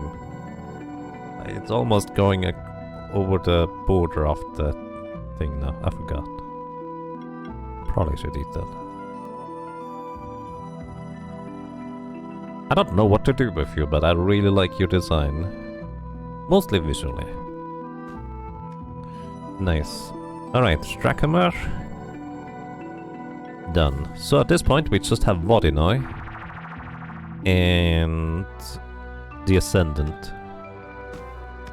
So if somebody has other ideas on how to improve our chances to defeat Vodinoy, or whether we just should keep trying for getting luckier, I would take your input on this. So, I'm gonna take a quick break, so be right back.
Alrighty, I'm back already. Let's see, do we just try Vodinoy again? Actually, I just realized he is level 42, so maybe I should actually just level up all of you to level 42 as well. Might as well. Also, these guys do in fact deal a lot more damage than I expected them to. Like just raw damage, which I'm very fascinated by. This gives 332. I think this should give more health.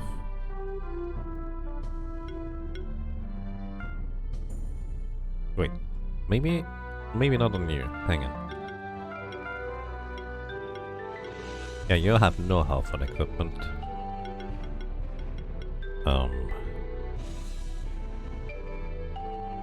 But you do attack with your health with some procs, don't you? Maybe you don't. I thought you did.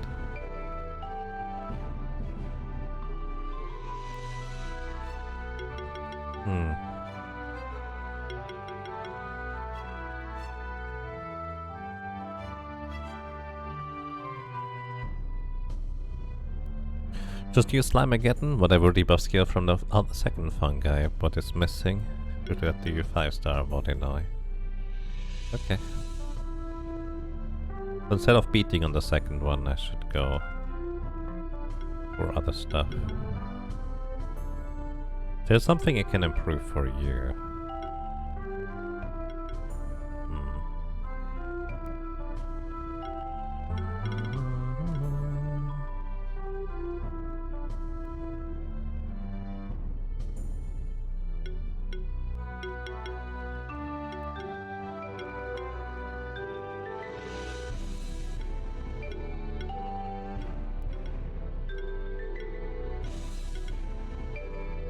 I don't think there's anything particularly useful here.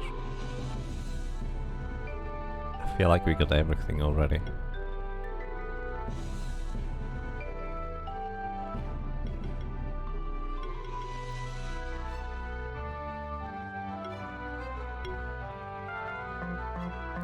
Alright, probably did not make a difference to level the up. Also, if possible, try to stack up armor break to make the troll hit harder. Right. Alrighty, so Slimageddon first.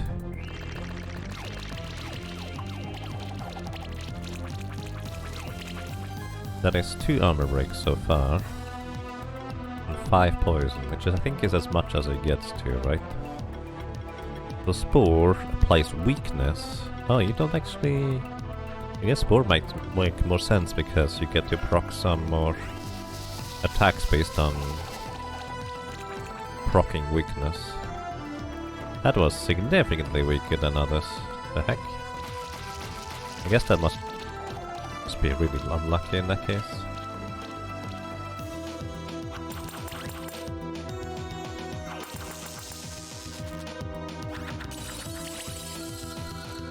We could potentially get lucky enough to just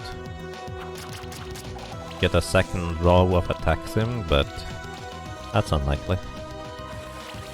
I guess it's just going to be variance in this case. That's okay. I'm used to grinding out stuff. Slimageddon.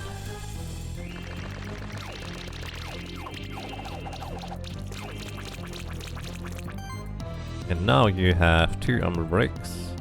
Only 2 poison. But it is... well, it's only 21 hits. We get up to 26.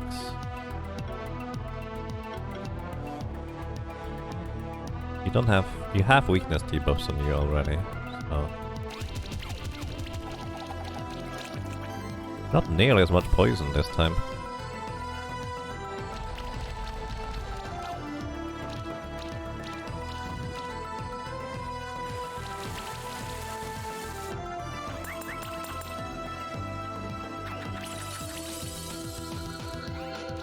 Aww, almost had 2 of them survive.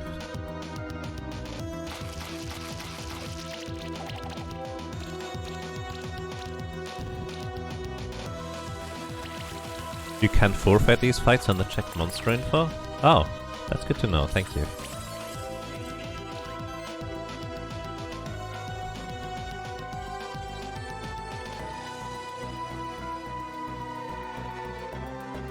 Oh, you mean this one? I thought you would need to invest a smoke bomb each time. To be fair, wouldn't be the biggest deal either. Alrighty, slime again.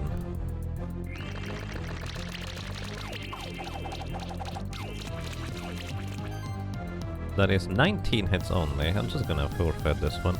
We need a better slime again, little friend.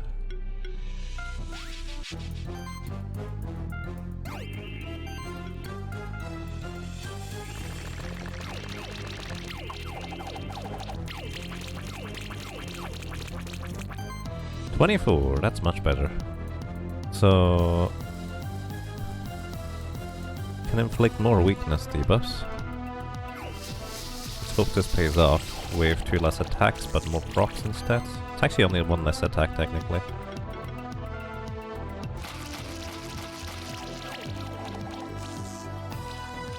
Not quite good enough really.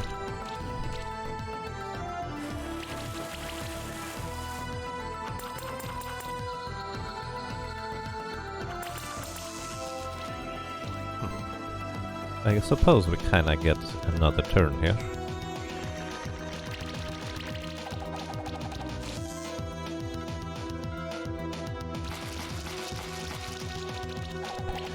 We beat him, but at what cost?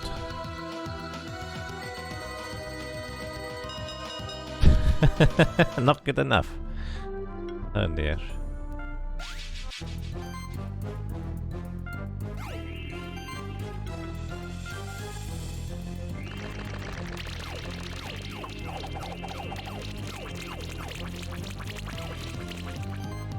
$25 hits.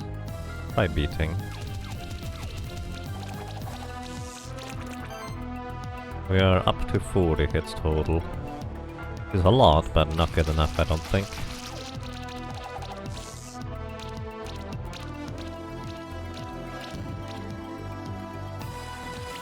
You can always get lucky that he is going to just not kill the mushroom buddies. Also, I actually am going to go ahead and try out my other idea here.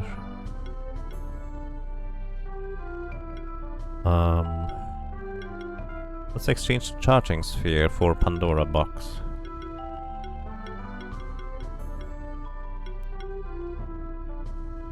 And we're going for specifically... where is it?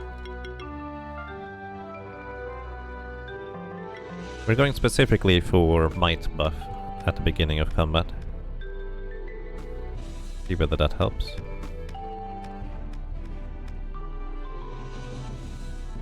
Alrighty, Pandora Box.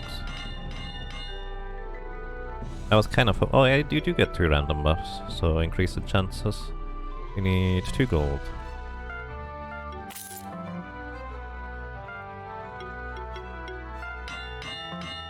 Alrighty, let's see.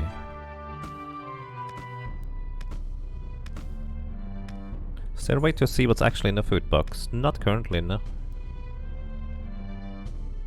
Hi. Alrighty, we need a might buff, or 2 actually. 2 would be perfect. That is not might. You get glory, which unfortunately does not do anything for you. That's not entirely true. It doesn't do much for you though.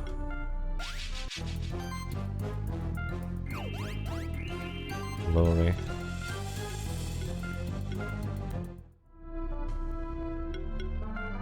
At least these are quicker resets if I go for this. Sorcery. I don't think our troll will really reuse a sorcery. But actually this is maybe a good test to see whether you can actually even get the same buff twice.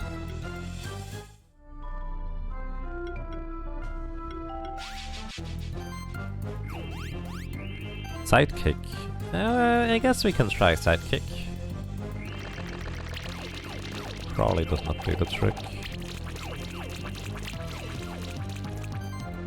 25 hits is pretty good. You have a bunch of weakness debuffs on you.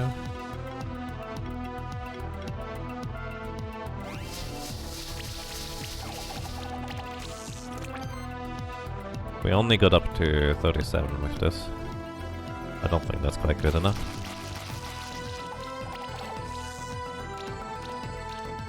You'll always get lucky that he's using Aqua Blast specifically on the troll. And then another attack on the troll. And then the little slimes might survive the AoE. Hi Bob.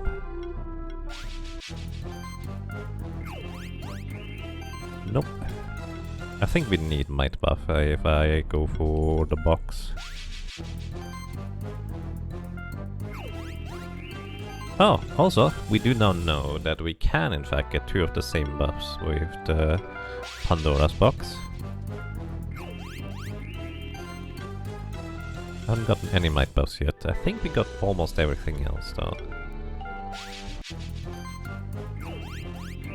So of course the downside of Pandora's box being entirely random.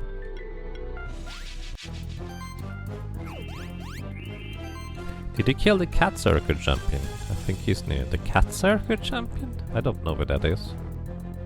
What do we get? Side click. You ran into the Cat Circuit? You were not ready? I have no idea where that one is.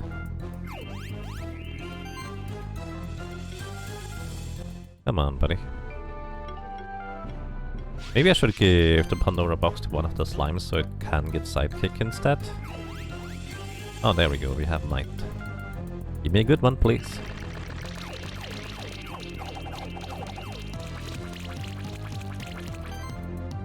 $22, that's okay. Just need to get a bit lucky here. We're up to 39 hits. Looks like it's still not quite enough.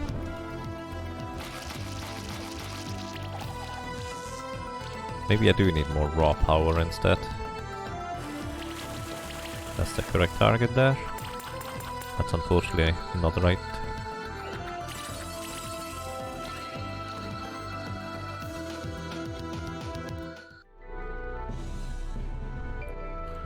Looked up Bob Ordinary 6-star. Apparently the most consistent way is to use a Brutus setup, so target plus Brutus plus one other buff charge Brutus.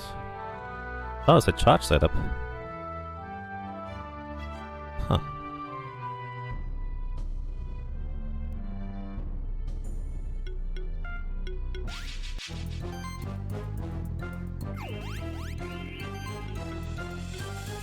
I'm gonna try one more time with Might Buff.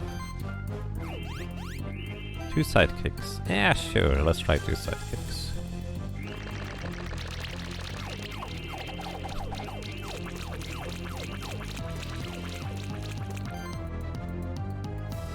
That was 27 hits.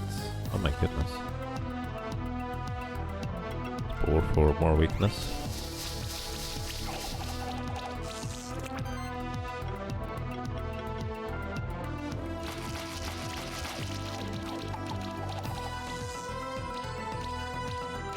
So close.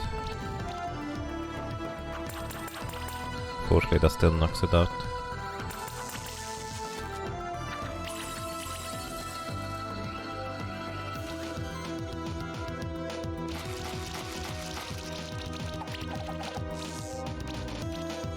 Brutus is the ultimate in turn 2 killing.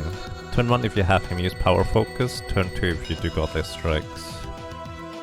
Everyone else's job is to just protect and help him get charge 6.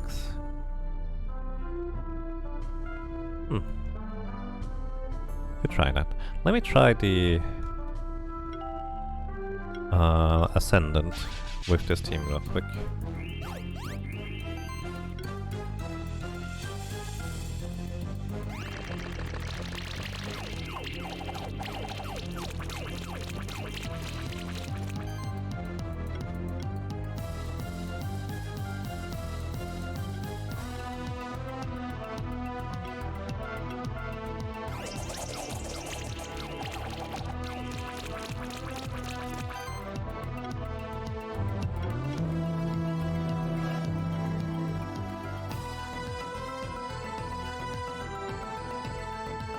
If I had an AoE on you.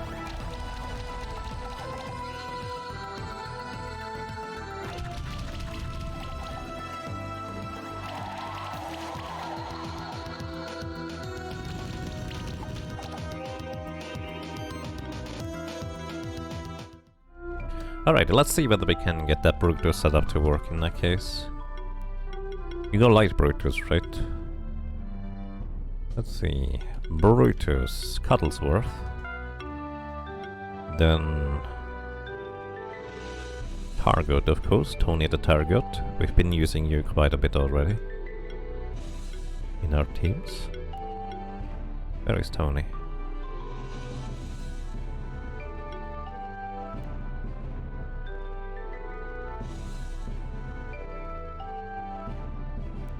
Tony, where are you hiding?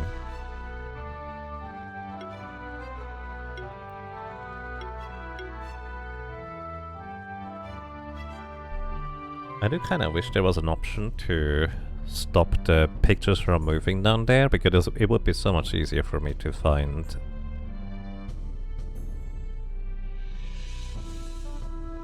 each individual one if it always looked the same. Page 2, you think? Oh, there it is, yeah, thank you. Light for extra charge stacks or unshifted to use the Grey Pearl? Makes sense. Alrighty, what's our other charge tuned user? Like a Oculus?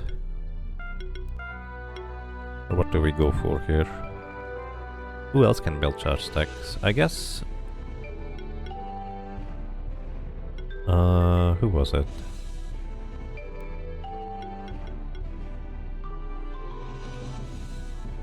Oculus is good for charge stack building. But... who was it? He used the Goblin. The Goblin Miner? Pre-DLC people used Keragla, but it got nerfed.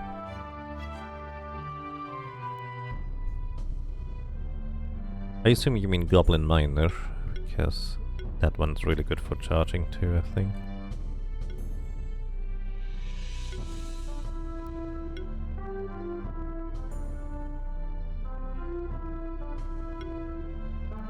Where are you? Makes you check options.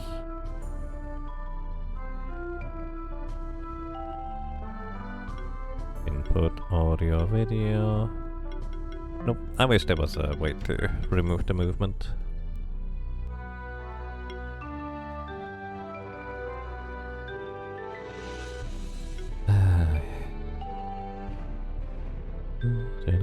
There's a goblin on the right side there, but it's the wrong goblin.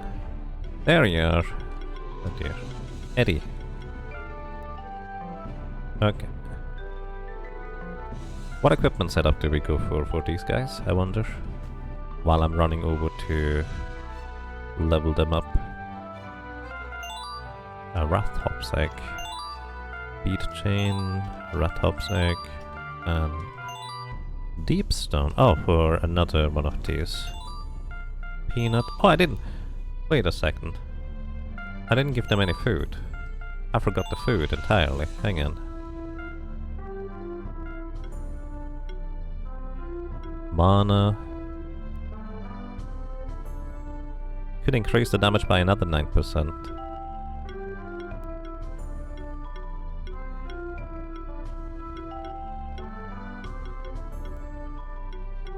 Yeah, probably just cookies. Let's just... Oops. Ah, that was one wasted. Let's just do this instead. I completely forgot that food existed. So many things in this game. Let's try this again. Also... maybe... what did you say? A helmet?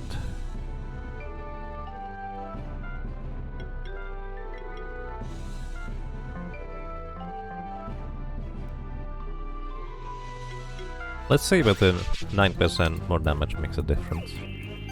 It might just...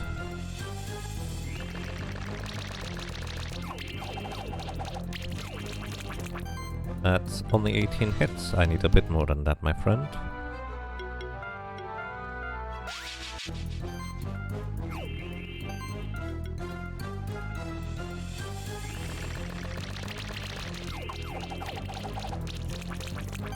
That's even less. I said more, my friend.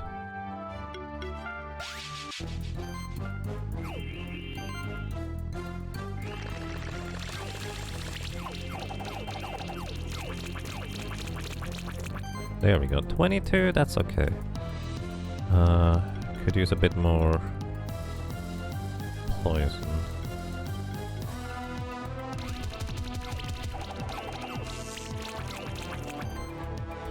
Okay, we get up to 38. That's okay, it's not actually good.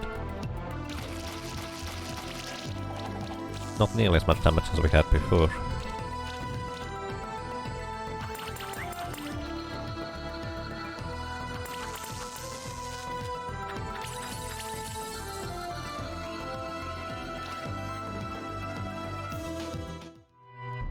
Let's see whether we can get a better combo going.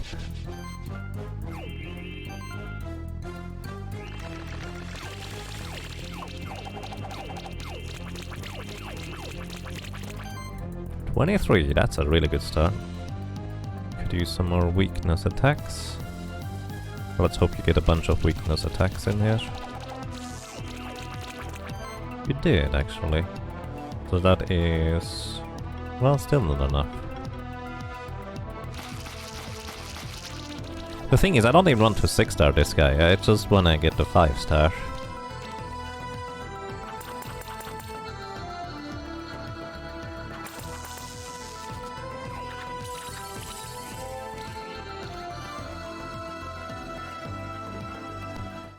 Alrighty, let's go Brutus.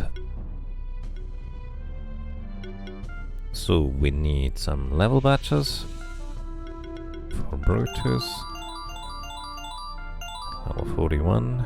Miner needs a lot more, we only have 7 left. Tony is already there, so that's good. We need 16 more.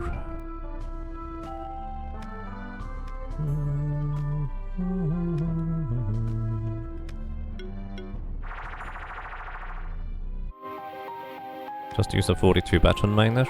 Wait. No, increases... level 42 batch only increases by 1 level. So you kinda wanna use it from 41 to 42.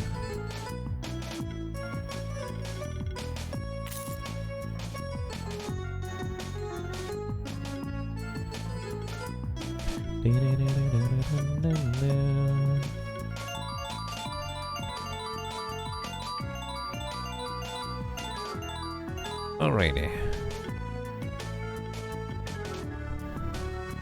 Okay, what equipment do we give them?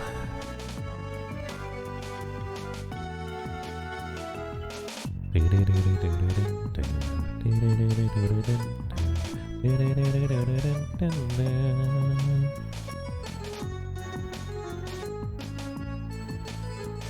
already explained Brutus earlier. Light shifted with Scythe, Ornate Pipe, Cape and Poison Nerd.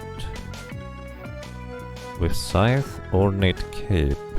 Where do you get an Ornate Cape from? I don't think I have that.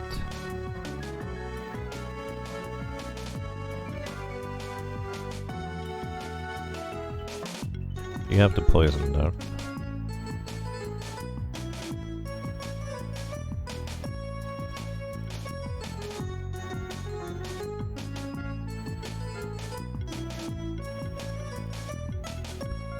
Great Pearl if I don't shift you.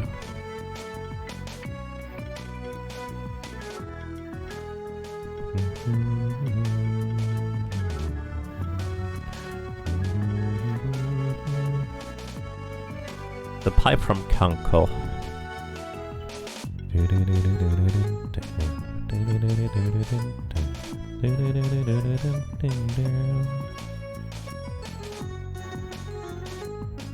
This one. Ornate Pipe. Why did I say Ornate Cape? So you would go Cape instead if you shift him, right?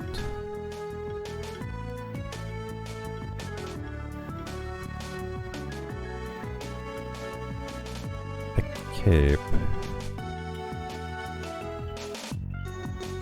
Right, so we would want to shift you. Too late.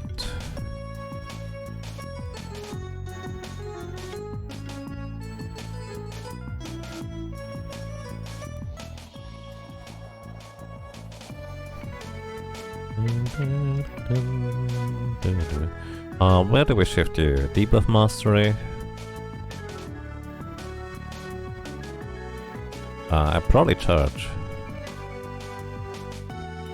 Light shifted. So we're going for charge and use chair charges.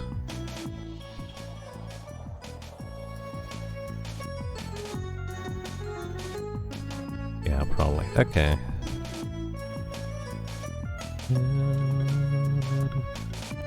Skill resetter for you. And also skill potion for you and you. Alrighty. We absolutely go to get Forge. Probably multi-glory. Damage for each buff, combo buffing.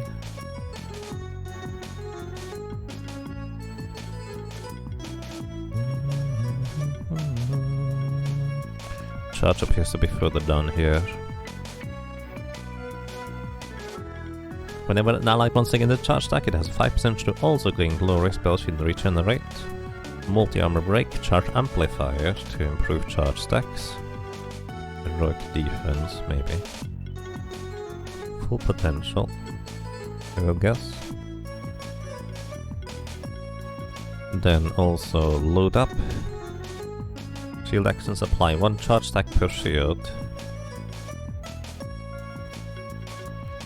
Probably taunt. Burns have a chance to apply armor break. Every time this monster gets hits, you get a charge stack.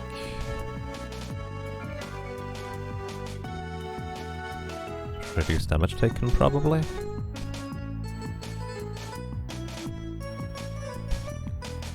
If you switch stacking glory like that, well, we didn't need to get the glory to begin with, right? Apply armor break, shield.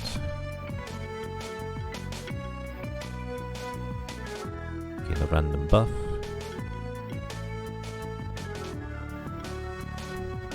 Gain a random buff.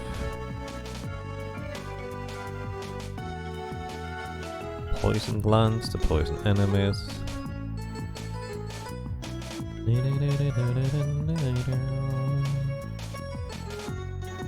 Shield allies when shielding yourself. Increase attack. Do you want the goblin stuff? It's just for you.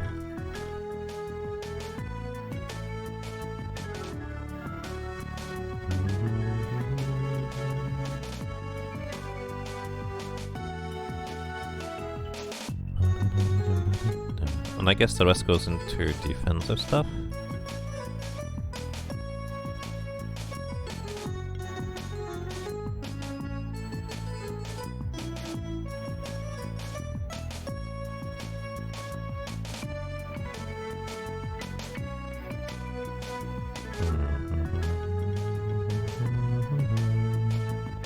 Goblin team is probably strong, probably.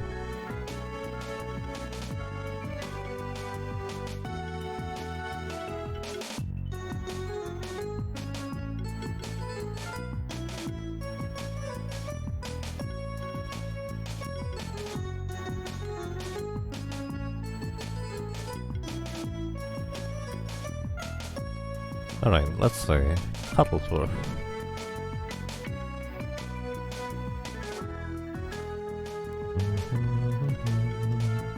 You would definitely want to have Multi-Might, improved assault.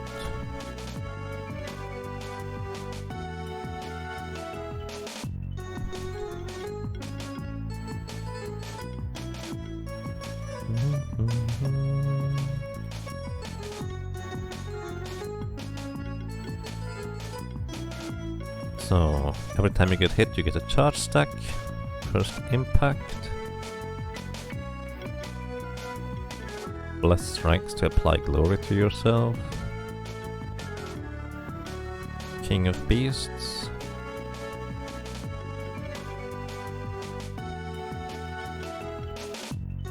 Neutral attacks deal increased damage.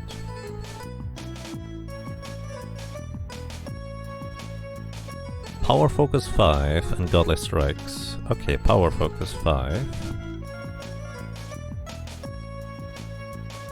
He says that you want as many damage and charge boosting passives as possible. Right. First impact. It's for healing. You get more charge when you don't attack. Oh. In might instead. I guess that makes sense. Observe.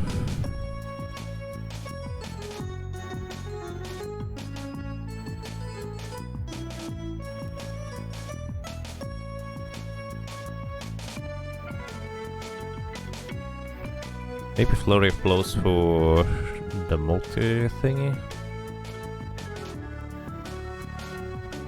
Sure Strike.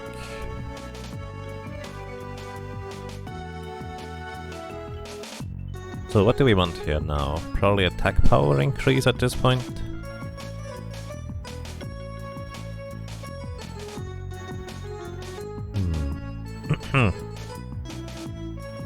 Crit chance and attack power.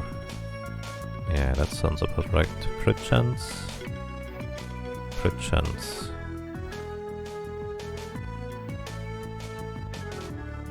So you would probably do like power focus turn 1 and then attack afterwards. Maybe a flurry of blows, or do you just go for ram charge to hit all enemies instead of godly strikes?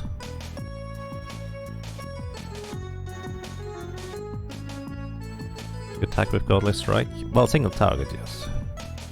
Does make sense. I was mostly thinking about the multi thing. Health focus, not really useful. Well, it's not true. And I guess maybe the rest into mana, so we don't run out of mana.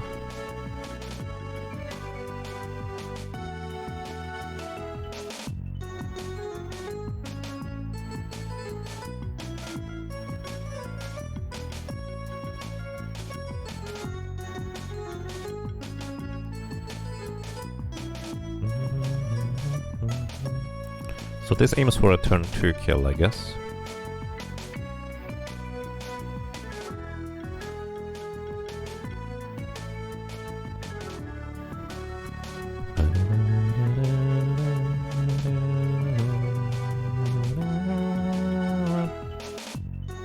More mana regen? Sure. Oh, more mana here, okay. Okay, Tony, what do you need? Does Tony need to be a combo setter by attacking? If so, I would need to respec here for tackle, probably. Maybe double strike and attack mastery. No? Just charge.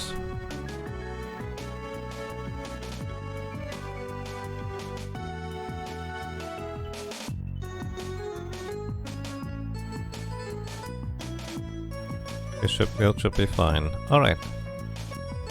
Thank you. So you need equipment, Tony. Okay, what do we need for you? You already have stuff, you need to upgrade the ornate pipe. What do we need for you guys? Did you write that earlier already?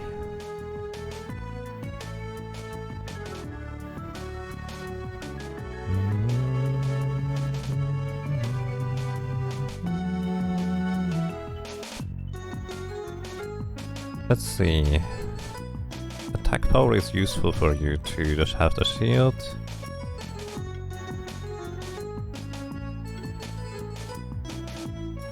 And for bleed maybe, defense on the Cestus.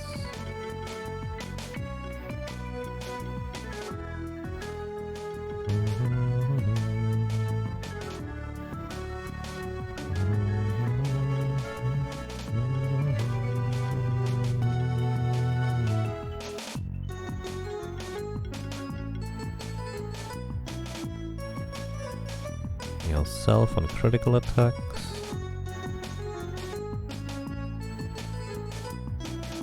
Oh, that's cute.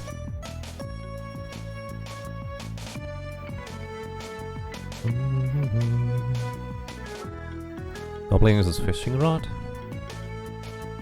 Oh yeah, that's great. Nice.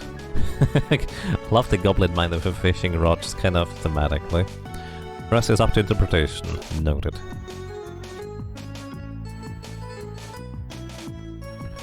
Charging Sphere probably for Tony. because you share those with allies.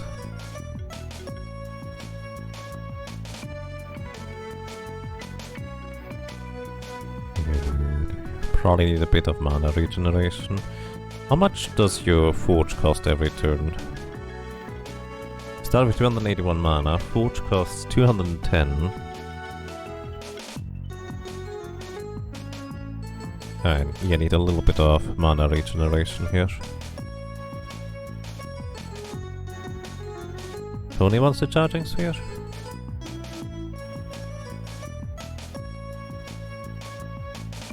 Oh yeah. Sorry, I missed that one. I just read the last message instead. Tony uses Charging Sphere, Medallion, Bracer. Medallion. Defense, crit damage. Crit damage? And... Hexing Rod. Hexing Rod makes a lot of sense.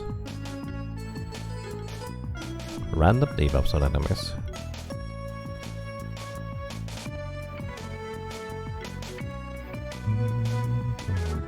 Stream died? I have 36 drop frames.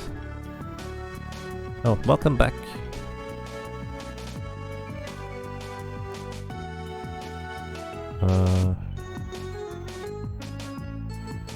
Bracer. Do you have a bracer on you?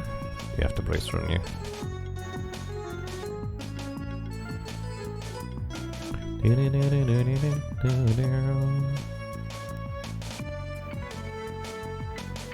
Back to buy outbreaks. Oh.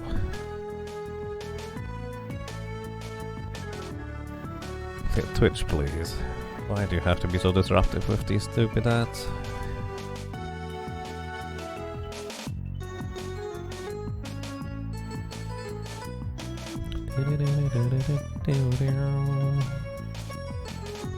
Alrighty, you have everything upgraded, you still need to upgrade the ornate pipe. Welcome back again, I guess.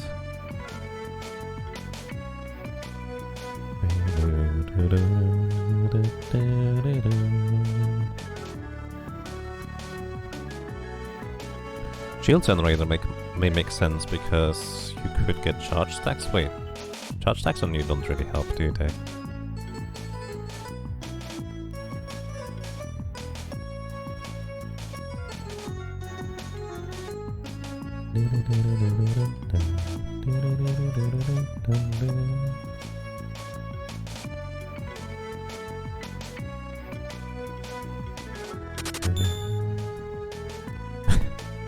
God's Black Arm, thank you for the gifts up to Matthias, that's really kind of you. I really appreciate that. No more ads for you.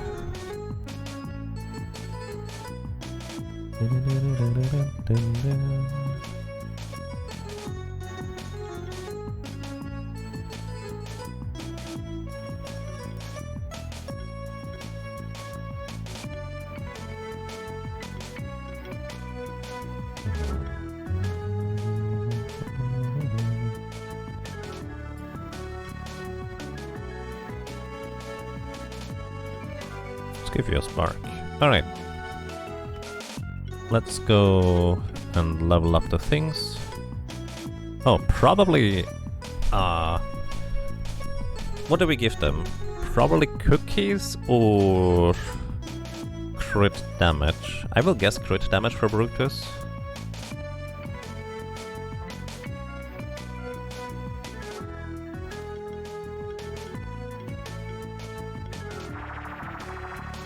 Crit damage food for Brutus. Alrighty. Sounds good to me. Thank you. So it would be raspberries. Nom nom nom. You guys don't have anything. Do they need anything? Maybe, maybe not. Alright, fishing rod. We need silver.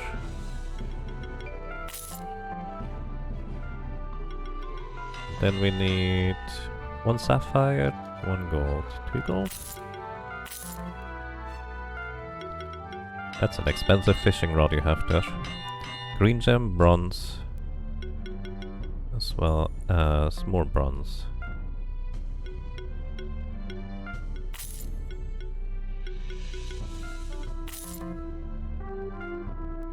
Spark. Crimson Gem, Verdant Gem. You need silver now. You need one more bronze.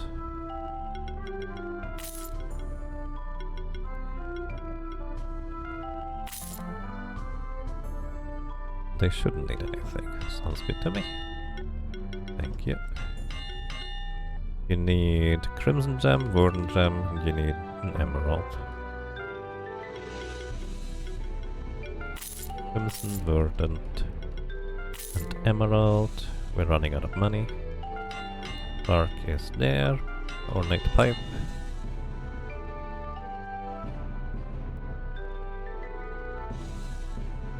Increases chance to dodge enemy hits by 9%. Do you wanna dodge? Do dodge still proc crit charger? Silver.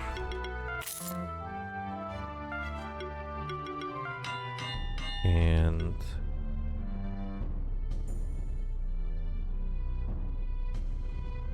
one gold for linen. Just exactly enough money. The main reason you use pipe is attack and crit damage. That makes a lot of sense, I guess. Running out of money, but your armor is getting really nice. I agree. Alrighty. Welcome back. Thank you so much, Matthias, for your help. Let's see whether this is gonna work out. Maybe I need level 42, who knows. So, what do we do? I actually did not consider that part much. You can give charge stacks over. You probably fought for glory. And you want a power focus turn 1?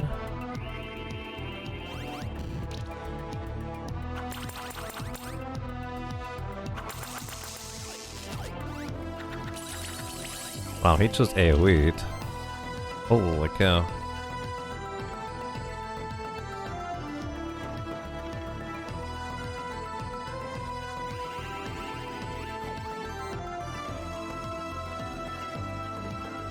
Full potential? No wait, full potential is an ultimate, dummy. Don't use that. Also, apparently I don't have enough mana for... No, I do. It's an ultimate. I can only use one ultimate. Oh, hey look, if we crit, this guy is dead. Oh my god. Wow.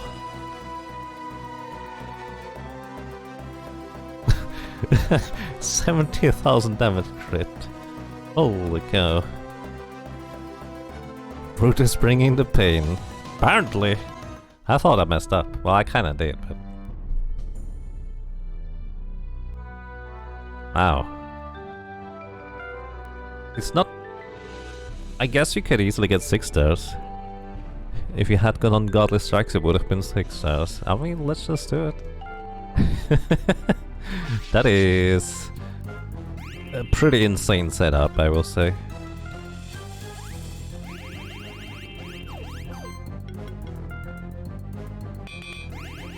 Like, I knew it was strong, but... it still surprised me.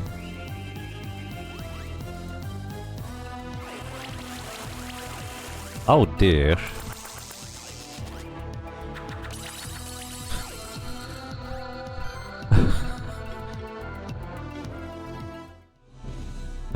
Let's try that again.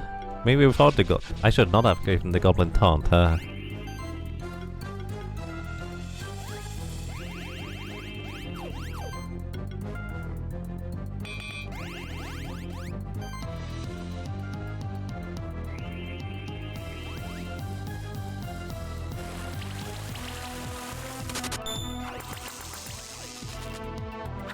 Also strong, highly dependent on how much damage we take there, I guess.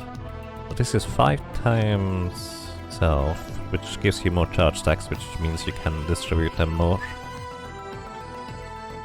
Do we want a lifeline on you? This is 6 combo. Forge would just be 1 plus glory. I guess glory is fine. And shields. No, if I use Godly Strikes.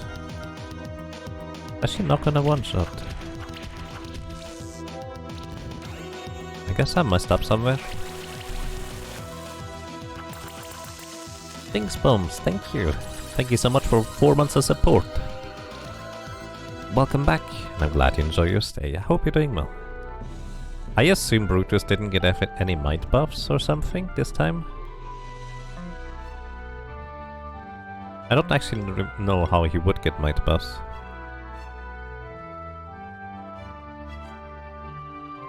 That passive where beasts and reptiles put a 5% max HP bleed on non-attacks is quite strong with bleed out. Yeah, I believe it. You just knocked out all the legendary keepers, mostly with reptile ancient bleed team with minor beast support. That's amazing. Interesting.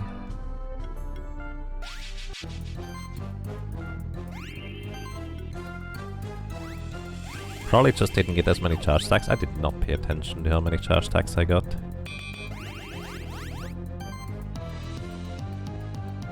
You're a master boat, nice.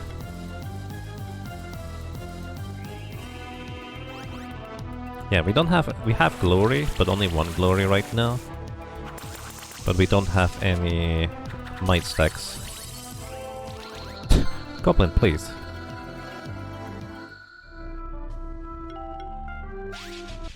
Going to put together the dragon team, go full Pokemon lands and legendary keepers. Nice.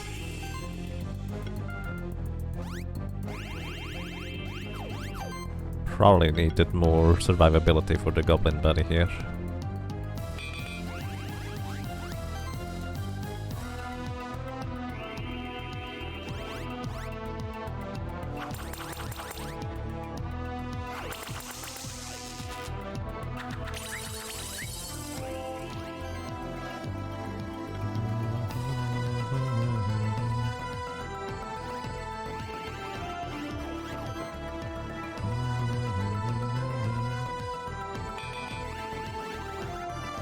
Alrighty, Godless Strikes. Not enough.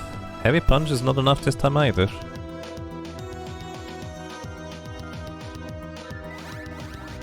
Maybe we just need the power stacks. Problem is, of course, that at least the Goblin is not likely to survive 2 turns. Somehow it's worth 2 turns.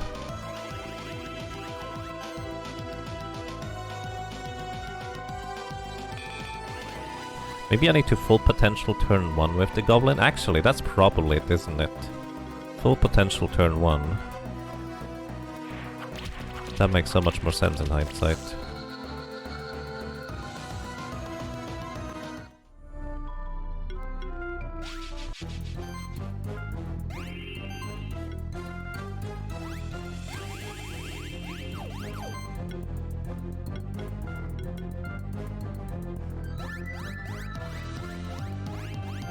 That is 3 attack power boosts.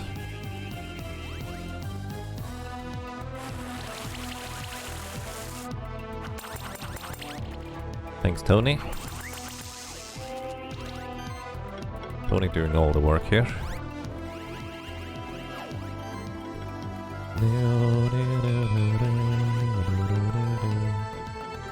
Yeah, there it is. This is way better. Glory Strikes, Heavy Punch.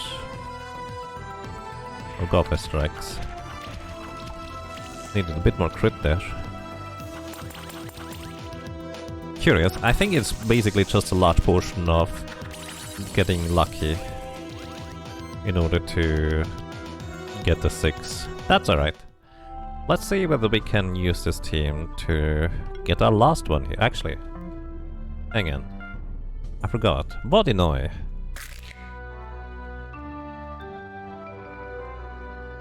Vodinoi is going to be sardines.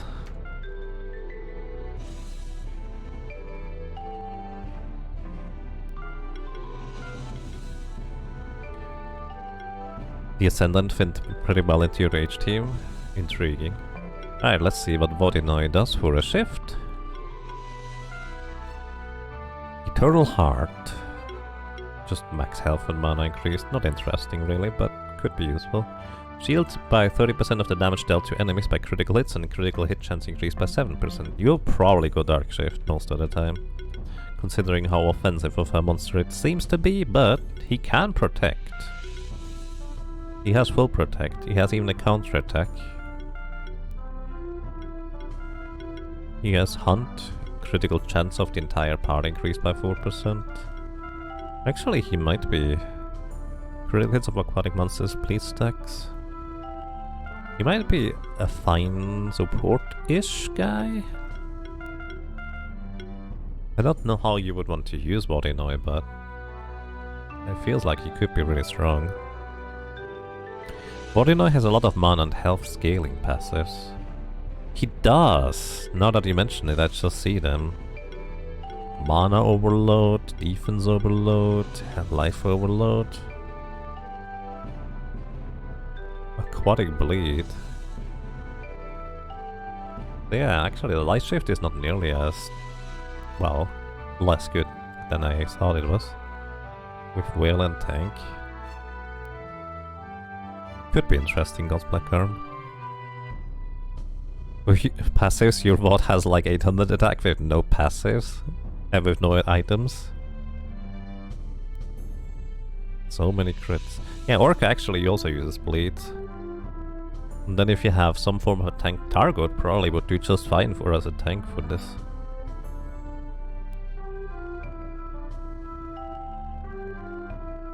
Yeah. That could be a pretty potent setup. Nice. Alrighty, Ascendant. Last one we need to get. Let's try it with this team. I'm a dingus. Because I think I wanna switch Cuddlesworth's skill here to Ram Charge to hit all of them at the same time. Maybe I do, maybe I don't, I don't know.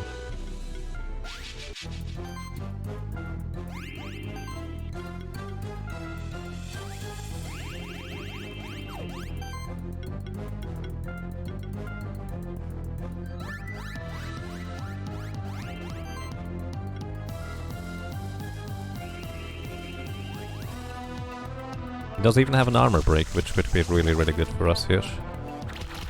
Don't hit. No, that's the weakness of him. That's mean. Rude. No. Wow. Tony down. Let's see, Ram Charge.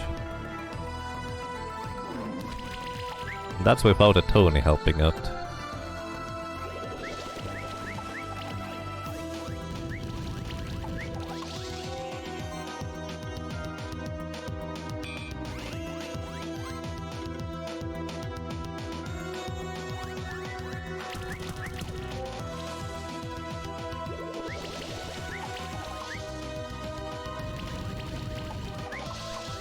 Oh. Goodbye, Fluffy. Alrighty. But this feels like it has potential if we get a little bit luckier.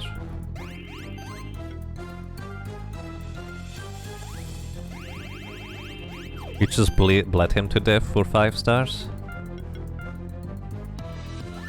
I guess I could just do... Well, the main problem for my 5 stars for bleeding is that he just removes all the buffs all the time, which I feel like hampers my score too much.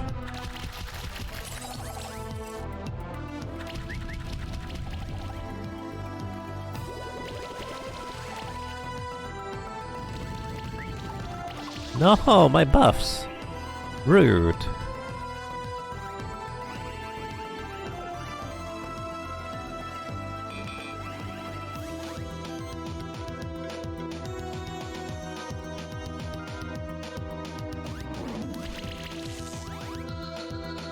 That's really good damage now.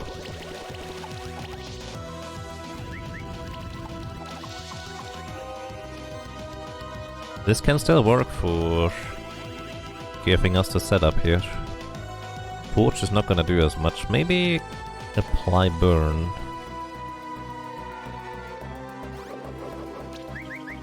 Oh, but not if we keep missing that much. Crit can knock him out. It didn't knock him out.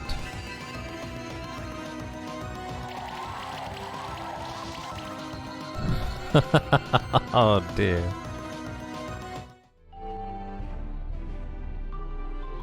As long as he don't use crit chance gear, Vodinoi has a 48% crit chance. That's pretty crazy. For crit passes, Vodinoi has 2 times critical base, which is plus 30% chance, 2 times hunt, 8% chance for the whole party. 2 crit damage plus 30% crit damage. Lord of the Deep, bleed on crit, and critical break armor. So, if you can keep him alive, he hits like a truck no matter what you give him for equipment. I feel like that's the entire existence of Vodinoi. That's fascinating.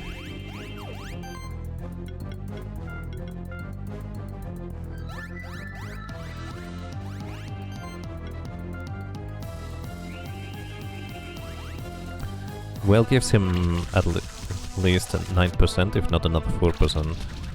Plus 15% crit damage. Wow. No, no, no, no, no, no. So close.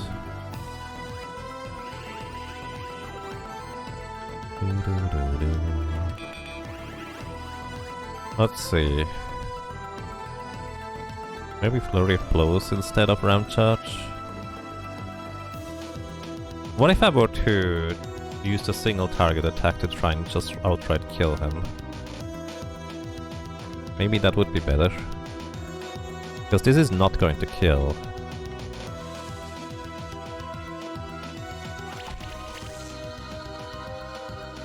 The 2 little guys. Oh, thanks for blocking that for Tony.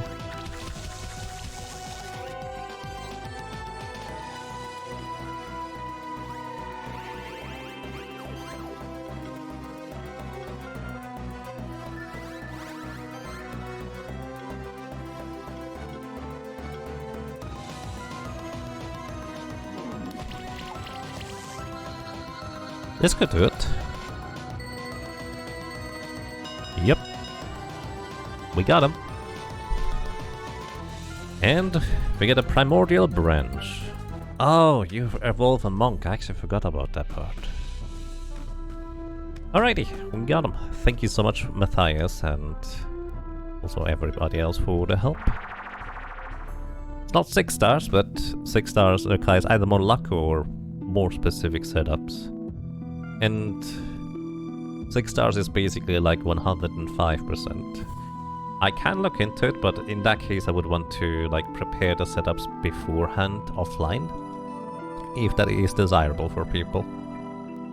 Alrighty, now we need a monk egg. Do we have a monk egg?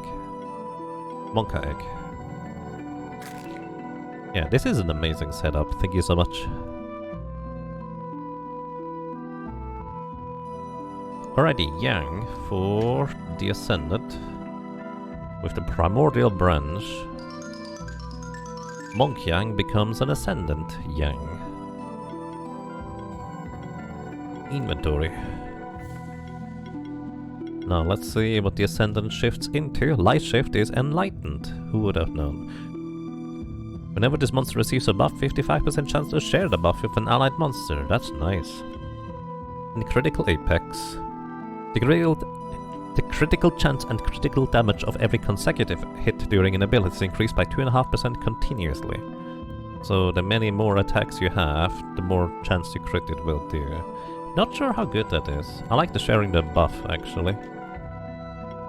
And he has Cleansing Flame to remove buffs, which is pretty crazy. And Punishment Aura. Whenever an allied monster removes a buff from the enemy with an attack, there's a 50% chance it deals an additional 30% damage hit. He also has Life Wave and Meditation for charge stacks. Critical Healing, of course, to be able to heal critically, maybe with Healing Wave instead. Path to Ascension. When an allied spirit gets attacked, it has a 75% chance to gain Channel or Regeneration. Oh, that's why you kept getting those annoying buffs.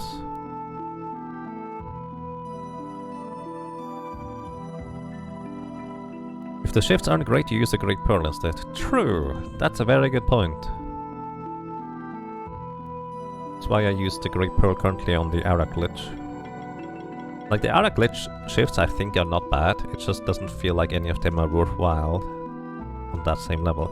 You get Sidekick, you have Aging, you even have Outlast. When allied monsters gain their first, second or third Aging stack, they gain a shield as well. Age of Purification. Remove Bleed, Wound, Blind and Tether stacks whenever you gain an Age stack. Path to Valhalla. Whenever warrior gets attacked, has a chance to get buffs. Competitively, they use Unshifted Spinner because it's too damn squishy without the Great Pearl. Interesting.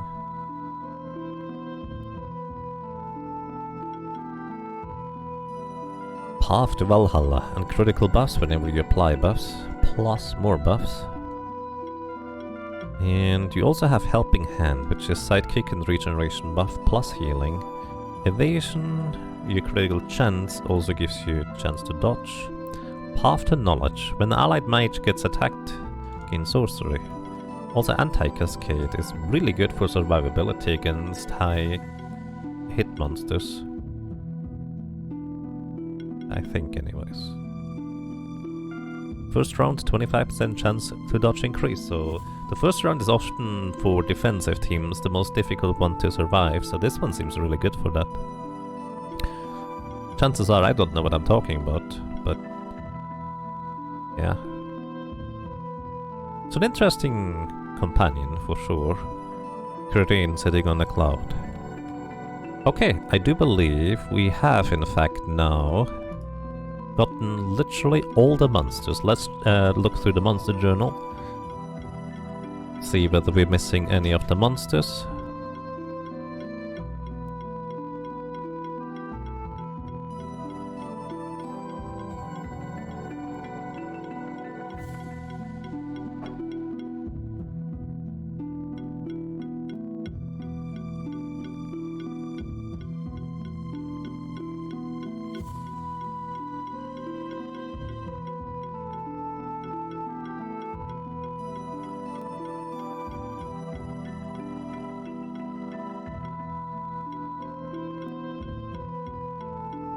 Right, I do believe we have all monsters at this point.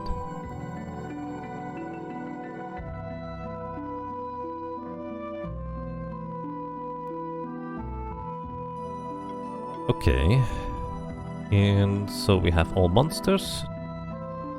Now, I think the thing remaining here is that one door in the magma chamber, but there's that one chest that I can't open.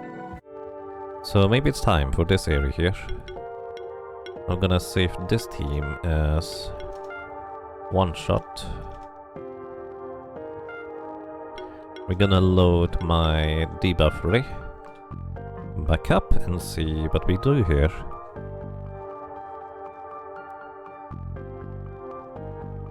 Did anybody name Setsune yet? Yes, everything is named at this point. Alrighty, where do we begin? We have defeated one last time already. Start left of the teleport. Okay. Maybe we should use a level 42 badge, or actually, maybe we should just level up everybody, but let's just see how far we can go with one level less. Alrighty, we start left of the teleport. Anton, eminent monster scholar and author of the Monster Journal. Do you wish to challenge this legendary keeper? Let's see. He has a Grulu, Vertrag, Mega Rock, Astra, Nautilid, and Eldgel. That is an aging team. So they try to outlast us, but the bleed stacks will eventually get them.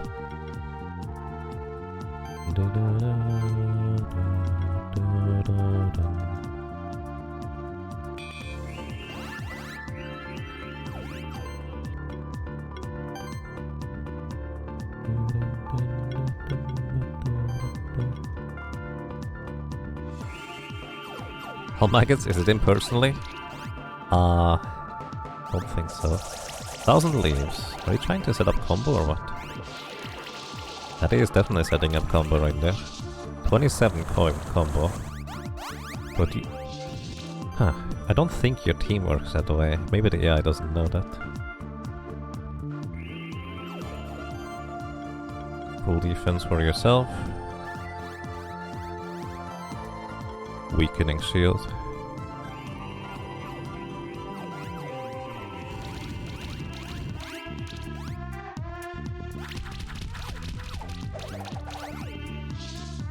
Ultimate Acid Hurricane. Definitely need to remove some buffs, a debuff soon. Ow. Yeah, the Vertrag does hit pretty hard. As you would expect, full defense for you. More weakening shields. So many debuffs, it's like I made a debuff house on their heads over there.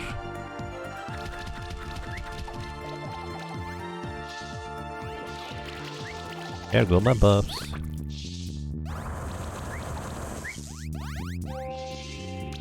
Debuff castle. Yep. Mega restore. Full defense for maybe yourself? I guess technically you, but... We're running out of shields here, but they are actually starting to run out of health at this point. Blessing, level 3. Will a burst, there go my buffs. Okay, Vertrag is gonna go down because they didn't heal him. Mass restore to remove debuffs, thank you very much. Probably wanna continue full defense yourself this time round. Weakening shield. Because the one that could attack us is now also debuffed again. Boom. Psychokinesis.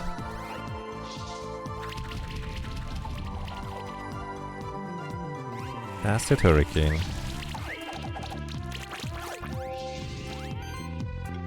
They're trying real hard. Which I respect.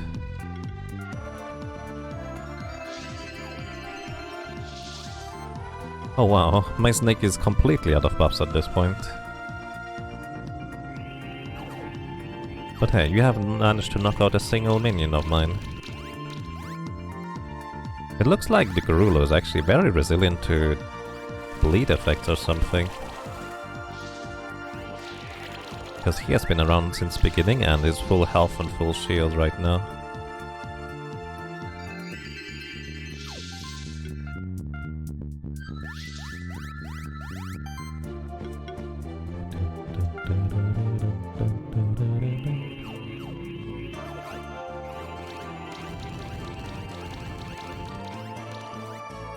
Okay, the Nautilus shell goes down next turn. Garulu is very, very resilient, yeah. I noticed that whenever I play through that game, like both in my first playthrough and this playthrough here, just Garulu just does the thing where it does not go down to my debuff teams. It just doesn't like going down to debuff teams, it's crazy. And fascinating.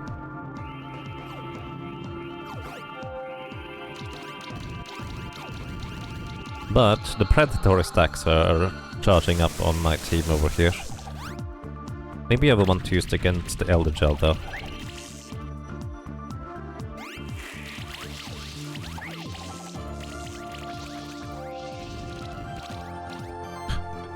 Have no more buffs. It took all of them away.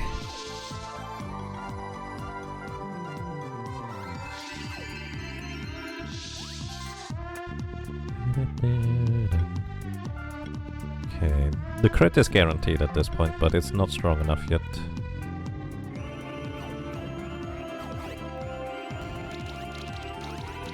Okay, we're starting to finally get into the health of the Garulu. He's actually dead next turn, unless he would heal, but he doesn't heal.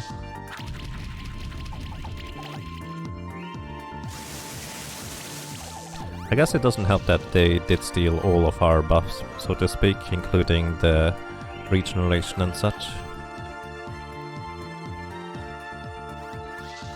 But hey, that's fine.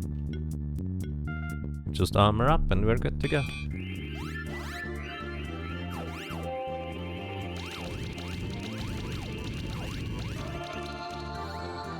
Oh, you have Phoenix. I didn't realize that. Yeah, Predatory stacks only crit chance, not damage. But basically, eventually... We especially... well, excuse me.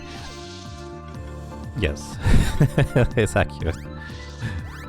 But I figured, since the gel is weak to physicals... Oh, it's neutral, not physical. That's different. You're dead anyways. But we can basically stack up plates as well. Okay, you're dead next turn, but you do have an extra life, so... we may want to try and knock you out. See whether we can get you to tackle you. Oh yeah, we definitely can. GG! Like, I feel like their team would be really strong if they played it properly. But my impression is they just didn't play it properly. Oh, we actually do get the level up. Reward box level 5. 2 out of... I have no idea how many trainers there are. Maybe Deathblown you could be interesting at this point. Because occasionally we do attack. Actually no, let's just give more defense.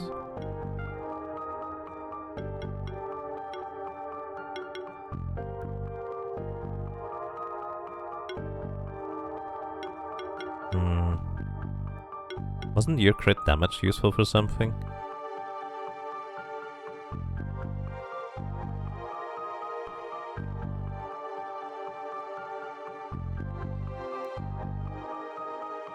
$25 total, alrighty. First critical hit applies a burn debuff.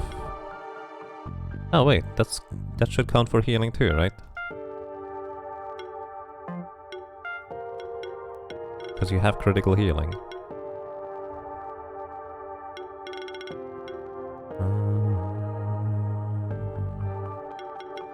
You could go for critical damage, all things considered. Might as well. Actually, in that case, you have the Thorn Tendril currently. You have the Hexing Rod. Probably should exchange these. Then again, you're the one that is supposed to tank. But your crit damage whenever you get hit is way higher for it to reflect in bleed damage. Almagus, what do you want to do, buddy? Everything neutral is Earth, and Earth now in the North. But, oh well. 14 in the base game and 11 in the DLC. Oh, interesting. Yeah. Get Mass Restore to remove 2 debuffs. I think that's okay. And Nikki. You don't want any more health because Giant's Bane, I think it was.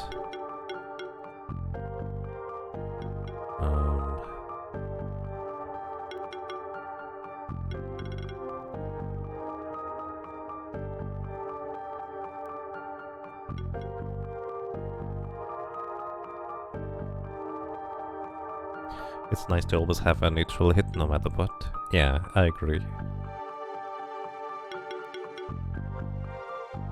Hit all enemies. Basically 6 hits on enemies with a chance to remove their buffs, I guess. Although I usually will rely on Cleansing Flame anyways.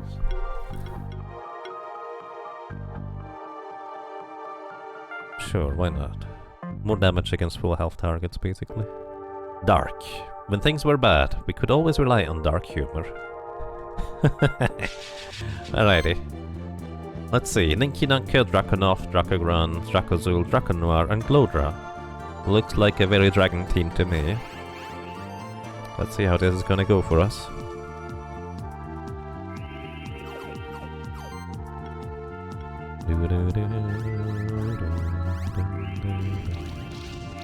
Right, I forgot about the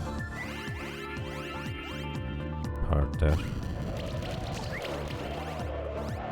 Burns. Full aerial assault. Almost knocked out my plant. Wow. Rude.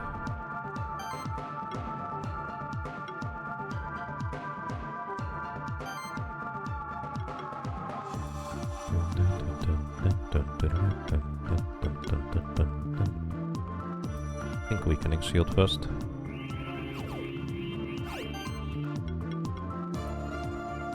Mass Restore to heal. Kinda want a full defense here, but I feel like it might be almost a lost cause at this point. Still gonna do it.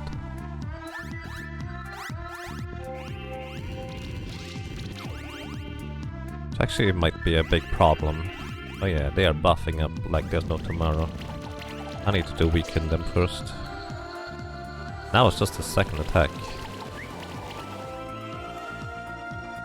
Well, Nikki is not gonna stand much of a better chance to survive here. Nikki is a lot more frail than our plant friend.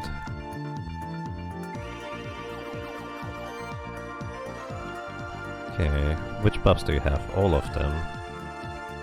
Cleansing Flame.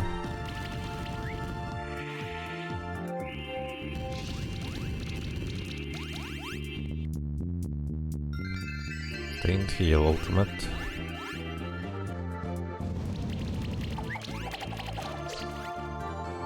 '27 combo. Barely survived that one, but we did survive.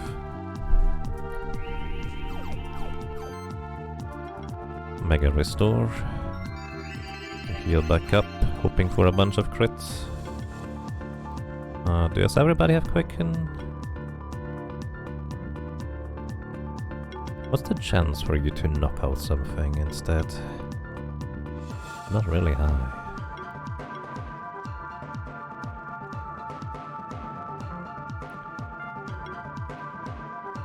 Kind of really want to remove your might buff if I can. Get the sidekick instead.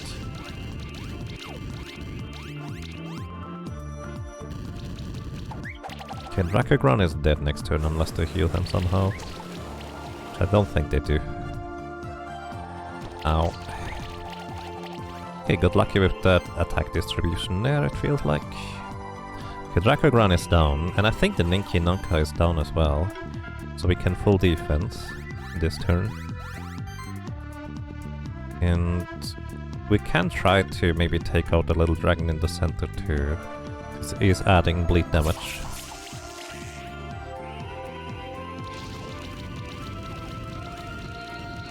Nice, all of them down. New team.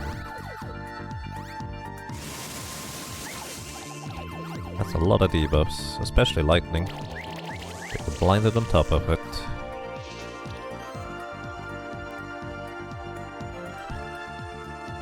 Maybe I should only have knocked out one at a time. You don't have Mega Restore, do you? Okay, let's see. The buffs, especially on Glodra, look pretty spooky, but I don't think they have any supports right now that to build combo. So if we just survive for a little while longer, we might be okay. Can also tether them in order to reduce their attack damage output.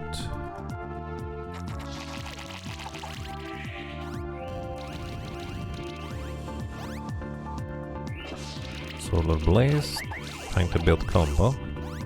Got 19 hits.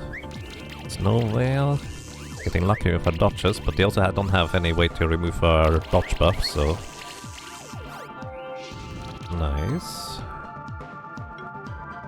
Fire Shield to burn them, which gives us more shield afterwards too. Mega Restore to heal and remove debuffs. And I think we're just gonna continue healing and removing more debuffs.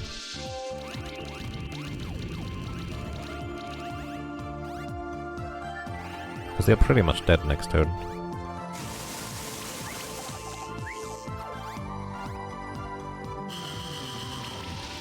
Alright, this worked out just fine, I feel.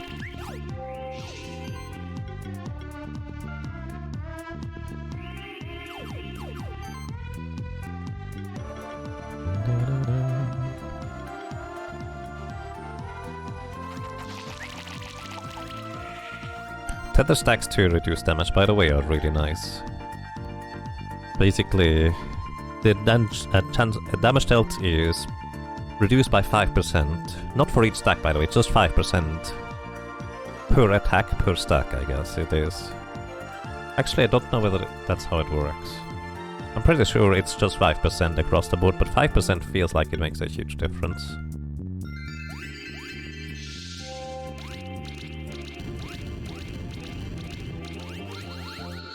Alright, one down. No, they guaranteed don't have enough damage to knock us out here. You thought it was 5% for each stack? Let me read this again. Let's see, decreases chance to dodge by 10% and damage dealt by 5%. That's it. Every action removes 1 stack of tether. Yeah, so 1 stack is 1 attack reduced, and 1 attack from us removes 1 stack of tether as well. So if they take an action, each action reduces 1 stack of tether. If we take an action, it reduces 1 stack of tether, attacking them, so to speak.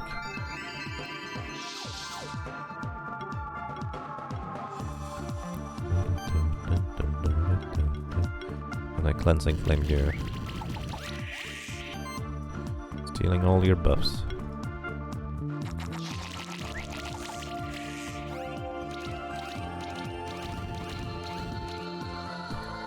Nice, nice.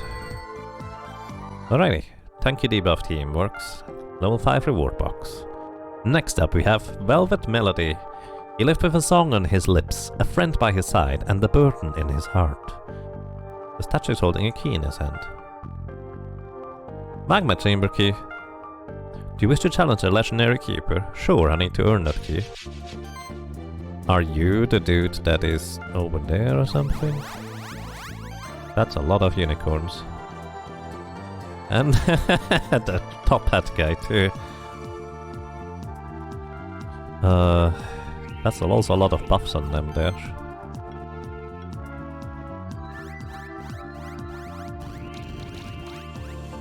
Also, that's a lot of damage from our initial debuffs, holy cow.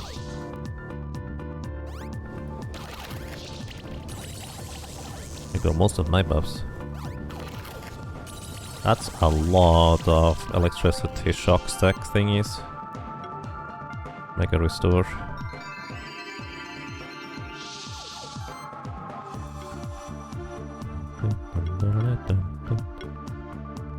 We already have tether stacks, but those that keep attacking our friend too.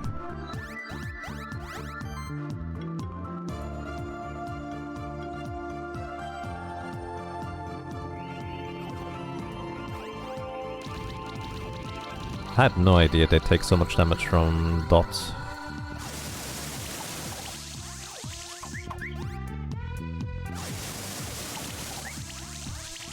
That's a lot of shock damage too.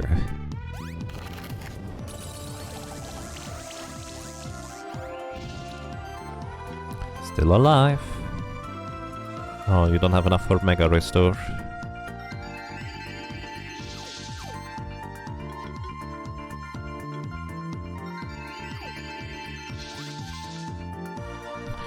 Still so many dots. Oh dear.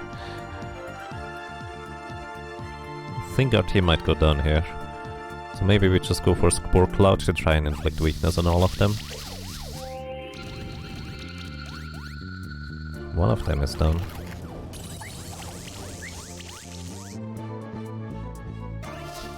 Spore Nebula.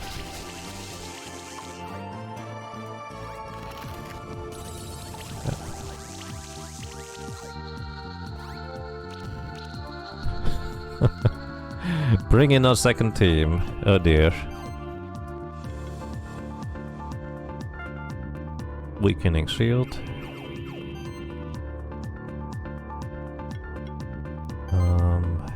Quicken. Actually, spell shield is the thing that we would need, isn't it? Should I try to blind them?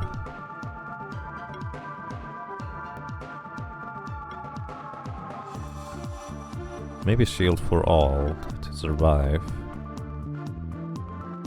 Yeah, I think shield for everybody is the way to go.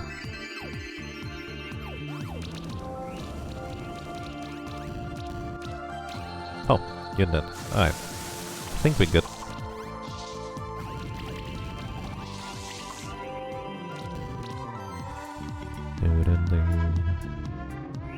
Multi-weakness is just so crazy powerful to reduce damage incoming.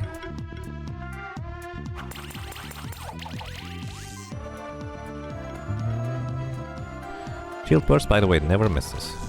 It also cannot crit for that matter, but it's really good. Okay, We earned the magma chamber key, and let's just finish this row before we use the magma chamber key. Samura, the most miraculous of all blobs. Didn't we look at this one already?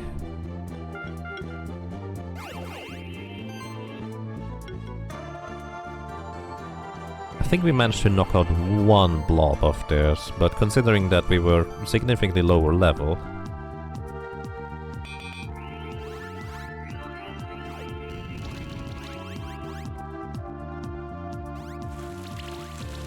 at the time, we did not manage to get much further.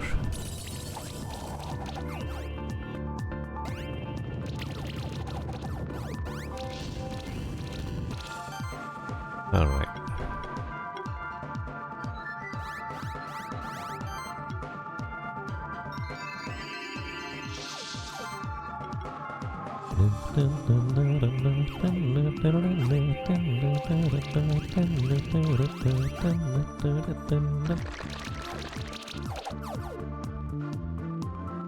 Ultimate Blizzard.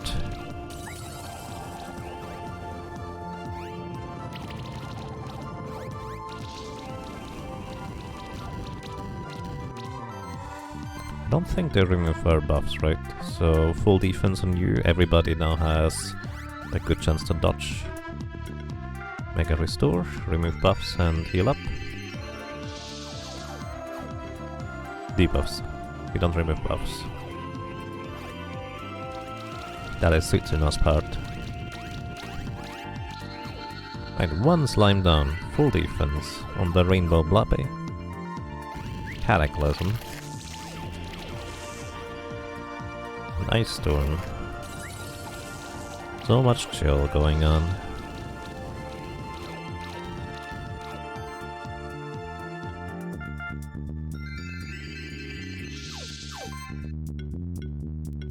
Mega Restore. Remove more debuffs. We literally can't remove enough debuffs before they apply more, but then again, that's technically true the other way around as well.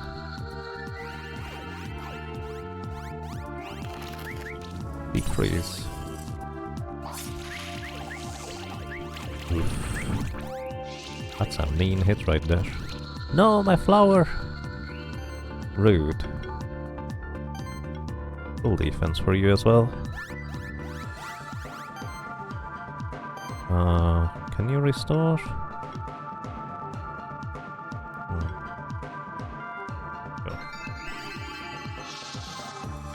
I keep forgetting that both Sutsune and the Tower Blob do critically hit with their heals.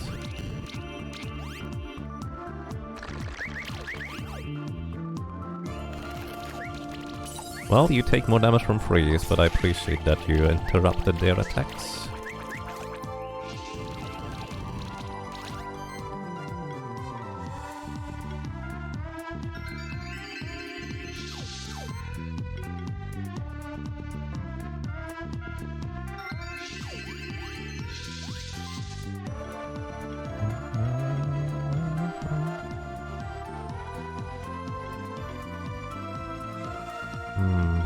Do you guys have buffs? You have plenty of buffs. They try to steal them from you.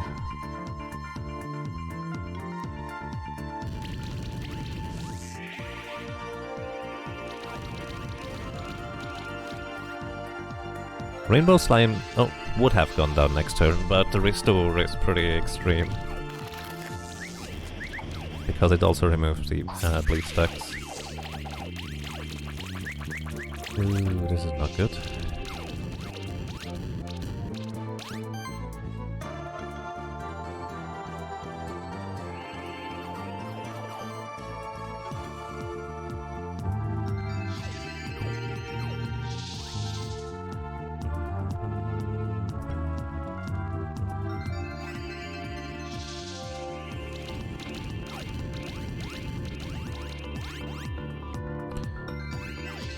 Well, King Slime is almost done. I think the Bleed Stack still will get him next turn.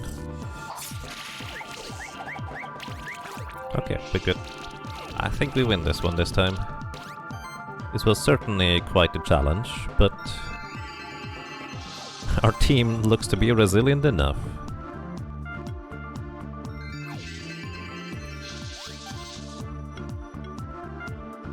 Just going to make sure you go down.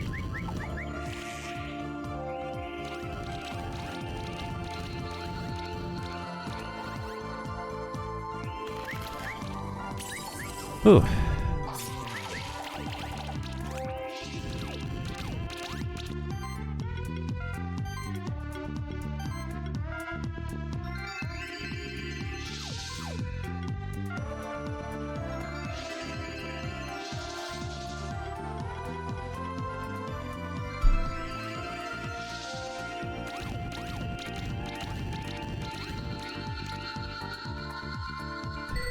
GG! And we get level 42 badges every time we level up at this level. Obtain the level 5 reward box. Alrighty. Center left clear. Still a bunch to go, but let's actually take a look at what we find in the magma chamber. Because I have no idea. But I assume this should give me 100% map completion at that point.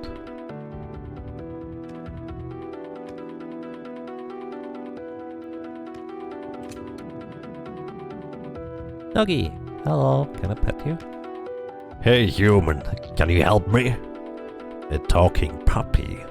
I suppose it's not the strangest thing we've seen. You have to help me. I'm Mossy, and I haven't seen my master in a really long time. Can you tell us where your master is? I think he's somewhere down here. I'm not sure. He always likes to play music and he always sings songs. Oh, I miss him so much. Alright, we'll see what we can do. Oh, thank you so much. You're the best human right after my master. Let me come with you. Obtain Mossy, the essence of a loyal puppy looking for its master. How strange. We've received the essence of that puppy. That means it must have been a spirit. Nonetheless, we should take its request seriously. Its grief and sorrow are as real as can be. Tending to a lost spirit is a great responsibility. Okay. Music? Well, we only know one dude that makes music, right? So let's see whether we can find Bard. Oops. My goodness. Doggy's best person. Hi. Bard? Bard. Greetings. I'm taking a moment here before setting off for my travels. Would you like me to repeat what I told you last time? Nope. Hi. Hey Moth, congratulations on becoming a Keeper Master. The amount of champion monsters you've defeated, your monster journal must be filled to the brim with monster pages, right? I hope the monster journal was helpful to you. Me and my family are honored to have helped you with providing you with it. This was pre-DLC? Oh. Well then... Something... Well, the puppy was a spirit. Presumably it's been waiting or searching for literally years, so there's not a whole lot of characters that have survived for that long, so... Marduk! Well, not Marduk actually. Hi! Spectral Keeper. Your actions have cursed me and freed me at the same time. You already told me this. I have a puppy for you. No, not you. Mossy's master is the legendary keeper you got the statue from. Oh. Right, other way around. So I probably should take a closer look, which does make sense. Let's see. He was singing it. Maybe bring it back to the statue. Like I can see someone sitting against a tree or something. Maybe bring it back to the statue. Oh, Master! Finally, I found you! Oh, I'm so happy. I'm so excited to be surrounded by my best friend. Thank you so much, human. Woof. Oh, statue it is. Figured we would need to find the actual person. Obtain gold, linen, emerald, ruby, sapphire. I did not need any rewards for that, thank you. Bye, puppy. It's a friendly puppy. Okay, where do we go next?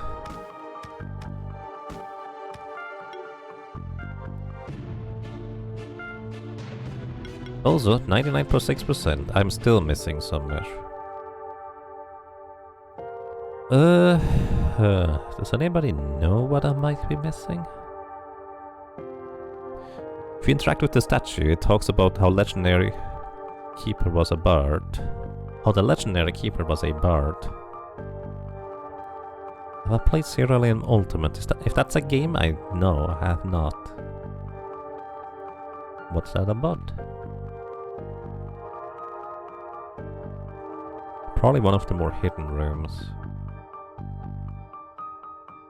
And I probably just kind of walk past it. It is, give it a shot. Right, but I have so many things to do. I need a bit more, like, reason, I guess, to play, if that makes sense. But I appreciate the heads up, so I'm gonna write that down to look into it. But I'm always curious as to why you would suggest it. Cerulean Ultimate. It's a team builder monster catcher game. You wish the Cerulean Ultimate was less crude, for the lack of better words. Interesting. A room in the snowy mountain I was missing. Oh! Oh yeah, down there at the bottom. Nice, good catch. Let's get that real quick.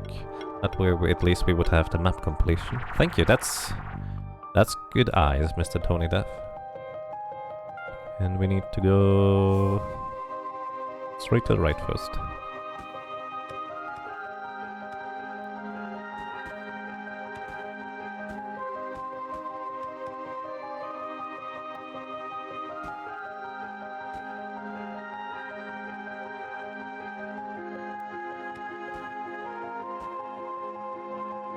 It's a team builder catch monster kind of thing. The biggest draw is a lot of customization. There's a lot of team combos. Okay. Sounds good, thank you for the information. Up.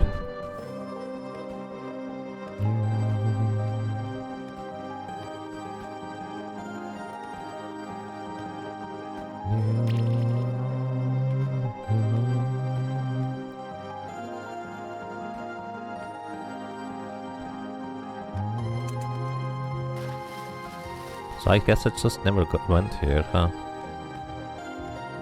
Okay. Let's have Alucard help out here.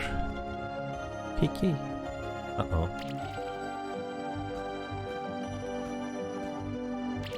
Really? Come on. Man. I need to not hit my head there.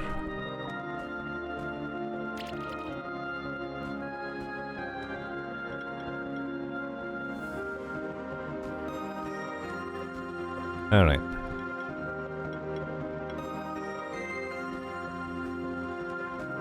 That's a bit trickier than expected. Claws and carrot. But I believe with this... 99.8%! We're still missing a room! Oh no.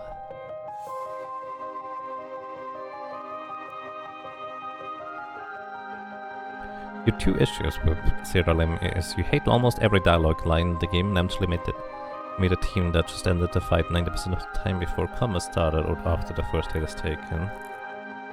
The second issue is more on the list of what was a problem. Let's see. Can always improve your team to make a 0-turn kill.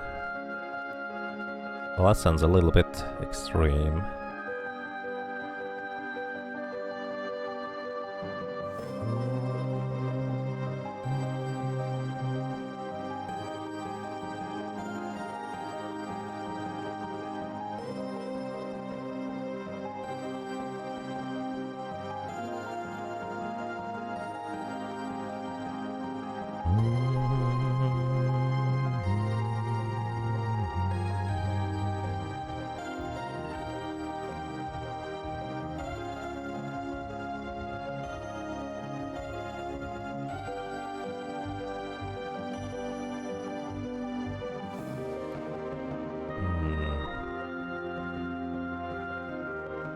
It might be one of these hidden rooms that basically has just a crack in the wall, but doesn't have a map indication.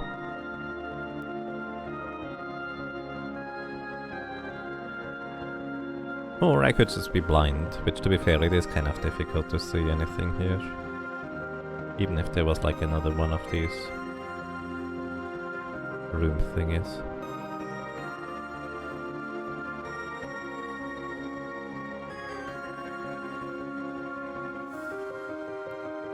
Alright, I might have to look into this later. Let's go back to Legendary Keepers. Actually, did I unlock the last costume? Actually, the last costume's probably tied to uncovering all the map, isn't it?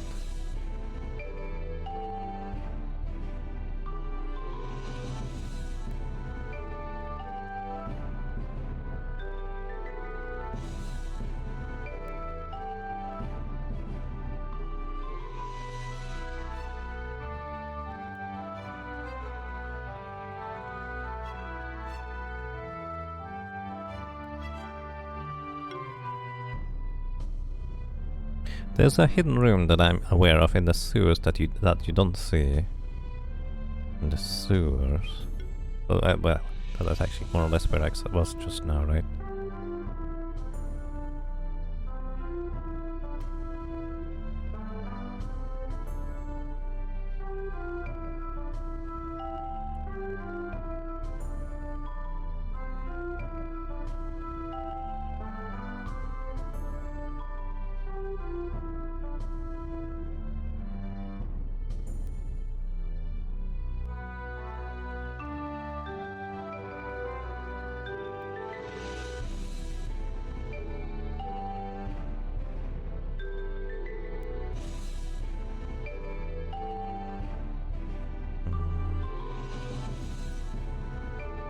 Which one is the sewers area?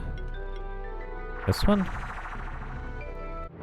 Yeah, that's the sewers area. Or is this the sewers area?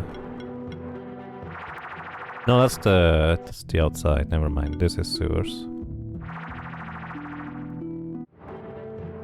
Do you want it revealed or I want to find it at this point? I'm pretty sure I found it at some point already. So it's more that I just don't remember.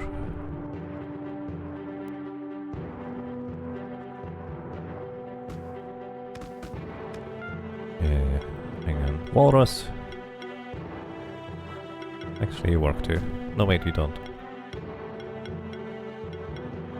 Avoid encounters, please. Avoid encounters. Nope.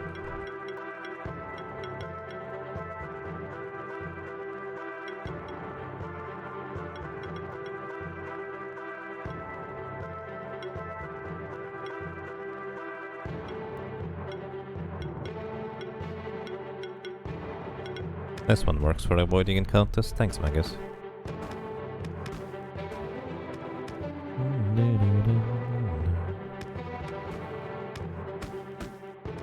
Oh, it's this room. Oh no. Phoenix buddy!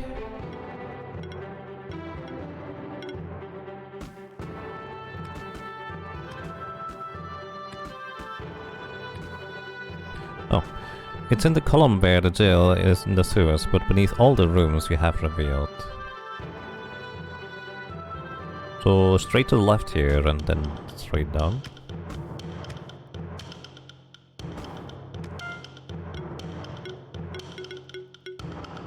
Walrus.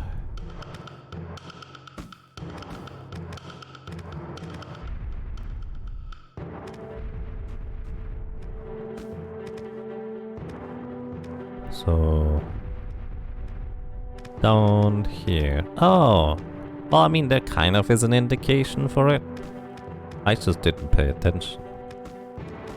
Like it's, well, at least that's on the map.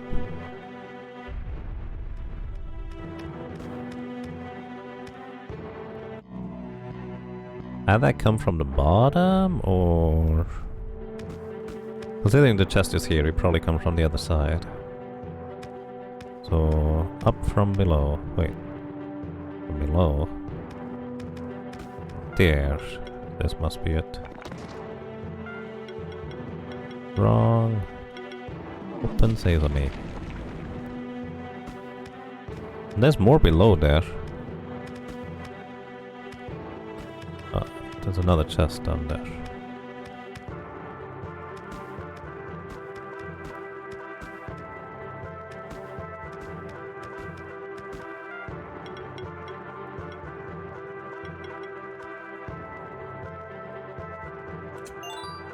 Crit ring +3.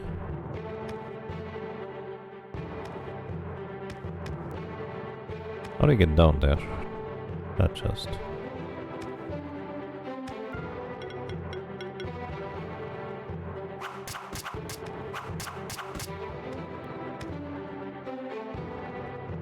We might have the entire map, but we don't have the chest, so... If I know a chest exists, it feels like I have to get it. Oh my goodness, you can do that? That's the first time anything like that ever happened. Okay, we probably got everything now. Let's double check again. Thank you for the insight. I don't remember this at all. Is this new or...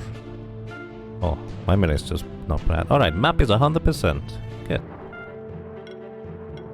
No, even though the map is 100%, I wonder whether maybe the last costume is tied to defeating all the keepers. This is being the grimiest hidden path to the chest.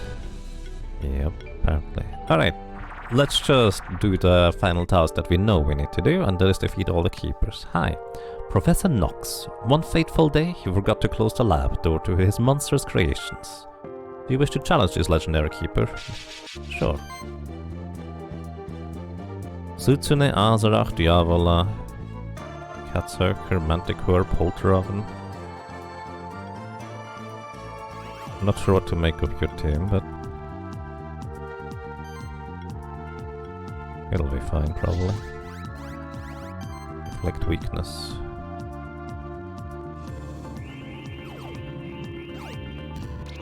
All of them have weakness now. Tectonic spikes, inflict bleed. Shadow Storm, and Dark Sutsune, of course, will keep the bleed stacks around forever. Which is also the strategy we use.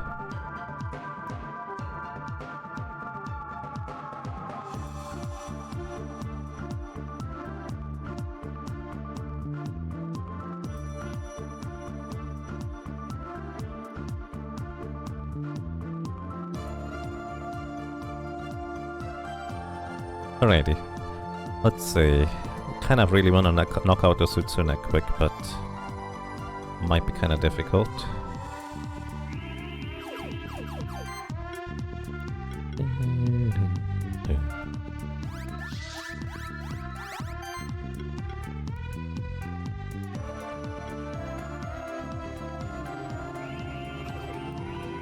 You should be able to get all outfits before defeating all the keepers. Okay, so I just missed an outfit then. I got all the debuffs. Arcane Obliteration, there go my buffs. Rude.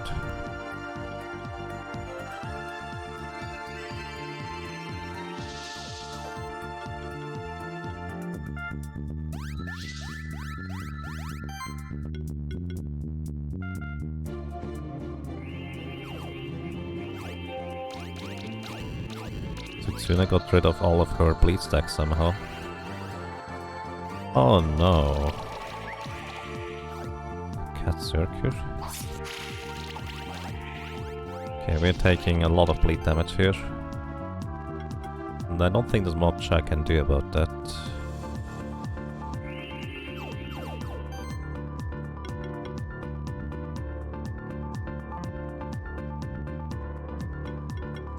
We're lacking full defense again.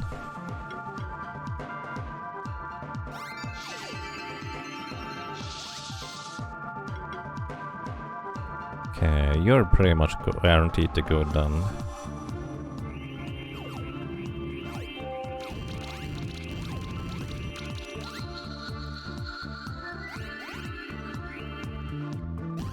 Cataclysm.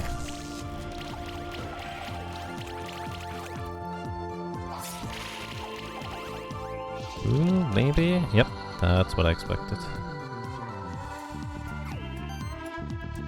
But hey, actually our plant is still around somehow. It's very, very surprising.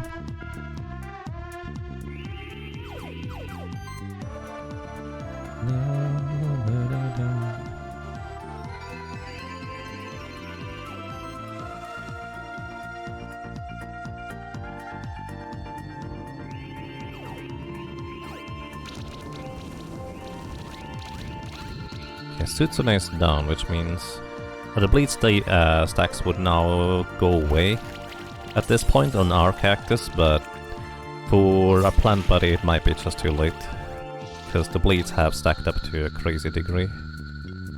Okay, Nikki. But you might survive this, if you're lucky. Quicken for chance to dodge.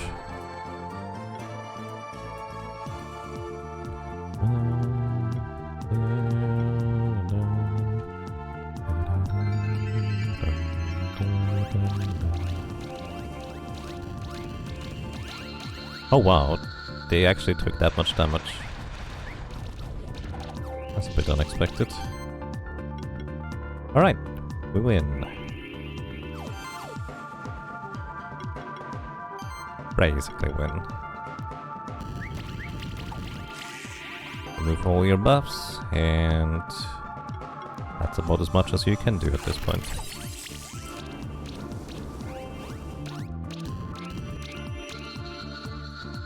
GG.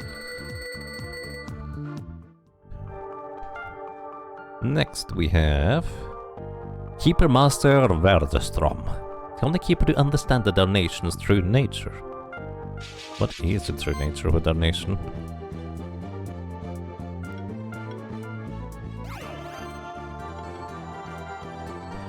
King Slime for debuff removal could be pretty mean against me.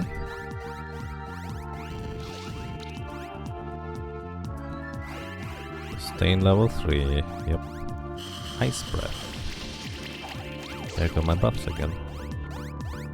We still have evasion though, so I guess I'm mostly okay with that. Weakening. Nice. Mass Restore to remove hopefully some of the more devastating debuffs. Full defense for you.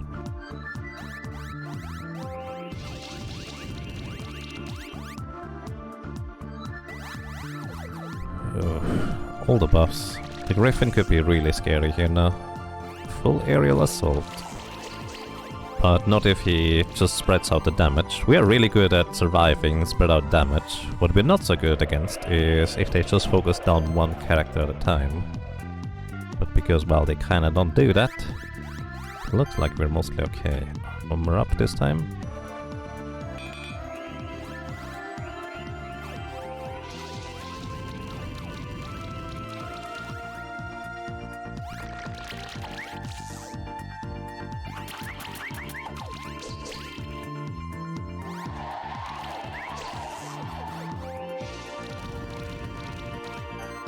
Our flower friend needs to get the burdens removed at this point.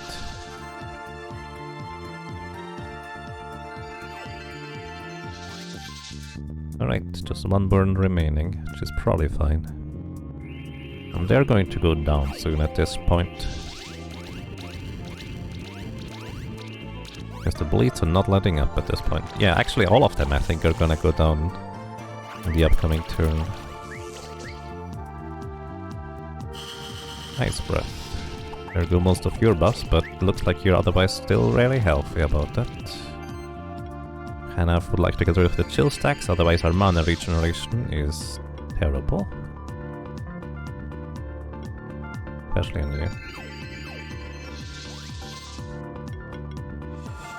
More shields. Okay, all of them should go down this turn, I'm pretty sure. Oh yeah, you have Phoenix Affinity, so you don't. Sonic Wave. A little penguin. Full aerial assault. Again, it could be a lot sketchier if you had a single target area effect, single target's ultimate. Well, he doesn't. You have spell dodge. Basically, dodge is kind of the main thing that I'm worried about, basically. Remove your debuffs, more shields, and I think we're good to go. Ooh, I think the penguin passively recovers a lot of debuffs, it looks like. So it will stack up against him significantly slower. Corrosive Assault. Yikes. There is the thing with single target damage.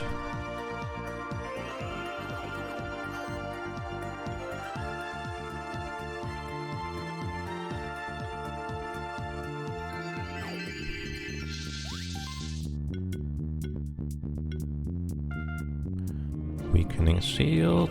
Okay, you have a weakening buff on the Darnation now. Looks like we're mostly fine.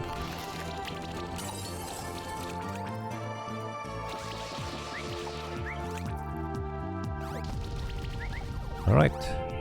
Could have focused on my blob, but he chose not to, so...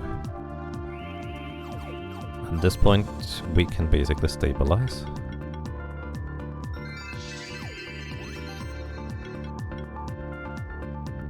Also, 8 H stacks really helps to just survive, because that's 24% less damage received at this point.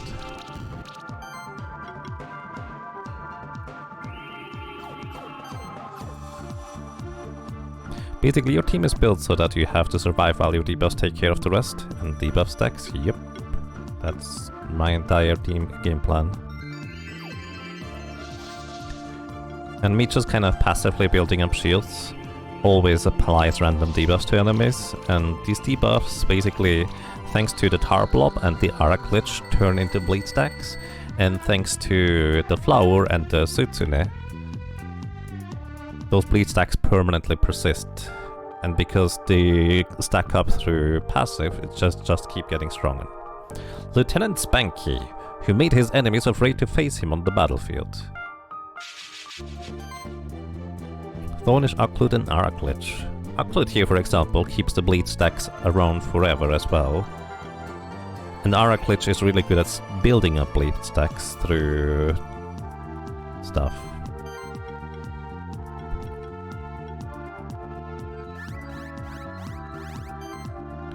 They don't have a way to remove my buffs though, do they? I think I want to go Fire Shield. They are less offensive oriented, so starting to apply debuffs on them via burn and such is probably a good beginning. Tickle Barrage. Yeah, that's the starting bleed already. And those bleeds are not gonna go away until the Occlude is gone.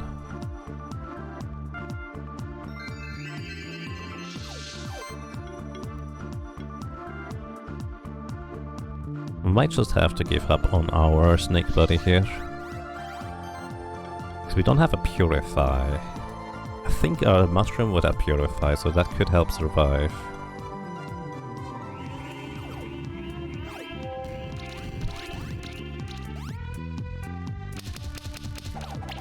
Oh. Mazuki! Blocking for allies. Blizzard.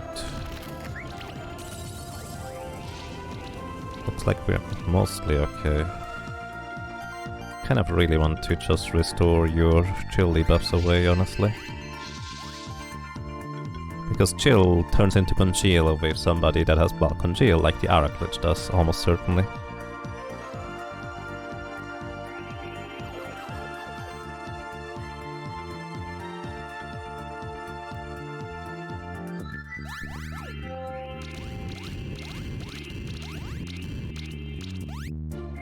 Aura Glitch also gets revived once per combat.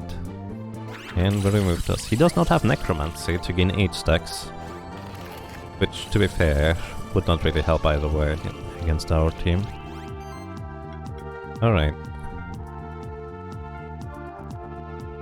Snake Buddy is still around somehow, which I'm quite surprised by. The passive bleed stack removal probably helps a lot for that. Okay, Aura Glitch and Occlude are down. which means they do no longer have a way to keep bleed stacks around. At this point, bleeds are going to start dropping off every turn. Still going to take the full damage here though.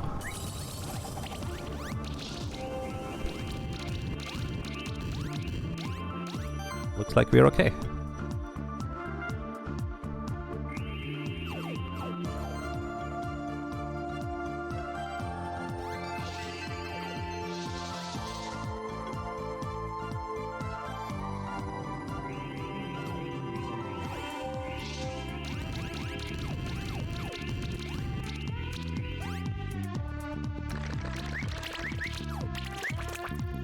Snack is tanking those bleed stacks like a beast. It is, yes.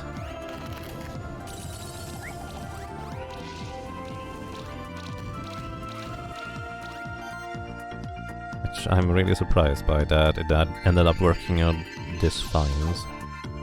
Guess technically we haven't won, but probably not that far away. There go all the debuffs. On most of us anyways.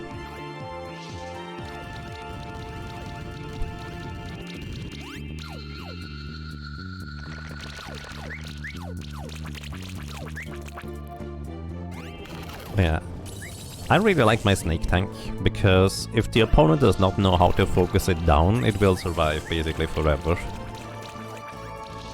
It's kind of mostly vulnerable at the beginning when it doesn't have like all the buffs and survivability built up yet. But at this point, it's probably mostly alright. And also bleed stacks are pretty much gone by now. What we can also do is Leaf Slash somebody and just knock them out. Because Leaf Slash never misses and it's guaranteed to crit at this point thanks to our Predator stacks. Oh. He has a 25% chance to block for his allies. I guess I'm fine with that.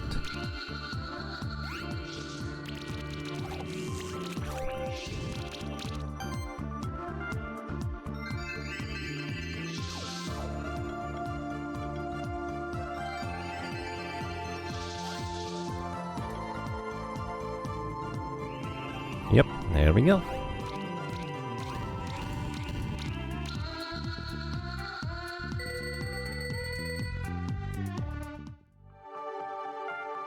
So far, no losses with this team. Also, I'd like to have a walrus. What is your... Oh, grappling, of course. Walrus, buddy.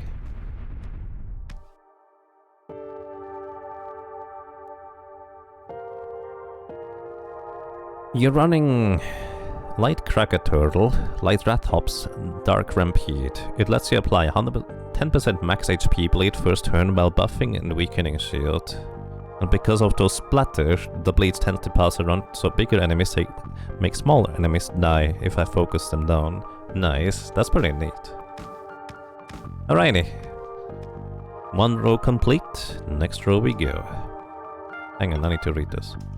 Nylem Nevets brought music to the Sanctuary, cared for the lost and neglected members of the Sanctuary. Oh, that's nice. Mad Eye, Azurach, Yahweh, Spectre, Frosty, and Goblin Herd they have. Well, we're just gonna continue with our standard setup. Mad Eye pretty much always will give a ton of debuffs. Let's see how this is gonna go. Full defense for yourself. Also gives us an 8 stack immediately, more or less. And do we go weakening shield? This does not look like they're gonna be offensive, but they might remove our buffs all the time. So maybe I should begin with fire shield, so we start stacking debuffs on them more devastating debuffs anyways. Cataclysm.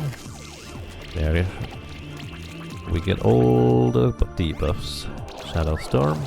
Shadowstorm would be annoying for blinding stacks. If we cared about blinding stacks, that is. Full defense for you. Mass Restore from you.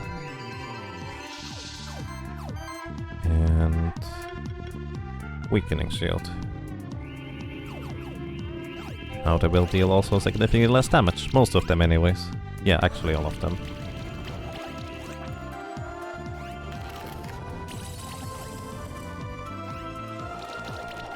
Okay. My buff! Give me that back. Actually, I have no way to make him give me that back for that matter. So everybody has full defense. Remove debuffs. And you may want to use a Restoring Shield on yourself.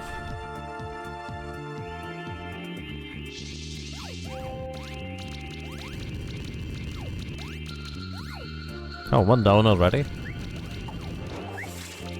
That's 11 hits. It's a good setup. Spectral Wave.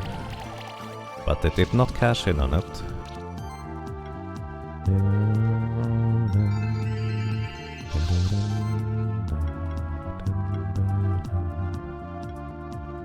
Mega Restore. And Weakening Shield some more. Ooh, the Spectre doesn't have a weak debuff yet, but I guess it's okay-ish.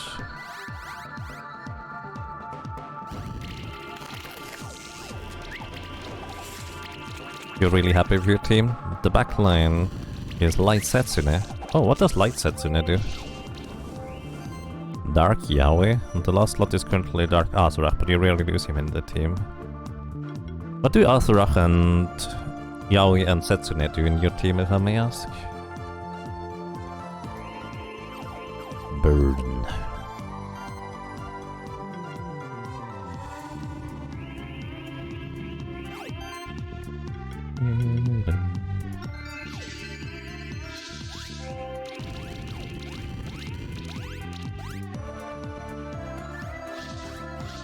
Alright, Mad Eye is going to go down next turn. We can try to see whether we can get an additional kill. Because once they have only 2 members left, they are basically defeated.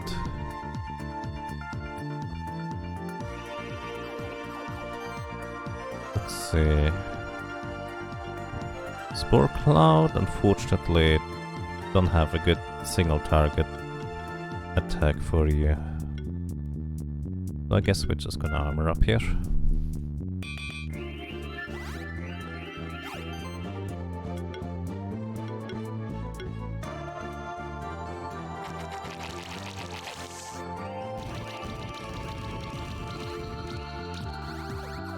Okay, Spectre goes down next turn, unless they somehow manage to save him.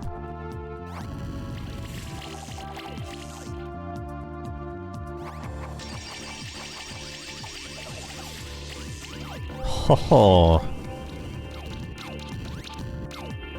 There it is. I was wondering whether my little slime buddy would go down. That was really close to not going down, but just enough damage. Okay, Spectre is guaranteed to go down. We really want Weakening Shield on the Goblin Archer. There we go, 2 weakness applied, 30% less damage done. And maybe a Shadow Grasp to give him more blind stacks on top of it. Because he's kind of the main threat, but probably without the Spectre he's not gonna do a whole lot since they don't have enough combo potential. Especially without the ultimate at this point too.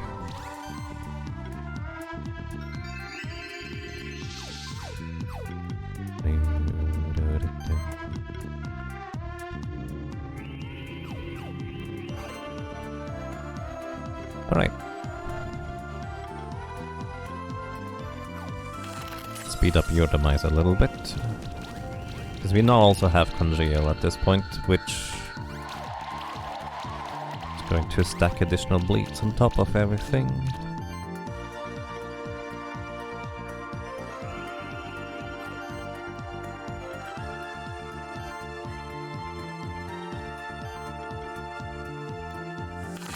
Should have actually gone for a combo on you instead.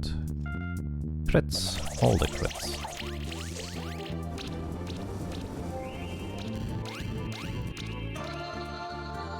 GG.